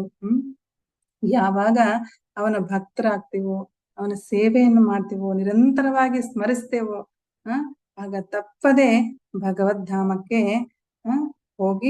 ಹೋಗ್ತೇವೆ ಅಂತ ಅಲ್ಲಿ ನಾವು ಭಗವಂತನಿಗೆ ನಿರಂತರವಾಗಿ ಸೇವೆಯನ್ನು ಮಾಡ್ತಾ ಇದ್ರೆ ಭಗವದ್ಧಾಮಕ್ಕೆ ಖಂಡಿತವಾಗಿ ಹೋಗ್ತೇವೆ ಅಂತ ಇಲ್ಲಿ ಅರ್ಜುನನ ಮೂಲಕ ಭಗವಂತ ನಮ್ಗೆ ಎಲ್ಲರಿಗೂ ಸಹ ವಾಗ್ದಾನವನ್ನ ಮಾಡ್ತಾ ಇದ್ದಾನೆ. ಇಷ್ಟನ್ನ ಹೇಳ್ತಾ ನನ್ನ ಒಂದು ಈ ಪ್ರವಚನವನ್ನ ನಿಲ್ಲಿಸ್ತಾ ಇದ್ದೀನಿ. ಹರೇ ಕೃಷ್ಣ ಕೃಷ್ಣ ಕೃಷ್ಣ ಹರೇ ಹರೇ, ಹರೇ ರಾಮ ರಾಮ ರಾಮ ಹರೇ ಹರೇ. ಹರೇ ಕೃಷ್ಣ ಮಾತಾಜಿ, ಪ್ರಣಾಮ. ಜೈ ಹರಿ ಹರಿ ಬೋಲ್. ವೆರಿ ನೈಸ್ ಕ್ಲಾಸ್ ಮಾತಾಜಿ. ತುಂಬಾ ಚೆನ್ನಾಗಾಯ್ತು. ತುಂಬಾ ಸ್ಪಷ್ಟವಾಗಿ ನಿಧಾನಕ್ಕೆ ತುಂಬಾ ಚೆನ್ನಾಗಿ ಹೇಳಿದ್ರಿ. ಹಿರಿಯ ಭಕ್ತರಿದ್ದಾರೆ ಮಾತಾಜಿ, ಅವ್ರ ಕಮೆಂಟ್ಸ್ ತಗೊಳ್ಳೋಣ. ನೀಲಮಯಿ ಮಾತಾಜಿ ಏನ ತಪ್ಪಿದ್ರೆ ಕ್ಷಮಿಸಿ ಮಾತಾಜಿ. ಏನ್ ಹೇಳ್ಬೇಕೋ ಗೊತ್ತಾಗ್ತಿಲ್ಲ ನನ್ಗೆ. ಅಷ್ಟು ಸಂತೋಷ ಆಯ್ತು ನಂಗೆ ನಿಮ್ ಲೆಕ್ಚರ್ ಕೇಳಿ ಇವತ್ತು. ತುಂಬಾ ಗೋಪಿಸ್ರ ಮೇಲೆ ಭಗವಂತಂದು ಎಷ್ಟು ಕೃಪೆ ಇದೆ ಇವತ್ತು ಅಂತ ನನ್ಗೆ ಗೊತ್ತಾಯ್ತು ಇವತ್ತು. ಏನಿಲ್ಲ ಮಾತಾಜಿ, ಎಲ್ಲ ತಮ್ಮ ಕೃಪೆ. ಭಕ್ತವತ್ಸಲ ಕೃಷ್ಣಂದು ಎಷ್ಟು ಕರುಣೆ ಇದೆ ಅಂತ ನಿಮ್ಮ ಮೂಲಕ ನಾನು ಇವತ್ತು ಕಂಡೆ. ನಿಜವಾಗ್ಲು ನಂಗೆ ಆ ಶಬ್ದಗಳೇ ಸಿಗ್ತಾ ಇಲ್ಲ. ಪರ್ಸನಲ್ ಆಗಿ ನಾನು ಯಾವಾಗ್ಲೂ ರಿಕ್ವೆಸ್ಟ್ ಮಾಡ್ಕೊಳ್ತಾ ಇದ್ದೆ ಎಲ್ಲರಿಗೂ, ನೀವೇ ಮುಂದೆ ಬಂದು ಇಲ್ಲ ನಾನು ಕ್ಲಾಸ್ ತಗೊಳ್ತೀನಿ ಅಂತ ಮುಂದೆ ಕಾಂಪೇರಿಂಗ್ ಬಂದ್ರಿ, ಆಮೇಲೆ ಕ್ಲಾಸ್ ತಗೊಳ್ಳಿ ಅಂದೆ. ಬಟ್ ನಿಮ್ಮ ಸರಳ ವ್ಯಕ್ತಿತ್ವ ಅನ್ನೋದು ನಿಮ್ಮ ಪ್ರವಚನದಲ್ಲೂ ಮೂಡಿ ಬಂತು. ತುಂಬಾ ಚೆನ್ನಾಗಿ ಹೇಳಿದ್ರಿ ಮಾತಾಜಿ. ನಿಮ್ಗೆ ಅನಂತ ಧನ್ಯವಾದಗಳು. ನಿಮ್ಮ ಪಾಪ ಟೆಂಪಲ್ ಸೇವೆಯಲ್ಲಿ ನೀವು ಬ್ಯುಸಿ ಇರ್ತೀರಾ, ಆದ್ರೂ ಸಹ ನೀವು ನಮ್ಗೆ ಸಮಯವನ್ನ ಕೊಟ್ರಿ. ಮತ್ತೆ ಭಗವಂತನ ಹೇಗ್ ಸ್ಮರಿಸ್ಬೇಕು, ನಮ್ಗೆ ಏನ್ ಅರ್ಹತೆ ಬೇಕು ಅನ್ನೋದನ್ನ ಬಿಡಿಸಿ ತುಂಬಾ ಚೆನ್ನಾಗಿ ಹೇಳಿದ್ರಿ. ತುಂಬಾ ಸಂತೋಷ ಆಯ್ತು ನಂಗೆ ಇವತ್ತಿನ ಲೆಕ್ಚರ್. ನಾನು ಫಸ್ಟ್ ಟೈಮ್ ಅನ್ಸುತ್ತೆ ಫಸ್ಟ್ ಎಂಡ್ ನಾನು ಒಂದ್ ಕಡೆ ಕೂತ್ಕೊಂಡು ಕೇಳಿಸ್ಕೊಂಡಿದ್ದು. ನನ್ಗೆ ಟೈಮ್ ಇರಲ್ಲ ಈ ಟೈಮಲ್ಲಿ. But today I couldn't move from one place. ಅಷ್ಟು ಚೆನ್ನಾಗಿ ಹೇಳಿದ್ರಿ ಮತ್ತೆ ನಾವ್ ನೋಡ್ತಿದ್ದಂಗೆ ಭೌತಿಕ ಜಗತ್ತಲ್ಲಿ ನಮ್ಗೆ ಶ್ರೀಮಂತಿಕೆ, ಎಜುಕೇಶನ್ ಕ್ವಾಲಿಫಿಕೇಶನ್ ಎಲ್ಲದಕ್ಕೂ ಏನಾದ್ರೂ ಒಂದು ಅರ್ಹತೆ ಇದ್ರೆ ನಾವು ಮುಂದೆ ಹೋಗ್ಬೋದು. ಆದ್ರೆ ಭಗವಂತನ ಸೇವೆಗೆ ಒಂದು ಶುದ್ಧ ಭಕ್ತಿ ಮತ್ತೆ ಪ್ರೇಮ ಎರಡಿದ್ರೆ ಸಾಕು ಅನ್ನೋದನ್ನ ನೀವು ತುಂಬಾ ಚೆನ್ನಾಗಿ ಎಕ್ಸ್ಪ್ಲೇನ್ ಮಾಡಿದ್ರಿ. ಅದು ಎಷ್ಟೊಂದು ಉದಾಹರಣೆಗಳೊಂದಿಗೆ ನಿಧಾನವಾಗಿ ಎಂತ ಲೇಮನ್ಗೂ ಅರ್ಥ ಆಗೋ ಹಾಗೆ ನೀವು ಹೇಳಿದ್ರಿ. ತುಂಬಾ ಸಂತೋಷ ಆಯ್ತು. ಮತ್ತೆ ವಿಮಲಾಂಗಿ ಮಾತಾಜಿ ಮಂತ್ಲಿ 1 ಕ್ಲಾಸ್ ಇನ್ಮೇಲೆ ನಿಮ್ದು ಪಕ್ಕಾ ಗೋಪಿ ಸೇನೆಗೆ. ಹರೇ ಕೃಷ್ಣ ಮಾತಾಜಿ. ಎಲ್ಲ ತಮ್ಮ ಒಂದು ದಯೆ ಮಾತಾಜಿ. ನಿಜವಾಗ್ಲೂ ನನಗೆ ಏನು ಗೊತ್ತಿಲ್ಲ, ತಾವು ಎಂಕರೇಜ್ ಮಾಡಿದ್ರಿ. ನಿಜವಾಗ್ಲೂ ನಾನು ಕಂಪೇರಿಂಗ್ ಮಾಡ್ಬೇಕು ಅಂತ ಅನ್ಕೊಂಡಿದ್ದೆ. ಇಲ್ಲ ನೀವು ತಾವು ಕ್ಲಾಸ್ ತಗೊಳ್ರಿ ಅಂತ ಹೇಳಿದ್ರಿ. ನನ್ ಮೇಲೆ ಅಷ್ಟು ಒಂದು ನಂಬಿಕೆ ಇಟ್ಟು ತಾವು ಕ್ಲಾಸ್ ಅನ್ನ ಕೊಟ್ಟಿದ್ದಕ್ಕೆ ನಾನು ನಿಮ್ಗೆ ತುಂಬಾ ಋಣಿಯಾಗಿದ್ದೀನಿ ಮಾತಾಜಿ. ಹರೇ ಕೃಷ್ಣ ಮಾತಾಜಿ. ದಂಡವತ್ ಪ್ರಣಾಮಗಳು ಮಾತಾಜಿ. ಕೃಷ್ಣ ಮಾತಾಜಿ, ಇದೇ ತರ ಗೋಪಿ ಸೇನೆಗೆ ನೀವು ಯಾವಾಗ ರೆಡಿ ಇರ್ತೀರೋ ನಮ್ಗೆ ಒಂದು ಫೋನ್ ಮೆಸೇಜ್ ಹಾಕಿ ಸಾಕು. ಖಂಡಿತ ನಿಮ್ಗೆ ಮಾತಾಜಿ. ಅದು ಫಿಕ್ಸ್ ಸ್ಟೇಟಸ್. ನನಗೆ ಅಷ್ಟು ಸಂತೋಷ ಆಯ್ತು. ತುಂಬಾ ಚೆನ್ನಾಗಿ ನೀವು ಪ್ರಿಪೇರ್ ಆಗಿದ್ದೀರಾ. ತುಂಬಾ ಚೆನ್ನಾಗಿ ವಿಷಯಗಳನ್ನ ತಿಳ್ಕೊಂಡು ನೀಟಾಗಿ ಅದನ್ನ ಎಲ್ಲರಿಗೂ ಒಂಥರ ಮಂತ್ರ ಮುಗ್ಧರಾಗಿರ್ಬೇಕು ಎಲ್ರು. ನನ್ನ ಪ್ರಕಾರ ಇವತ್ತು ಕೇಳಿದವರು ಅಷ್ಟು ನೀಟಾಗಿ ಹೇಳಿದ್ರಿ. ತುಂಬಾ ಧನ್ಯವಾದಗಳು ಮಾತಾಜಿ. ಹರೇ God Krishna bless Mataji. Hare you. Krishna. ಇನ್ನು ಚೆನ್ನಾಗಿ ನೀವು ಪ್ರೋಗ್ರೆಸ್ ಆಗಿದ್ರಲ್ಲಿ. ಹರೇ ಕೃಷ್ಣ ಮಾತಾಜಿ. ಹರೇ ಕೃಷ್ಣ. ಹರೇ ಕೃಷ್ಣ ಮಾತಾಜಿ. ದಂಡೋತ್ ಪ್ರಣಾಮ್. ದಂಡವತ್ ಪ್ರಣಾಮ ಮಾತಾಜಿ. ಹರೇ ಕೃಷ್ಣ. ಹರೇ ಕೃಷ್ಣ ಮಾತಾಜಿ. ತುಂಬಾ ಸುಂದರವಾಗಿ ವರ್ಣನೆ ಕೊಟ್ಟು ತುಂಬಾ ಚೆನ್ನಾಗಿ ಹೇಳಿದ್ರು ಮಾತಾಜಿ. ಇವತ್ತಿನ ಕ್ಲಾಸ್ ಅಂತೂ ತುಂಬಾ ಅದ್ಭುತವಾಗಿತ್ತು ಮಾತಾಜಿ. ಆ ಮಹಾಭಾರತದ ಕತೆ ನಾವು ಮಹಾಭಾರತ ಟಿವಿ ಸೀರಿಯಲ್ ನೋಡಿದೀವಿ, ಓದಿದೀವಿ. ಆದ್ರೆ ಆ ದುರ್ಯೋಧನದ ಒಂದು ಏನದು ಸೀನ್ ಬರುತ್ತಲ್ಲ, ಅದು ಗೊತ್ತಿರ್ಲಿಲ್ಲ ಮಾತಾಜಿ ನಮ್ಗೆ. ಅವನು ವರ ಕೊಟ್ಟಿದ್ದಾನೆ ಅಂತ ಹೇಳಿ ಈಗ ಅರ್ಜುನನ್ಗೆ ಅದು ಒಂದು ತಿಳ್ಕೊಡಂಗಾಯ್ತು ಮಾತಾಜಿ. ಆಮೇಲೆ ಮಾತಾಜಿ ಕಲ್ಕತ್ತಾದಲ್ಲಿ ನಡೆದಿದ್ದು ಒಂದು ಘಟನೆ ಅಂದ್ರೆ, ಆ ತಾಯಿಯ ವೃದ್ಧ ಹುಷಾರಿಲ್ದವ್ರು ರಾಧಾಕೃಷ್ಣನ ಫೋಟೋ ನೋಡ್ಬಿಟ್ಟು ಅವ್ರು ದೇಹ ತ್ಯಾಗ ಮಾಡಿದ್ಮೇಲೆ ಆ ಹೆಂಗಸು ಗುರುಗಳಿಗೆ ಮಾತಾಡ್ತಾಳಲ್ಲ ಮಾತಾಜಿ, 2 ನಿಮಿಷ ನಿಮ್ಮ ಹತ್ರ ಮಾತಾಡ್ಬೇಕು ಅಂತ. ಅದ್ ಸ್ವಲ್ಪ ಮುಂದೆ ಏನಾಯ್ತು ಹೇಳಿ ಮಾತಾಜಿ ಪ್ಲೀಸ್. ಫೋನ್ ಬಂದ್ಬಿಡ್ತು ನಂಗೆ. ಹಾ ಮಾತಾಜಿ. ಅವರು ಅವರು ಅವರು ದೇಹ ತ್ಯಾಗ ಮಾಡಿದ್ಮೇಲೆ ಕೆಲವು ದಿನ ನಂತರ ಅವರು ಟೆಂಪಲ್ ಬರ್ತಾರೆ. ಬಂದ್ಬಿಟ್ಟು ಅಲ್ಲಿ ಪ್ರೆಸಿಡೆಂಟ್ ಹತ್ರ ಅವರು ಭೇಟಿ ಆಗ್ತಾರೆ. ಭೇಟಿ ಆಗ್ಬಿಟ್ಟು ಅವ್ರ ಮಾತಾಜಿ ಆ ಫೋನಲ್ಲಿ ಮಾತಾಡಿದ್ರಲ್ಲ, ಅವ್ರು ಮಾತಾಡ್ತಾ ಇದಾರೆ ಅವ್ರ ಹತ್ರ. ಕೇಳ್ತಾರೆ, ನಾನು 2 ನಿಮಿಷ ನಿಮ್ಮ ಹತ್ರ ಮಾತಾಡ್ಬೋದಾ ಅಂತ. ಅವ್ರ ಪ್ರಭುಗಳು ಹೇಳ್ತಾರೆ, ಆಯ್ತು ಮಾತಾಜಿ ಹೇಳಿ, ನಿಮ್ಮ ಹತ್ರ ಒಂದ್ ಸ್ವಲ್ಪ ಶೇರ್ ಮಾಡ್ಕೋಬೇಕಂತಿದ್ದೀನಿ ಪ್ರಭುಜಿ ಅಂತಂದ್ರೆ, ಹೇಳಿ ಅಂತಂದಾಗ ಅವ್ರು ಹೇಳ್ತಾರೆ, ಪ್ರಭುಗಳೇ, ತಾವು ಒಂದು ಕರೆಕ್ಟ್ ಆದಂತ ಒಂದು ಸಮಯಕ್ಕೆ ನಮ್ಗೆ ಒಂದು ರಾಧಾಕೃಷ್ಣರ ಒಂದು ಫೋಟೋ ಕಳ್ಸಿದ್ರಿ. ಅದನ್ನ ನೋಡ್ತಾನೆ ಅವರು ದೇಹ ತ್ಯಾಗವನ್ನು ಮಾಡಿದ್ರು. ಅವರು ಬೇರೆ ಯಾರು ಅಲ್ಲ, ನಮ್ಮ ಆ ಮಾತಾಜಿ ಯಾರಿದಾರಲ್ಲ, ದೇಹ ತ್ಯಾಗ ಮಾಡಿದಾರಲ್ಲ, ಅವರು ನಿಮ್ಮ ಪರಮ ಗುರುಗಳಾದಂತಹ ಶ್ರೀಲ ಪ್ರಭುಪಾದರನ್ನ ಭೇಟಿ ಆಗಿದ್ರು. ಎಲ್ಲಿ ಅಂತಂದ್ರೆ ವೃಂದಾವನದಲ್ಲಿ ಭೇಟಿ ಆಗಿದ್ರು. ಅವರು ಭೇಟಿ ಆದಾಗ ಅಲ್ಲಿ ಪ್ರಭುಪಾದರಿಗೆ ಇವ್ರ ಮಾತಾಜಿ ಕೇಳ್ತಾರಂತೆ, ಏನಾದ್ರು ನಾನು ಹೆಲ್ಪ್ ಮಾಡ್ಬೋದಾ ಪ್ರಭುಪಾದ್ ನಿಮ್ಗೆ ಅಂತ ಕೇಳಿದಾಗ, ಅವಾಗ ಪ್ರಭುಪಾದ್ರು ಹೇಳ್ತಾರಂತೆ, ಆಯ್ತು ಮಾತಾಜಿ, ಈಗ ನಮ್ಗೆ DT ಒಂದು ಸ್ಪಾನ್ಸರ್ಶಿಪ್ ಬೇಕಾಗಿದೆ. ವಿಗ್ರಹಗಳಿಗೆ ರಾಧಾಕೃಷ್ಣರ ಒಂದು ವಿಗ್ರಹ ಸ್ಪಾನ್ಸರ್ಶಿಪ್ ಬೇಕಾಗಿದೆ. ಅದನ್ನ ಸ್ಪಾನ್ಸರ್ಶಿಪ್ ಮಾಡ್ರಿ ಮಾತಾಜಿ ಅಂತ ಅಲ್ಲಿ ಪ್ರಭುಪಾದ್ ಹೇಳ್ತಾರೆ. ಅದೇ ರೀತಿಯಾಗಿ ತಕ್ಷಣನೇ ಅವರ ಮಾತಾಜಿ ಅದಕ್ಕೆ ಹಣವನ್ನ ಕೊಡ್ತಾರೆ. ಅಂದ್ರೆ ರಾಧಾಕೃಷ್ಣರ ಶ್ಯಾಮ್ ಸುಂದರ ಒಂದು ವಿಗ್ರಹಗಳಿಗೆ ಹಣವನ್ನ ಕೊಡ್ತಾರೆ ಮಾತಾಜಿ. ಅದು ಕೊಟ್ಟಾಗ ಅದನ್ನ ಈ ವೃತ್ತಾಂತವನ್ನ ಅಲ್ಲಿ ಹೇಳ್ತಾ ಇದಾರೆ ಮಾತಾಜಿ. ಅವರು ಪ್ರಭುಗಳಿಗೆ ಹೇಳ್ತಾ ಇದಾರೆ, ನೋಡ್ರಿ, ಎಲ್ಲಿ ಕಲ್ಕತ್ತಾ, ಎಲ್ಲಿ ವೃಂದಾವನ, ಅಲ್ಲಿ ಆ ಟೆಂಪಲ್ ಅಲ್ಲಿ ಅವತ್ತು ರಾಧಾ ಗೋವಿಂದಜಿ ವಿಗ್ರಹಗಳಿರುವಂತ ಒಂದು ಫೋಟೋ ಅಲ್ಲಿ ಸಿಗ್ಲೇ ಇಲ್ಲ, ಎಲ್ಲಾ ಖಾಲಿ ಆಗ್ಬಿಟ್ಟಿರುತ್ತೆ. ಅವರು ಆಫೀಸಲ್ಲಿರುವಂತ ಒಂದು ಫೋಟೋನೇ ಅವರು ಶ್ಯಾಮ ಸುಂದರ ಆಗಿರ್ತಾರೆ. ಆ ಶ್ಯಾಮ ಸುಂದರನೇ ಹೋಗಿದ್ದಾನೆ ಭಗವಂತ. ಅಲ್ಲಿ ಮಾತಾಜಿ ಒಂದ್ ಸ್ವಲ್ಪ ಹೆಲ್ಪ್ ಮಾಡಿದ್ದಾರೆ. ಭಗವಂತ ಎಂತ ಕರುಣಾ ಇದ್ದಾರೆ ಅಂತಂದ್ರೆ ಇದರಿಂದ ನಾವು ತಿಳ್ಕೊಬಹುದು ಮಾತಾಜಿ. ಥ್ಯಾಂಕ್ ಯು ಮಾತಾಜಿ. ಹರೇ ಹರೇ ಕೃಷ್ಣ. ಹರೇ ಕೃಷ್ಣ ಮಾತಾಜಿ. ದಂಡೋತ್ ಪ್ರಣಾಮ್. ಥ್ಯಾಂಕ್ ಯು ಮಾತಾಜಿ. ಹರೇ ಕೃಷ್ಣ ಮಾತಾಜಿ. ದಂಡೋತ್ ಪ್ರಣಾಮ್. ಹರೇ ಕೃಷ್ಣ ಮಾತಾಜಿ. ದಂಡೋತ್ ಪ್ರಣಾಮಗಳು ಮಾತಾಜಿ. ಮಾತಾಜಿ ತುಂಬಾ ಚೆನ್ನಾಗಿತ್ತು ಮಾತಾಜಿ ಕ್ಲಾಸ್ ಇವತ್ತು. ಎಷ್ಟೊಂದು ವಿಷಯಗಳನ್ನ ಸಂಗ್ರಹಿಸಿ ನೀವು ಕ್ಲಾಸ್ ಕೊಟ್ರಿ. ನೀವು ನಿಮ್ ಪ್ರಭುಜಿ ಒಂದು ನನ್ಗೂ ಅನ್ಸಿದ್ದೇನಂದ್ರೆ, ಲೀಲಾಮಯಿ ಮಾತಾಜಿ ಹೇಳ್ಬೇಕಂದ್ರೆ ಮಾತಾಜಿ, ನಾನು ಎಲ್ಲರೂ ಒಂದು ದಾಂಪತ್ಯದಲ್ಲಿ ಮಾತಾಜಿ ಲೀಲಾಮಯಿ ಮಾತಾಜಿಗೆ ಹೇಳ್ತಿದ್ದೀನಿ ಮಾತಾಜಿ, ಒಂದು ಸಂಸಾರದಲ್ಲಿ ನೋಡ್ರಿ ಮಾತಾಜಿ, ಇಬ್ರುನು ಪತಿ ಸತಿ ಇಬ್ರು ಕೃಷ್ಣ ಭಕ್ತಿಯಲ್ಲಿ ಇದ್ದಾಗ ಎಷ್ಟು ಚೆನ್ನಾಗಿ ಅವ್ರ ಜೀವನ ನಡೆಯುತ್ತೆ. ಎಷ್ಟೊಂದು ವಿಷಯಗಳನ್ನ ಅವರು ಚರ್ಚೆ ಮಾಡ್ತಾರೆ. ಜಾಹ್ನವಿ ಮಾತಾಜಿ ಮತ್ತೆ ಇವರು ಅನುತ್ತಮ ಮಾತಾಜಿ ಅವ್ರು ನೋಡಿದ್ರೆ ನನಗೆ ತುಂಬಾ ಖುಷಿ ಆಗುತ್ತೆ ಮಾತಾಜಿ, ಏನ್ ಹೇಳ್ಬೇಕಂತ ಗೊತ್ತಾಗಲ್ಲ. ಯಾಕೆಂದ್ರೆ ಅವ್ರು ಸಂಸಾರದಲ್ಲಿ ಇಬ್ರು ಕೃಷ್ಣ ಭಕ್ತರಾಗಿರೋದ್ರಿಂದ ಬೇರೆ ಕಡೆ ಗಮನನೇ ಇರಲ್ಲಲ್ವಾ ಮಾತಾಜಿ ಅವ್ರಿಗೆ. ಮಕ್ಕಳು ಎಷ್ಟು ಸಂಸ್ಕಾರದಲ್ಲೂ ಬೆಳೀತಾರೆ. ಅವ್ರು ಯಾವಾಗ್ಲೂ ಭಗವಂತನ ಬಗ್ಗೆನೇ ಚಿಂತನೆ ಮಾಡ್ಕಂತ ಎಷ್ಟು ಚೆನ್ನಾಗಿ ಕ್ಲಾಸ್ ಕೊಟ್ರು ಇವತ್ತಂದ್ರೆ ನನಗೆ ಬಹಳ ಖುಷಿ ಆಯ್ತು ಮಾತಾಜಿ. ಮನ್ಮನಾಭವ ಮಾತಾಜಿ ಮದ್ಭಕ್ತರ ಗೊತ್ತಿತ್ತು, ಆದ್ರೆ ಅದ್ರಲ್ಲಿ ಇಷ್ಟೊಂದು ವಿಷಯಗಳು ಅಡಗಿದಾವೆ ಅನ್ನೋದು ಈಗ ಚೆನ್ನಾಗಿ ಗೊತ್ತಾಯ್ತು ಮಾತಾಜಿ. ತುಂಬಾ ಚೆನ್ನಾಗಿ ಹೇಳಿದ್ರಿ ಮಾತಾಜಿ ಇವತ್ತು ಕ್ಲಾಸ್.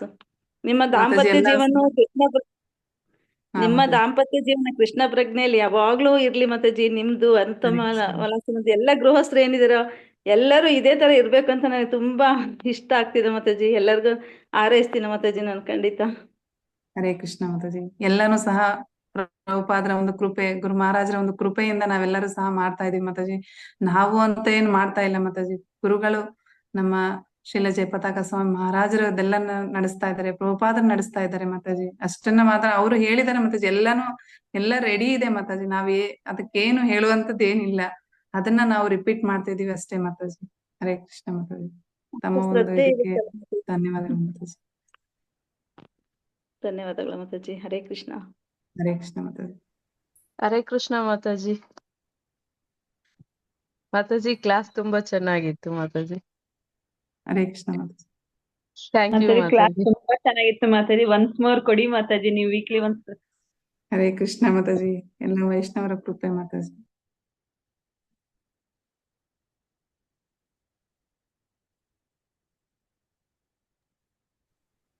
ಜೈ ಹರೇ ಕೃಷ್ಣ ಮಾತಾಜಿ. ಹರೇ ಕೃಷ್ಣ ಯಾವ್ದಾದ್ರು ಮಾತಾಜಿ. ಪ್ರಶ್ನೆಗಳಿದ್ರೆ ತಗೋಬಹುದು ಮಾತಾಜಿ. ಹಾ ಮಾತಾಜಿ, ಯಾರಾದ್ರೂ ಪ್ರಶ್ನೆಗಳಿದ್ರೆ ದಯವಿಟ್ಟು ಈ ವಿಷಯಕ್ಕೆ ಸಂಬಂಧಪಟ್ಟಂತೆ ಕೇಳ್ಬೋದು. ನನಗೆ ಹರೇ ಕೃಷ್ಣ ಗೊತ್ತಿದ್ದ ಮಾತಾಜಿ. ಶ್ರೀಮತಿನಿ ಮಾತಾಜಿ ಅವರು ಇದ್ದಾರೆ, ಲೀಲಾಮಯಿ ಮಾತಾಜಿ, ಸೀನಿಯರ್ ಡಿವೋಟಿಸ್ ಇದ್ದಾರೆ, ಅವರು ಹೇಳ್ತಾರೆ ಮಾತಾಜಿ.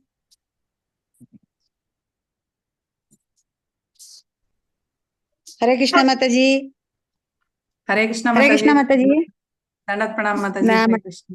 ಹಾ ಮಾತಾಜಿ, ದಂಡತ್ ಪ್ರಣಾಮ್ ಮಾತಾಜಿ. ನೀವು ಪ್ರಭುಪಾದರ ಬುಕ್ಸ್ ಅಲ್ಲಿ ಇದು ಓದಿ ತುಂಬಾ ಚೆನ್ನಾಗಿ ಹೇಳಿದ್ರಿ. ಭಗವದ್ಗೀತಾದಲ್ಲಿ ಯಾವಾಗಲೂ ನನ್ನನ್ನು ಕುರಿತು ಚಿಂತಿಸು, ನನ್ನ ಭಕ್ತನಾಗು, ನನ್ನನ್ನು ಪೂಜಿಸು ಮತ್ತು ನನಗೆ ನಮಸ್ಕರಿಸು, ಆಗ ನೀನು ನಿಶ್ಚಯವಾಗಿಯೂ ನನ್ನ ಬಳಿಗೆ ಬರುತ್ತೀಯೆ, ನೀನು ನನ್ನ ಬಹುಪ್ರಿಯ ಕೊಡುತ್ತೇನೆ. ಶೀಲ ಪ್ರಭುಪಾದರ ಬಗ್ಗೆ ಬಹಳ ಚೆನ್ನಾಗಿ ಹೇಳಿದ್ದಾರೆ ಮಾತಾಜಿ ಭಗವದ್ಗೀತೆಯಲ್ಲಿ. ನೀವು ಅದನ್ನ ನೋಡ್ಬಿಟ್ಟು ತುಂಬಾ ಚೆನ್ನಾಗಿ ಹೇಳಿದ್ರಿ, ಬಹಳ ಸಂತೋಷ ಆಯ್ತು. ಹರೇ ಕೃಷ್ಣ ಮಾತಾಜಿ. ದಂಡವತ್ ಪ್ರಣಾಮ. ಹರೇ ಕೃಷ್ಣ ಮಾತಾಜಿ. ದಂಡತ್ ಪ್ರಣಾಮ್. ಹರೇ ಕೃಷ್ಣ. ಹರಿ ಬೋಲ್. ಹರೇ ಕೃಷ್ಣ. ವಿಮಲಾಂಗಿ ಮಾತಾಜಿ. ಹರೇ ದಂಡೋತ್ ಕೃಷ್ಣ ಮಾತಾಜಿ. ಪ್ರಣಾಮ್. ಮಾತಾಜಿ. ದಂಡತ್ ಪ್ರಣಾಮ್ ಮಾತಾಜಿ. ನಾನ್ ನಿಮ್ಮನ್ನ ಮೀಟ್ ಮಾಡ್ತಿದ್ದೆ ಗುರು ಮಹಾರಾಜ್ ಬಂದಾಗಷ್ಟೇ, ಬಟ್ ಹೌದು ಇಷ್ಟು ಮಾತಾಜಿ. ಚೆನ್ನಾಗಿ ನೀವು ಕ್ಲಾಸ್ ಮಾಡ್ತೀರಾ ಅಂತ ಇವಾಗ್ಲೇ ಗೊತ್ತಾಗಿದ್ದು ಮಾತಾಜಿ. ತುಂಬಾ ಏನಿಲ್ಲ ಸಂತೋಷ ಮಾತಾಜಿ. ಆಯ್ತು. ಹೀಗೆ ಎಲ್ಲ ಪ್ರೀಚರ್ಸ್ ಆಗಿ ಇನ್ನೂ ಪ್ರಭುಪಾದದ್ದು ಗುರು ಮಹಾರಾಜ್ ಮಿಷನ್ ಅಲ್ಲಿ ನಾವು ಕೈ ಜೋಡ್ಸಿದ್ರೆ ಅವ್ರಿಗೆ ತುಂಬಾ ಸಂತೋಷ ಆಗುತ್ತೆ. ತುಂಬಾ ಥ್ಯಾಂಕ್ಸ್ ಮಾತಾಜಿ. ರಾಸರಥಿ ಮಾತಾಜಿ, ನೀವು ಹೀಗೆ ಬರ್ಬೇಕು ಕ್ಲಾಸಿಗೆ. ನೀವು ಒಂದಿನ ಕ್ಲಾಸ್ ಕೊಡ್ಬೇಕು ರಾಸರಥಿ ಮಾತಾಜಿ. ಏನಾದ್ರೂ ಸೇವೆ ಇರುತ್ತಲ್ಲ ಮಾತಾಜಿ, ಮಾಡ್ತಾ ಇರ್ತೀನಿ, ಅದಕ್ಕೆ ಆಗಿದ್ದಿಲ್ಲ ಬರಕ್ಕೆ. ಎಲ್ಲರೂ ಅಷ್ಟೇ, ಬಟ್ ನೀವು ಹಿಂಗೆ ಪ್ರೀಚಿಂಗ್ ಬರ್ಬೇಕು ಗೋಪಿ ಸೇನೆಗೆ. ನೆಕ್ಸ್ಟ್ ವೀಕ್ ಮಾತಾಜಿ ಇದೆ, ಲೀಲಾಮಯಿ ಮಾತಾಜಿ. I will be very happy. ಇವತ್ತು ನಾನು ಫಸ್ಟ್ ಮಾತಾಜಿ ಜಾಯಿನ್ ಅದೇ ಆಗಿದ್ದಾರಾ? ಲೀಲಾಮಯಿ ಮಾತಾಜಿನೂ ತುಂಬಾ ಹೇಳ್ತಾ ಇದ್ರು, ಬನ್ನಿ ಮಾತಾಜಿ ಬನ್ನಿ ಅಂತ. ಅದಕ್ಕೆ ಹಿಂದೂ ಲೇಖ ಮಾತಾಜಿ ಅವರು ಹೇಳ್ತಾರೆ. ಇನ್ ಮಾತಾಜಿ ಹೇಳಿದ್ರಲ್ಲ, ಹರೇ ಕೃಷ್ಣ ಮಾತಾಜಿ. ಎಲ್ಲರಿಗೂ ಪ್ರಣಾಮಗಳು. ಹರಿ ಬೋಲ್. ಅಲ್ಲ ಮಾತಾಜಿ, ನೆಕ್ಸ್ಟ್ ಇನ್ನು ವೀಕ್ ಮಾಡ್ಬೇಕು ಮಾತಾಜಿ, ಪ್ರಿಪೇರ್ ಆಗ್ಬೇಕು. ನಂಗೆ ಹೇಳಕ್ ಆಗಲ್ಲ ಅಷ್ಟು. ಆಗತ್ತೆ, ನೀವ್ ಅನ್ಕೊಂಡಿದೀರಾ ಅಷ್ಟೇ. ಮಾತಾಡಕ್ ಸ್ಟಾರ್ಟ್ ಮಾಡಿದ್ರೆ ಎಲ್ಲ ಬರುತ್ತೆ ಹಂಗೇನೆ. ಹರೇ ಭಗವಂತ ಶಕ್ತಿ ಕೊಟ್ರೆ ಮಾತಾಜಿ ಕೃಷ್ಣ. ಹರಿ ಬೋಲ್. ತುಂಬಾ ಸಂತೋಷ ಆಯ್ತು. ಹಿಂಗೆ ಬನ್ನಿ ಮಾತಾಜಿ, ಕ್ಲಾಸ್ ಕೊಡಿ ಆಯ್ತಾ. ಹರೇ ಕೃಷ್ಣ ಮಾತಾಜಿ. ಎಲ್ಲ ತಮ್ಮ ಆಶೀರ್ವಾದ ಮಾತಾಜಿ. ನಿಜವಾಗ್ಲೂ ಲೀಲಾಮಯಿ ಮಾತಾಜಿ ತಮ್ಮದು ಒಂದು ಆಶೀರ್ವಾದ ಮಾತಾಜಿ. ಹರೇ ಕೃಷ್ಣ. ಹರೇ ಕೃಷ್ಣ. ವಿಮಲಾಂಗಿ ದೇವಿದಾಸಿ ಮಾತಾಜಿ, ತುಂಬಾ ಚೆನ್ನಾಗಿತ್ತು ಕ್ಲಾಸ್. ಹರೇ ಕೃಷ್ಣ ಮಾತಾಜಿ. ಹರೇ ಕೃಷ್ಣ ಮಾತಾಜಿ. ತುಂಬಾ ಚೆನ್ನಾಗಿತ್ತು ಕ್ಲಾಸ್. ಎಲ್ಲಾ ಉದಾಹರಣೆಗಳೊಂದಿಗೆ ಕೊಟ್ರಿ. ಪ್ರಭುಪಾದರ ಒಂದು ಉದಾಹರಣೆಯೊಂದಿಗೆ, ಭಗವದ್ಗೀತೆ ಉದಾಹರಣೆಯೊಂದಿಗೆ ತುಂಬಾ ಚೆನ್ನಾಗಿತ್ತು. ಎಲ್ಲ ಯಾವ ರೀತಿ ಕಲೆಕ್ಟ್ ಮಾಡ್ಕೊಂಡು ಹೇಳಿದ್ರು ಗೊತ್ತಾಗ್ತಾ ಇಲ್ಲ. ತುಂಬಾ ಚೆನ್ನಾಗಿತ್ತು, ನಿಧಾನವಾಗಿ ಶಾಂತವಾಗಿ ಮನಕ್ಕೆ ಮುಟ್ಟುವ ಹಾಗೆ ಕೊಟ್ರಿ ಮಾತಾಡಿ. ಹರೇ ಕೃಷ್ಣ. ಹರೇ ಕೃಷ್ಣ ಮಾತಾಜಿ. ಹರೇ ಕೃಷ್ಣ ಮಾತಾಜಿ, ದಂಡವತ್ ಪ್ರಣಾಮ್. ತುಂಬಾ ಚೆನ್ನಾಗಿತ್ತು ಪ್ರವಚನ. ಥ್ಯಾಂಕ್ಸ್ ಮಾತಾಜಿ. ಹರೇ ಕೃಷ್ಣ ಹರೇ ಮಾತಾಜಿ. ಕೃಷ್ಣ. ಹರೇ ಕೃಷ್ಣ ಮಾತಾಜಿ, ಕ್ಲಾಸ್ ತುಂಬಾ ಚೆನ್ನಾಗಿತ್ತು. ಹರೇ ಕೃಷ್ಣ ಮಾತಾಜಿ. ಹರೇ ಕೃಷ್ಣ ಮಾತಾಜಿ, ಎಕ್ಸಾಂಪಲ್ಸ್ ಎಲ್ಲಾನು ತುಂಬಾ ಚೆನ್ನಾಗಿ ಮಾಡಿದ್ರಿ. ಹರಿ ಬೋಲ್. ಹರೇ ಹರೇ ಹರೇ ಕೃಷ್ಣ. हरे कृष्णा माता जी। माता जी आपने बहुत अच्छा कवर किया, बहुत स्पष्ट नीट सरल से बोला, जो हमको बहुत काफी 99% समझ में आ गया है। और माता जी आपने काफी कुछ कवर किया है, बहुत अच्छी से एकदम बोला है। थैंक यू माता जी, बहुत कुछ हमें सीखने को मिला है माता जी। Thank you very much. Hare Krishna माता हरे जी। कृष्ण धन्यवाद। माताजी, दंडवत प्रणाम माताजी। हरे कृष्ण माता जी। हरे कृष्ण माताजी। हरे कृष्ण माता जी। ಹರೇ ಕೃಷ್ಣ ಮಾತಾಜಿ, ಹೇಳಿ ಮಾತಾಜಿ. ಹಾ ಮಾತಾಜಿ, ನಾವ್ ಶಾಲಿನಿ ಮಾತಾಜಿ ಅಂತ. ಹಾ ಮಾತಾಜಿ. ನಾ ಫಸ್ಟ್ ಕ್ಲಾಸ್ ತಗೊಂಡಿದೀನಿ ಇವತ್ತೇ. ತುಂಬಾ ಚೆನ್ನಾಗ್ ಮಾಡಿದ್ರಿ ಮಾತಾಜಿ ನೀವು ಕ್ಲಾಸ್ ಇವತ್ತು. ಹಾ ಮಾತಾಜಿ. ಹರೇ ಕೃಷ್ಣ ಮಾತಾಜಿ. ಗುರು ಮಹಾರಾಜರ ಕೃಪೆ ಮಾತಾಜಿ. ಒಂದು ಸ್ಟೋರಿ ಹೇಳಿದ್ರಿ, ಅದು ತುಂಬಾ ಇಷ್ಟ ಆಗ್ತದೆ. ಕಳ್ಳ ಬಂದು ಹಾ ಮಾತಾಜಿ. ಆ ಸ್ಟೋರಿ ಕೇಳಿ ಮೈ ರೋಮಾಂಚನ ಆಯ್ತು ಮಾತಾಜಿ. ಹಾ ಮಾತಾಜಿ, ಮೈ ರೋಮಾಂಚನ ಆಯ್ತು ಮಾತಾಜಿ. ತುಂಬಾ ಚೆನ್ನಾಯ್ತು ಮಾತಾಜಿ. ಶಿವಮೊಗ್ಗದ ಧನ್ಯವಾದ ಓಟಿ ಮಾತಾಜಿ ಅವರು ಫಸ್ಟ್ ಟೈಮ್ ಜಾಯಿನ್ ಆಗಿದ್ದಾರೆ. ಆಮೇಲೆ ವೆಲ್ಕಮ್ ಮಾಡೋಣ ಮಾತಾಜಿ ಅವ್ರಿಗೆ ಹಾ ಕ್ಲಾಸ್ ಎಲ್ಲ. ಮಾತಾಜಿ. ಥ್ಯಾಂಕ್ ಯು ಮಾತಾಜಿ. ಹರೇ ಕೃಷ್ಣ ಮಾತಾಜಿ, ದಂಡವತ್ ಪ್ರଣାम ಮಾತಾಜಿ. ಥ್ಯಾಂಕ್ ಯು ಮಾತಾಜಿ. ಹರೇ ಕೃಷ್ಣ ಮಾತಾಜಿ, ದಂಡವತ್ ಪ್ರಣಾಮ್. ದಂಡವತ್ ಪ್ರଣାम ಹರೇ ಮಾತಾಜಿ. ಕೃಷ್ಣ ಹರೇ ಕೃಷ್ಣ ಮಾತಾಜಿ. ತುಂಬಾ ಚೆನ್ನಾಗಿತ್ತು ಮಾತಾಜಿ ಕ್ಲಾಸ್. ವಾರ ವಾರ ಹಿಂಗೆ ಬರ್ರಿ ಮಾತಾಜಿ, ಒಂದ್ ತಿಂಗಳಲ್ಲಿ ಒಂದ್ಸರಿ ಆದ್ರು ಮಾತಾಜಿ ಹೇಳ್ದಂಗೆ. ಆಯ್ತು ಮಾತಾಜಿ. ಹಾ ಮಾತಾಜಿ, ಎಲ್ಲ ವೈಷ್ಣವರ ಒಂದು ಕೃಪೆಯಿಂದ ಮಾತಾಜಿ ಮಾಡೋಣ ಮಾತಾಜಿ. ತುಂಬಾ ಚೆನ್ನಾಗಿತ್ತು ಕ್ಲಾಸ್, ಹರೇ ಕೃಷ್ಣ. ಕೇಳ್ಬೇಕು ಅನಿಸ್ತಾ ಇತ್ತು. ಹರೇ ಕೃಷ್ಣ. ಹರೇ ಕೃಷ್ಣ ಮಾತಾಜಿ. ದಂಡವತ್ ಪ್ರಣಾಮ್ ಮಾತಾಜಿ. ದಂಡವತ್ ಪ್ರଣାम ಮಾತಾಜಿ. ಓಕೆ, ಯಾವ್ದು ಪ್ರಶ್ನೆ ಇಲ್ಲ ಅನ್ಸುತ್ತೆ ಮಾತಾಜಿ. ನಾವು ಮುಂದಿನ ಕಾರ್ಯಕ್ರಮಕ್ಕೆ ಹೋಗೋಣ ಮಾತಾಜಿ. ಹಾ ಥ್ಯಾಂಕ್ ಮಾತಾಜಿ. ಯು ಸೋ ಮಚ್ ಮಾತಾಜಿ. Very nice class. ಇದೇ ತರ ನೀವು ಮಾತಾಜಿ ಹೇಳ್ದಂಗೆ ತಿಂಗಳಿಗೆ ಒಂದ್ ಕ್ಲಾಸ್ ಕೊಡ್ತಾ ಇರಿ ಮಾತಾಜಿ. ಜೈ ಹರಿ ಬೋಲ್. ಹರೇ ಕೃಷ್ಣ ಮಾತಾಜಿ, ದಂಡವತ್ ಪ್ರଣାम ಥ್ಯಾಂಕ್ ಯು. ಮಾತಾಜಿ. ನನಗೆ ಅವಕಾಶವನ್ನು ಕೊಟ್ಟಿರುವಂತ ತಮಗೂ ಮತ್ತೆ ಲೀಲಾಮಯಿ ಮಾತಾಜಿ ಅವ್ರಿಗೂ ಸಹ ತುಂಬಾ ಹೃದಯ ಧನ್ಯವಾದಗಳು ಮಾತಾಜಿ. ನನಗೆ ಯಾವುದೇ ರೀತಿಯ ಒಂದು ಅರ್ಹತೆ ಇಲ್ಲ, ತಮ್ಮ ಒಂದು ಕೃಪೆಯಿಂದ ಮಾಡಿದ್ದೇನೆ ಮಾತಾಜಿ, ಅಷ್ಟೇನೆ. ಎಲ್ಲರ ಭಗವಂತನ ಒಂದು ಕೃಪೆ ಕೃಪೆಯಿಂದ. ಮಾತಾಜಿ. ಜೈ. ಇಲ್ಲ ಪ್ರಭುಪಾದರ ವೈಷ್ಣವರ ಒಂದು ಕೃಪೆ, ಭಗವಂತನ ಒಂದು ಕೃಪೆ. ಜೈ ಹಾ ಹರಿ ಮಾತಾಜಿ. ಬೋಲ್. Hare Krishna. Thank you so much ದಂಡವತ್ ಪ್ರଣାम ಮಾತಾಜಿ. ಮಾತಾಜಿ. ದಂಡವತ್ ಪ್ರಣಾಮ್. ಹರೇ ಕೃಷ್ಣ. ದಂಡವತ್ ಪ್ರଣାम. ಹರೇ ಕೃಷ್ಣ. ನಾವೀಗ ಮಾತಾಜಿ, ಇವತ್ತು ಯಾರ್ಯಾರು ಕ್ಲಾಸ್ ಚೆನ್ನಾಗಿದೆ ಅಂತ ಎಷ್ಟು ಜನ ಮಾತಾಡಿದ್ರಲ್ಲ, ಎಲ್ಲರ ಹೆಸರು ನೋಟ್ ಮಾಡ್ಕೊಂಡಿದ್ದೀನಿ. ಎಲ್ಲರೂ ಒಂದೊಂದು ಜೈ ಕ್ಲಾಸ್ ಇವಾಗ. ಹರಿ ಬೋಲ್. ಹರಿ ಬೋಲ್, ಹರಿ ಬೋಲ್. ಆಯ್ತಾ? ಸಿ ಎಲ್ಲರಲ್ಲೂ ಒಂದ್ ಟ್ಯಾಲೆಂಟ್ ಇದ್ದೇ ಇರುತ್ತೆ, ಇಲ್ಲ ಅಂತಿಲ್ಲ. ಮತ್ತೆ ನಮ್ದಿದು ಲೇಡೀಸ್ ಕ್ಲಾಸ್ ಕನ್ನಡದಲ್ಲಿದೆ, ನಮ್ಮ ಜನವೇ, ನಮ್ಮ ವಿಷಯವೇ. ಸೊ ಅದಕ್ಕಾಗಿ ಯಾರೂನು ಸಂಕೋಚ ಪಟ್ಕೊಳ್ಬೇಡಿ, ದಯವಿಟ್ಟು ಮುಂದೆ ಬನ್ನಿ. ಸೊ ನಾನು ರಿಕ್ವೆಸ್ಟ್ ಮಾಡ್ಕೊಳ್ತಾನೆ ಇರ್ತೀನಿ. ಮಾತಾಜಿ ಅವ್ರು ನೋಡಿ, ವಿಮಲಾಂಗಿ ಮಾತಾಜಿ ಅವ್ರು ಯಾರಂತಾನೆ ನನ್ಗೆ ಗೊತ್ತೇ ಇರ್ಲಿಲ್ಲ, ಅವ್ರಂಗ್ ಸೇರ್ತಾರಂತಾನು ಗೊತ್ತಿರ್ಲಿಲ್ಲ. ನನ್ ಕೇಳಿ ಇವತ್ತೆಷ್ಟು ಖುಷಿ ಆಯ್ತು. ಅದೇ ರೀತಿ ಎಲ್ಲರಿಗೂ ಎಷ್ಟೊಂದು ವಿಷಯಗಳು ಕೇಳಲಿಕ್ಕೆ ಸಿಗುತ್ತೆ ನಮ್ಗೆ, ಬೇರೆ ಬೇರೆಯವರು ಜಾಯ್ನ್ ಆದಾಗ, ಬೇರೆ ಬೇರೆಯವ್ರು ಪ್ರವಚನ ಕೊಟ್ಟಾಗ. ಸೊ ಹಾಗಾಗಿ ಎಲ್ಲರೂ ವಾಲಂಟಿಯರ್ ಆಗಿ ಮುಂದೆ ಬನ್ನಿ. ಯಾರು ಸರ್ವಜ್ಞರಲ್ಲ, ಎಲ್ಲ ವಿಷಯ ತಿಳ್ಕೊಂಡ್ ಮೇಲೆ ನಾವು ಪ್ರೀಚಿಂಗ್ ಶುರು ಮಾಡ್ತೇವೆ ಅಂದ್ರೆ ಆ ದಿನ ಬರೋದು ತುಂಬಾ ಕಷ್ಟ ಇದೆ. ಸೊ ಹಾಗಾಗಿ ದಯವಿಟ್ಟು ಎಲ್ಲರೂ ಮುಂದೆ ಬಂದು ನೀವು ನಿಮ್ಮ ಟ್ಯಾಲೆಂಟ್ ನಮ್ಗೆ ಒಬ್ರಿಗೆ ಹಾಡೋದ್ರಲ್ಲಿ ಇರ್ಬೋದು, ಒಬ್ರಿಗೆ ಸಂಪೂರ್ಣ ಕೊಡೋದ್ರಲ್ಲಿ ಇರ್ಬೋದು, ಒಬ್ರು ಶ್ಲೋಕದಲ್ಲಿ ಒಳ್ಳೇದಿರ್ಬೋದು. ನೀವು ಏನು ವಿಷಯ ಇದೆಯೋ ನನ್ನ ಹತ್ರ ಹೇಳಿ, ಅದಕ್ಕೆ ತಕ್ಕಂಗೆ ಕಾರ್ಯಕ್ರಮವನ್ನು ಮಾಡೋಣ. ಆಯ್ತಾ? So thank you so much. Anuttam Vilasini ಮಾತಾಜಿಗೆ ನಾನು ತುಂಬಾ ಧನ್ಯವಾದ ಹೇಳ್ಬೇಕು ಇವಾಗ. ಏನಿಲ್ಲ So, ಮಾತಾಜಿ, ಎಲ್ಲ ಗುರುಗಳ ಕೃಪೆ ಅಷ್ಟೇ ಮಾತಾಜಿ, ನಿಮ್ಮಿಂದ ನಮ್ದೇನಿಲ್ಲ ನಮ್ಗೆ ಇಲ್ಲ. ಮಾತಾಜಿ ಅವ್ರು ಸಿಕ್ಕಿದ್ರು. ಸೊ ಜೈ. ಹಾಗಾಗಿ ಶಿವಮೊಗ್ಗದಲ್ಲೂ ನೀವು ನಿರಂತರವಾಗಿ ಸೇವೆಯನ್ನು ಮಾಡ್ತಾನೆ ಇದ್ದೀರಾ. ನಾವು ಯಾವತ್ತು ಕೇಳಿದ್ರು ನೀವು ಯಾವ್ದೇ ಸೇವೆಗೂನು ರೆಡಿ. ಓಕೆ, ನಮ್ಮ ಮಾತಾಜಿ ನಾನ್ ಕೊಡ್ತೀನಿ, ನಾನು ಹೇಳ್ತೀನಿ ಅಂತ ಮುಂದೆ ಬರ್ತೀರಾ. ಇವತ್ತು ನಾನು ಕಂಪೇರಿಂಗ್ ನೆನ್ನೆ ಕೇಳಿದ ತಕ್ಷಣ ಯು ಸೆಡ್ ಎಸ್. ಸೊ ಮಾತಾಜಿ ತುಂಬಾ ಧನ್ಯವಾದಗಳು. ಇಲ್ಲ ಪ್ರಭುಪಾದ ಕೃಪೆ ಮಾತಾಜಿ ಅಷ್ಟೇ. ನಿಮ್ಗೂ ಧನ್ಯವಾದ ಮಾತಾಜಿ. ನೀವು ಒಂದು ಅವಕಾಶವನ್ನು ಕೊಡ್ತಾ ಇದ್ದೀರಾ, ನಾವು ಮಾಡ್ತಾ ಇದ್ದೇವೆ ಮಾತಾಜಿ ಅಷ್ಟೇ. ಜೈ. ಓಕೆ, ಕಂಟಿನ್ಯೂ ಮಾಡ್ಬೋದು. ಎಸ್ ಮಾತಾಜಿ, ಇದು ಹೊಸಬ್ರಿದ್ದಾರೆ, ಇವಾಗ ವೆಲ್ಕಮ್ ಮಾಡೋಣ ಮಾತಾಜಿ. ನರಸಿಂಹ ಭಜನೆ ಆದ್ಮೇಲೆ ವೆಲ್ಕಮ್ ಮಾಡೋಣ. ಇಲ್ಲ ಮಾಡೋಣ. ಶಾಲಿನಿ ಮಾತಾಜಿ ಅಂತ ಹೇಳಿ ಅವ್ರು ಫಸ್ಟ್ ಟೈಮ್ ಜಾಯ್ನ್ ಆಗಿದ್ದಾರೆ ಶಿವಮೊಗ್ಗದಿಂದ ಮಾತಾಜಿ. ಮತ್ತೆ ಯಾರಾದ್ರೂ ಹೊಸಬ್ರು ಜಾಯ್ನ್ ಆಗಿದ್ದಾರೆ ಅಂತ? ಯಾರಾದ್ರೂ ಜಾಯ್ನ್ ಆದ್ರೆ ಹ್ಯಾಂಡ್ ರೈಸ್ ಮಾಡಿ ದಯವಿಟ್ಟು.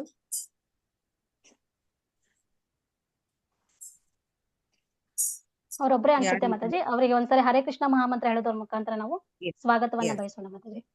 ಹರೇ ಕೃಷ್ಣ ಕೃಷ್ಣ ಕೃಷ್ಣ ಹರೇ ಹರೇ, ಹರೇ ರಾಮ ರಾಮ ರಾಮ ಹರೇ ಹರೇ. ಥ್ಯಾಂಕ್ ಯು ಮಾತಾಜಿ. ನೀವು ಪ್ರತಿ ವಾರ ಇದೇ ತರ ಈ ಗೋಪಿಸೇನ ಕಾರ್ಯಕ್ರಮದಲ್ಲಿ ಭಾಗವಹಿಸಿ. ಶಾಲಿನಿ ಮಾತಾಜಿ. ಹಾ ಮಾತಾಜಿ. ಮಾತಾಜಿ ಒಂದ್ ಕ್ವಶನ್. ಹಾ ಮಾತಾಜಿ. ಈಗ ಕೃಷ್ಣ ಭಕ್ತೆ ಮಾಡ್ತಾ ಇದ್ದೀನಿ, ಅದು 1% ಇನ್ನೂ ಇಲ್ಲ, ಮಾಡ್ತಾ ಇದೀನಿ. ನಮ್ಮನೇಲಿ ಪ್ರಾಣಿ ಪಕ್ಷಿ ಎಲ್ಲ ಇದೆ, ಅದರಿಂದ ತೊಂದ್ರೆ ಏನಿಲ್ಲಲ್ಲ ಮಾತಾಜಿ? ಅದೊಂದು ಅವಾಗಿಂದಾನು ಕೇಳೋಣ ಅಂತಿದ್ದೆ, ಇವತ್ತು ಅದು ಹೇಳಿದ್ರಲ್ಲ ಹಂಗಾಗಿ. ಮಾತಾಜಿ ವಿಮಲಾಂಗಿ ಮಾತಾಜಿ, ಹರೇ ಕೃಷ್ಣ. ಇದೀರಾ ಮಾತಾಜಿ? ಹರೇ ಕೃಷ್ಣ. ಹರೇ ಕೃಷ್ಣ ಮಾತಾಜಿ. ಹಾ ಕ್ವಶನ್ ಕೇಳ್ತಾ ಇದಾರೆ ಮಾತಾಜಿ. ಹಾ ಮಾತಾಜಿ ಹೇಳಿ ಮಾತಾಜಿ. ಹರೇ ಕೃಷ್ಣ ಮಾತಾಜಿ. ಹರೇ ಕೃಷ್ಣ ಮಾತಾಜಿ. ಕೃಷ್ಣನ್ ಭಕ್ತಿಯಲ್ಲಿ ನಾನು ಈಗ ತೊಡಸ್ಕೊಂಡಿದ್ದೀನಿ. ನಮ್ಮನೇಲಿ ಪ್ರಾಣಿ ಎಲ್ಲ ಇದೆ, ಅದರಿಂದ ಏನಾರ ತೊಂದ್ರೆನಾ ಮಾಡ್ಬೇಕು, ಅದು ಒಂಚೂರು ಗೊಂದಲದಲ್ಲಿ ಮಾತಾಡಿ. ಯಾವುದೇ ತೊಂದ್ರೆ ಇಲ್ಲ ಮಾತಾಜಿ. ಅದೇ ಭಗವಂತ ಹೇಳ್ತಾ ಇದಾರಲ್ಲ, ಯಾವುದೇ ಒಂದು ಅರ್ಹತೆ ಭಗವಂತನಿಗೆ ನಿಮ್ಗೆ ತೊಂದ್ರೆ ಅಂತ ಹೇಳ್ತಾ ಇದ್ರೆ ಏನ್ ಮಾತಾಜಿ? ಇಲ್ಲ, ಭಗವಂತಂಗೆ ಏನಾರ ತೊಂದ್ರೆನಾ ಆತರ ಇದ್ದು ಮನೇಲಿ ಸಾಕೊಂಡು ಸೇವೆ ಎಲ್ಲ ಮಾಡ್ತಾ ಇದೀನಿ ಮಾತಾಜಿ, ಚೆನ್ನಾಗಿ ಮಾಡ್ತೀನಿ, ಅವೆಲ್ಲ ಇದೆ. ಆತರ ಏನ್ ತೊಂದ್ರೆ ಇಲ್ಲ. ಮಾಡ್ಬೋದು ಮಾತಾಜಿ, ಅದೇ ಅಟ್ಯಾಚ್ ಆಗಿ ಇರಬಾರ್ದು ಮಾತಾಜಿ, ಅಷ್ಟೇ ಅಟ್ಯಾಚ್ ಆಗಿ ಇರ್ಬಾರ್ದು. ಅದು ಲೀಲಾಮಯಿ ಮಾತಾಜಿ ಅವ್ರು ಹೇಳ್ತಾರೆ ಮಾತಾಜಿ ನನಗೆ. ಸರಿ ಸರಿ ಮಾತಾಜಿ. ಹರೇ ಕೃಷ್ಣ. ಹರೇ ಕೃಷ್ಣ ಮಾತಾಜಿ. ಲೀಲಾಮಯಿ ಮಾತಾಜಿ ಇದಕ್ಕೆ ಆನ್ಸರ್ ಮಾಡಿ ಮಾತಾಜಿ. ಒಂದೇ ನಿಮಿಷ. ಎಸ್.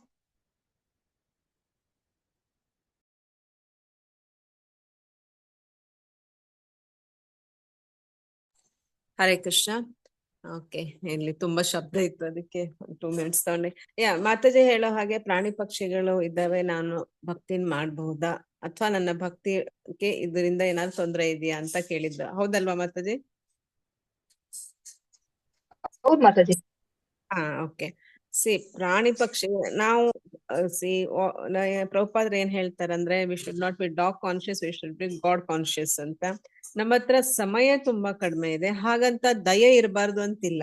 ಪ್ರಾಣಿಗಳ ಮೇಲೆ ದಯೆ ಖಂಡಿತ ಇರ್ಬೇಕು, ಯಾಕೆಂದ್ರೆ ಆ ದಯೆ ಇದ್ದಾಗ್ಲೇನೆ ನಮ್ಗೆ ಭಕ್ತಿಗೆ ಅನುಕೂಲ ಆಗುತ್ತೆ. ಆದ್ರೆ ನಮ್ಮಲ್ಲಿ ಅಷ್ಟು ಸಮಯ ಇದ್ರೆ ಪರವಾಗಿಲ್ಲ. ಸಮಯ ನಮ್ಮ ಹತ್ರ ತುಂಬಾ ಕಡಿಮೆ ಇದೆ. ನನ್ನ ಪ್ರಕಾರ ನೋಡಿದ್ರೆ ನಮ್ಗೆ 24 ಗಂಟೆಗಳು ಭಕ್ತಿಯಲ್ಲಿ ಸಾಕಾಗ್ತಾ ಇಲ್ಲ. ಭಾಗವತ ಓದೋದಾಗ್ಲಿ, ಇದ್ರಾಗ್ಲಿ ಭಗವದ್ಗೀತೆ ಓದೋದಾಗ್ಲಿ, ಓಕೆ, ಯಾವ್ದೋ ಒಂದು ಜನ್ಮದವರ ಪುಣ್ಯ ಇರ್ಬೋದು, ಅವ್ರಿಗೆ ಪ್ರಸಾದ ಸಿಗ್ತಿದೆಯಾ, ಓಕೆ ಫೈನ್. ಆದ್ರೆ ನಮ್ಗೆ ಅಷ್ಟು ಸಮಯ ಇದ್ದರೆ ನಾವು ಅದನ್ನ ಯೂಸ್ ಮಾಡ್ಕೊಳ್ಳೋಣ.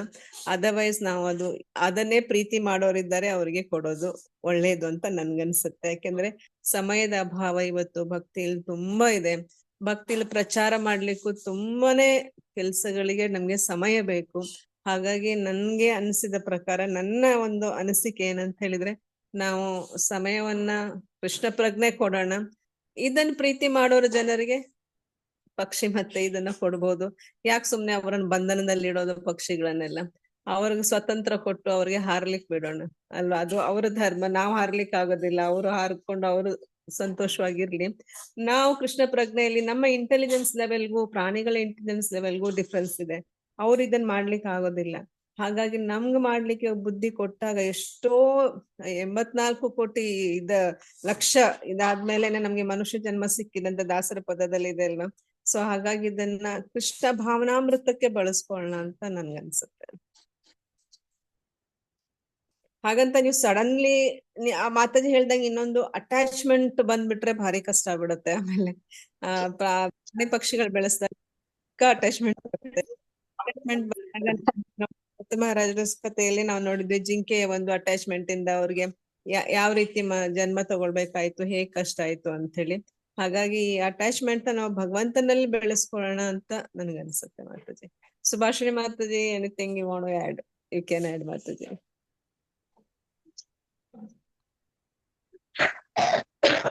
ಹರಿ ಬೋಲ್, ಹರೇ ಕೃಷ್ಣ. ಲೀಲಾಮಯಿ ಮಾತಾಜಿ ಚೆನ್ನಾಗಿ ಹೇಳಿದ್ರಿ. ಬಟ್ ಇವಾಗ ಶಾಲಿನಿ ಮಾತಾಜಿ ಏನ್ ಅನ್ಕೋತಾರೆ ಅಂದ್ರೆ, ಅವ್ರ ಮನೇಲಿ ಇವಾಗ ಸಾಕ್ಬಿಟ್ಟಿದ್ದಾರೆ, ಅದನ್ನ ಬಿಟ್ರೆ ಪಾಪ ಯಾರ್ ನೋಡ್ಕೋತಾರೋ, ಇವ್ರ ತರ ಚೆನ್ನಾಗ್ ನೋಡ್ಕೋತಾರೋ ಇಲ್ವೋ ಅನ್ನೋ ಒಂದು ಭಾವನೆನೂ ಇರ್ಬೋದು. ಸೊ ಮಾತಾಜಿ ಹೇಳಿದ್ರು, ಬಟ್ ಸ್ಟಿಲ್ ನಿಮ್ಗೆ ಹಂಗಿದ್ರುನು ಇವಾಗ ನೀವು ಕೃಷ್ಣ ಪ್ರಸಾದ ಕೊಡಿ ಅದಕ್ಕೂ ಒಂದ್ ಮೋಕ್ಷ ಸಿಗತ್ತೆ ಮಾತಾಜಿ. ಇರೋವರ್ಗು ಚೆನ್ನಾಗ್ ನೋಡ್ಕೊಳ್ಳಿ ಅಷ್ಟೇ. ಬಟ್ ನಿಮ್ ಕೃಷ್ಣ ಪ್ರಜ್ಞೆಯಲ್ಲಿ ನಿಮ್ ಸೇವೆನಲ್ಲಿ ಯಾವ್ದು ಕಮ್ಮಿ ಮಾಡ್ಕೋಬೇಡಿ ಅಷ್ಟೇ. ಅದಕ್ಕೂ ಇಲ್ಲ ಚೆನ್ನಾಗಿ ಮಾತಾಜಿ. ಪ್ರಸಾದ ಕೊಟ್ಟು ಇದ್ ಮಾಡಿ ಅಷ್ಟೇ. ಸರಿ ಮಾತಾಜಿ, ಧನ್ಯವಾದ ಮಾತಾಜಿ ಈ ವಿಷಯ ಹೇಳಿದಿಕ್ಕೆ. ಅಲ್ವಾ, ಇವಾಗ ನಮ್ ಮಕ್ಳು ಇವಾಗ ಹೇಳಿದ್ ಮಾತ್ ಕೇಳಿಲ್ಲ, ಮಾಡ್ಲಿಲ್ಲ, ನಾವು ಚೆನ್ನಾಗ್ ನೋಡ್ಕೊಳ್ಳೇಬೇಕು. ಆದ್ರೆ ನಾವು ದಿನನಿತ್ಯ ಪ್ರಾರ್ಥನೆ ಮಾಡ್ಕೋಬೇಕು, ಅದು ವಾಪಸ್ ಗೋಲೋಕಕ್ ಹೋಗ್ಲಿ ಅಂತ ಕೇಳ್ಕೋಬೇಕು. ಹಾಗೇನೆ ಇವಾಗಿದು ನಿಮ್ ಮಕ್ಕಳ ತರ ನೀವ್ ಸಾಕಿದೀರಾ. ಸೊ ಅದನ್ನು ಕೃಷ್ಣ ಮಾತಾಜಿ. ಪ್ರಜ್ಞೆ ಅದಕ್ಕೆ ಕೃಷ್ಣ ಪ್ರಸಾದ ಕೊಟ್ಟು ದಿನನಿತ್ಯ ಅದನ್ನು ದೇವರಲ್ಲಿ ಕೇಳ್ಕೊಳ್ಳಿ, ಕೃಷ್ಣನಲ್ಲಿ ಅಷ್ಟೇ ಅಲ್ವಾ. ಕೇಳ್ತಾ ಅದು ಸಾಯುವಾಗ ಮಾತಾಜಿ. ಅಟ್ಲೀಸ್ಟ್ ಹರೇ ಕೃಷ್ಣ ಮಹಾಮಂತ್ರ ಕೇಳ್ಕೊಂಡ್ ಸಾಯ್ಲಿ ಅಷ್ಟೇ, ಪ್ರಾಣ ತ್ಯಾಗ ಮಾಡಿ. ಹರೇ ಕೃಷ್ಣ. ಸರಿ ಮಾತಾಜಿ. Okay Hare Krishna. Thank you. Hare Krishna. Hare Krishna ಮಾತಾಜಿ. Thank you. ಸುಭಾಷಿಣಿ ಮಾತಾಜಿ ಒಳ್ಳೆ ಆನ್ಸರ್ ಕೊಟ್ರು. ಯಾಕೆಂದ್ರೆ ಮಾತಾಜಿ ಅವ್ರು ಹೇಳ್ದಂಗೆ ಅದು ಪ್ರೀತಿ ಬಂದ್ಬಿಟ್ಟಿರುತ್ತೆ ಪ್ರಾಣಿಗಳ ಮೇಲೆ. ಅದನ್ನ ಕಷ್ಟ ಆಗತ್ತೆ ಡೆಫಿನೆಟ್ಲಿ. ಈ ವಿಷಯಕ್ಕೆ ನಮ್ಮನೇಲಿ ತುಂಬಾ ಸರಿ ವಾದ ಆಗಿದೆ. ನಮ್ಮ ಮಗಳಿಗೆ ನಾಯಿಂದ್ರೆ ತುಂಬಾ ಇಷ್ಟ, ನಾನ್ ತರ್ತೀನಿ. ಅದೇ ಇವಾಗ ತಂದು ಸಾಕೋದು ತುಂಬಾ ಕಷ್ಟ, ಬಟ್ ಇರೋವರೆಗೂ ಮುಂಚೆಯಿಂದ ಇದ್ದಾಗಿಂದ ಅದನ್ನ ಚೆನ್ನಾಗಿ ನೋಡ್ಕೊಳ್ಳೋದು ನಮ್ ಧರ್ಮನೇ ಅಲ್ವಾ. ಕರೆಕ್ಟ್. ಎಕ್ಸಾಕ್ಟ್ಲಿ. ಥ್ಯಾಂಕ್ ಯು ಮಾತಾಜಿ. Hare Hare thank you Krishna. ಮಾತಾಜಿ, ಥ್ಯಾಂಕ್ ಯು ಸೋ ಮಚ್. ಮಾತಾಜಿ ಮುಂದಿನ ಕಾರ್ಯಕ್ರಮಕ್ಕೆ ಹೋಗೋಣ ನಾವು. ಇವತ್ತಿನ ಡಿಸ್ಕಷನ್ ಎಲ್ಲ ತುಂಬಾ ಚೆನ್ನಾಗಿತ್ತು, ಕ್ಲಾಸು ತುಂಬಾ ಚೆನ್ನಾಗಿತ್ತು. ಸಮಯದ ಒಂದು ಅಭಾವ, ಮುಂದಿನ ಒಂದು ಕಾರ್ಯಕ್ರಮಕ್ಕೆ ಹೋಗೋಣ ನಾವು. ನಮ್ಮ ಒಂದು ಕೊನೆಯ ಒಂದು ಕಾರ್ಯಕ್ರಮ ನರಸಿಂಹ ಭಜನೆ. ಇದನ್ನ ಹಾಡಲು ಭಕ್ತಿನ್ ರಾಜೇಶ್ವರಿ ಮಾತಾಜಿ ಅವರು ನಮ್ಮೊಂದಿಗಿದ್ದಾರೆ. ನಿಮಗೂ ಕೂಡ ನಾನು ಈ ಒಂದು ಗೋಪಿಸೇನಾ ವತಿಯಿಂದ ಸ್ವಾಗತವನ್ನ ಬಯಸ್ತೇನೆ. ಮಾತಾಜಿಯವರ ಒಂದು ಪರಿಚಯವನ್ನ ನಾವು ನೋಡೋಣ. ಮಾತಾಜಿಯವರು ಮೂಲತಃ ಇವರು ಚಿತ್ರದುರ್ಗದವರು. ಮಾತಾಜಿಯವರು 6 ವರ್ಷದ ಕೆಳಗೆ ಈ ಇಸ್ಕಾನ್ ಒಂದು ಸಂಪರ್ಕಕ್ಕೆ ಬಂದಿರೋದು ಇವರು ಮಾತಾಜಿ. ಇವರು ಕೂಡ ತುಂಬಾ ಒಬ್ಬ ವಿನಮ್ರ ಭಕ್ತರು. 2 ವರ್ಷಗಳಿಂದ ಈ ಇಸ್ಕಾನ್ ಒಂದು ಆನ್ಲೈನ್ ಕ್ಲಾಸ್ಗಳಲ್ಲಿ ತಮ್ಮನ್ನ ತಾವು ತೊಡಗಿಸಿಕೊಂಡಿದ್ದಾರೆ. ಆಮೇಲೆ ಮಾತಾಜಿ ಇವರು ಎಲ್ಲಾ ಈ ದೇವಸ್ಥಾನದ ಎಲ್ಲಾ ಉತ್ಸವಗಳಲ್ಲಿ ಸಹಿತ ಪಾಲ್ಗೊಳ್ತಾರೆ. ಅಲ್ಲಿ ದೇವಸ್ಥಾನದಲ್ಲಿ ತಮ್ಮ ಸೇವೆಯನ್ನು ಸಹಿತ ಇವರು ತುಂಬಾ ಪ್ರಾಮಾಣಿಕವಾಗಿ ಮಾಡ್ತಾ ಇದ್ದಾರೆ. ಮಾತಾಜಿ ಸಹಿತ ನನಗೆ ಚಿರಪರಿಚಿತರಾಗಿದ್ದಾರೆ. ಹರೇ ಕೃಷ್ಣ ಮಾತಾಜಿ, ನಿಮಗೆ ಒಂದ್ಸರಿ ಹರೇ ಕೃಷ್ಣ ಮಹಾಮಂತ್ರ ಹೇಳೋದ್ರ ಮುಖಾಂತರ ನಾನು ಸ್ವಾಗತವನ್ನ ಬಯಸ್ತೇನೆ. ಹರೇ ಕೃಷ್ಣ ಕೃಷ್ಣ ಕೃಷ್ಣ ಹರೇ ಹರೇ, ಹರೇ ರಾಮ ರಾಮ ರಾಮ ಹರೇ ಹರೇ. ಹರೇ ಕೃಷ್ಣ. ರಾಜೇಶ್ವರಿ ಮಾತಾಜಿ. ಹರೇ ಕೃಷ್ಣ ಮಾತಾಜಿ, ದಂಡವತ್ ಪ್ರಣಾಮ್. ಹರೇ ಕೃಷ್ಣ, ದಂಡವತ್ ಮಾತಾಜಿ. ಪ್ರಾರಂಭ ಮಾಡಿ. ಓಕೆ ಮಾತಾಜಿ. ಭಗವಾನ್ ನರಸಿಂಹ ಸ್ತುತಿ. ಶ್ರೀ ನರಸಿಂಹ ಜಯ ನರಸಿಂಹ, ಜಯ ಜಯ ಶ್ರೀ ನರಸಿಂಹ. ಪ್ರಹ್ಲಾದೇಶ ಜಯ ಪದ್ಮ, ಮುಖ ಪದ್ಮ ಭೃಂಗ. ಉಗ್ರಂ ವೀರಂ ಮಹಾವಿಷ್ಣುಂ, ಜ್ವಲಂತಂ ಸರ್ವತೋಮುಖಂ. ನರಸಿಂಹಂ ಭೀಷಣಂ ಭದ್ರಂ, ಮೃತ್ಯುರ್ನಮಾಮ್ಯಹಂ. ನಮಸ್ತೆ ನರಸಿಂಹಾಯ, ಪ್ರಹ್ಲಾದಲ್ಲಾದ ದಾಯಿನೇ. ಹಿರಣ್ಯಕಶಿಪೂರ್ವಕ್ಷಃ, ಶಿಲಟಂಕ ನಕಾಲಾಯೇ. ಇತೋ ನರಸಿಂಹ ಪರತೋ ನರಸಿಂಹ, ಇತೋ ನರಸಿಂಹ ಪರತೋ ನರಸಿಂಹ. ಯತೋ ಯತೋ ಯಾಮಿ ತತೋ ನರಸಿಂಹ. ಬಹಿರ್ನರಸಿಂಹ ಹೃದಯೇ ನರಸಿಂಹ.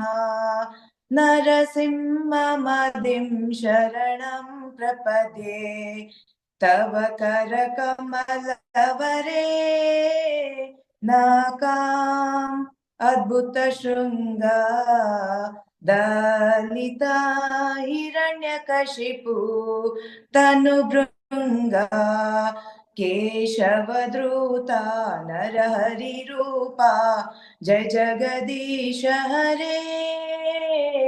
जय जगदीश हरे, जय जगदीश हरे, जय नरसिंहदेव नरसिंहदेव नरसिंहदेव, जय नरसिंहदेव, जय प्रहलाद महाराज, जय प्रहलाद महाराज, प्रहलाद महाराज, जय प्रहलाद महाराज, जय जय प्रभुपाद प्रभुपाद प्रभुपाद, जय जय प्रभुपाद, नित्य गौर हरि बोल हरि बोल हरि बोल, नित्य गौर हरि बोल। विघ्न विनाशक नरसिंह भगवान की जय, भक्त शिरोमणि प्रहलाद महाराज की जय। ಹರೇ ಕೃಷ್ಣ ಮಾತಾಜಿ.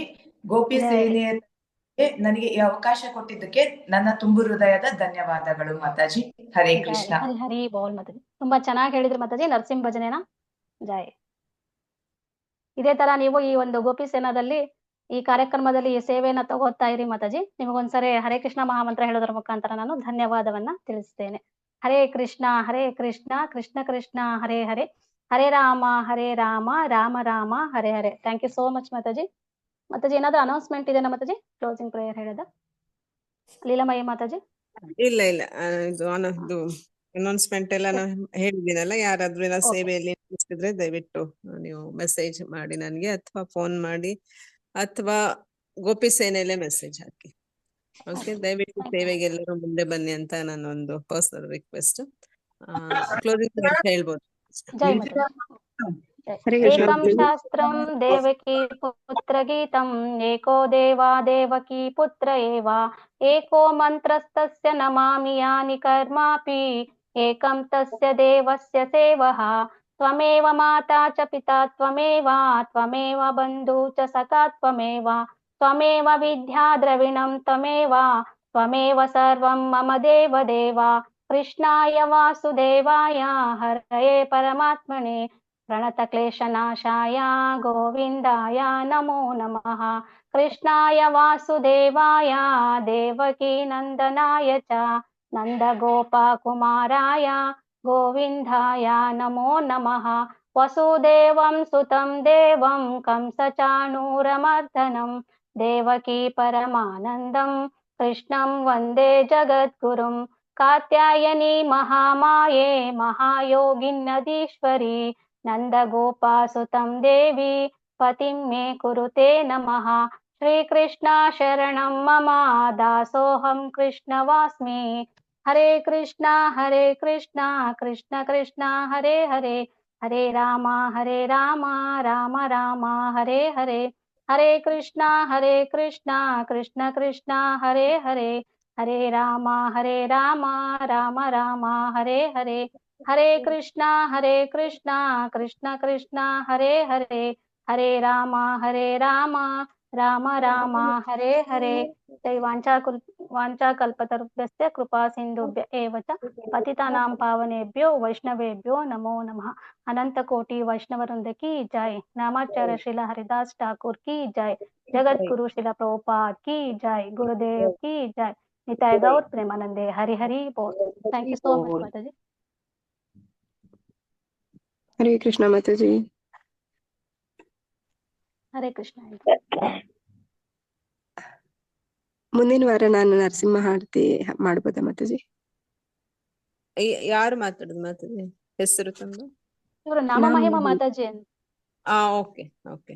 ದಾವಣಗೆರೆ ಅವರು ಮಾತಾಜಿ ಅವರು ನಾಮ ಮಹಿಮಾ ಮಾತಾಜಿ. ನಾಮ ಮಹಿಮಾ ಮಾತಾಜಿ ಕಾಂಪೇರಿಂಗೇ ಮಾಡ್ಬೋದು ನೀವು ಅಂತ ಶ್ಯಾಮಕಾಂತ ಮಾತಾಜಿ ಹೇಳ್ತಾ ಇದ್ರು. ಮಾಡ್ತೀರಾ?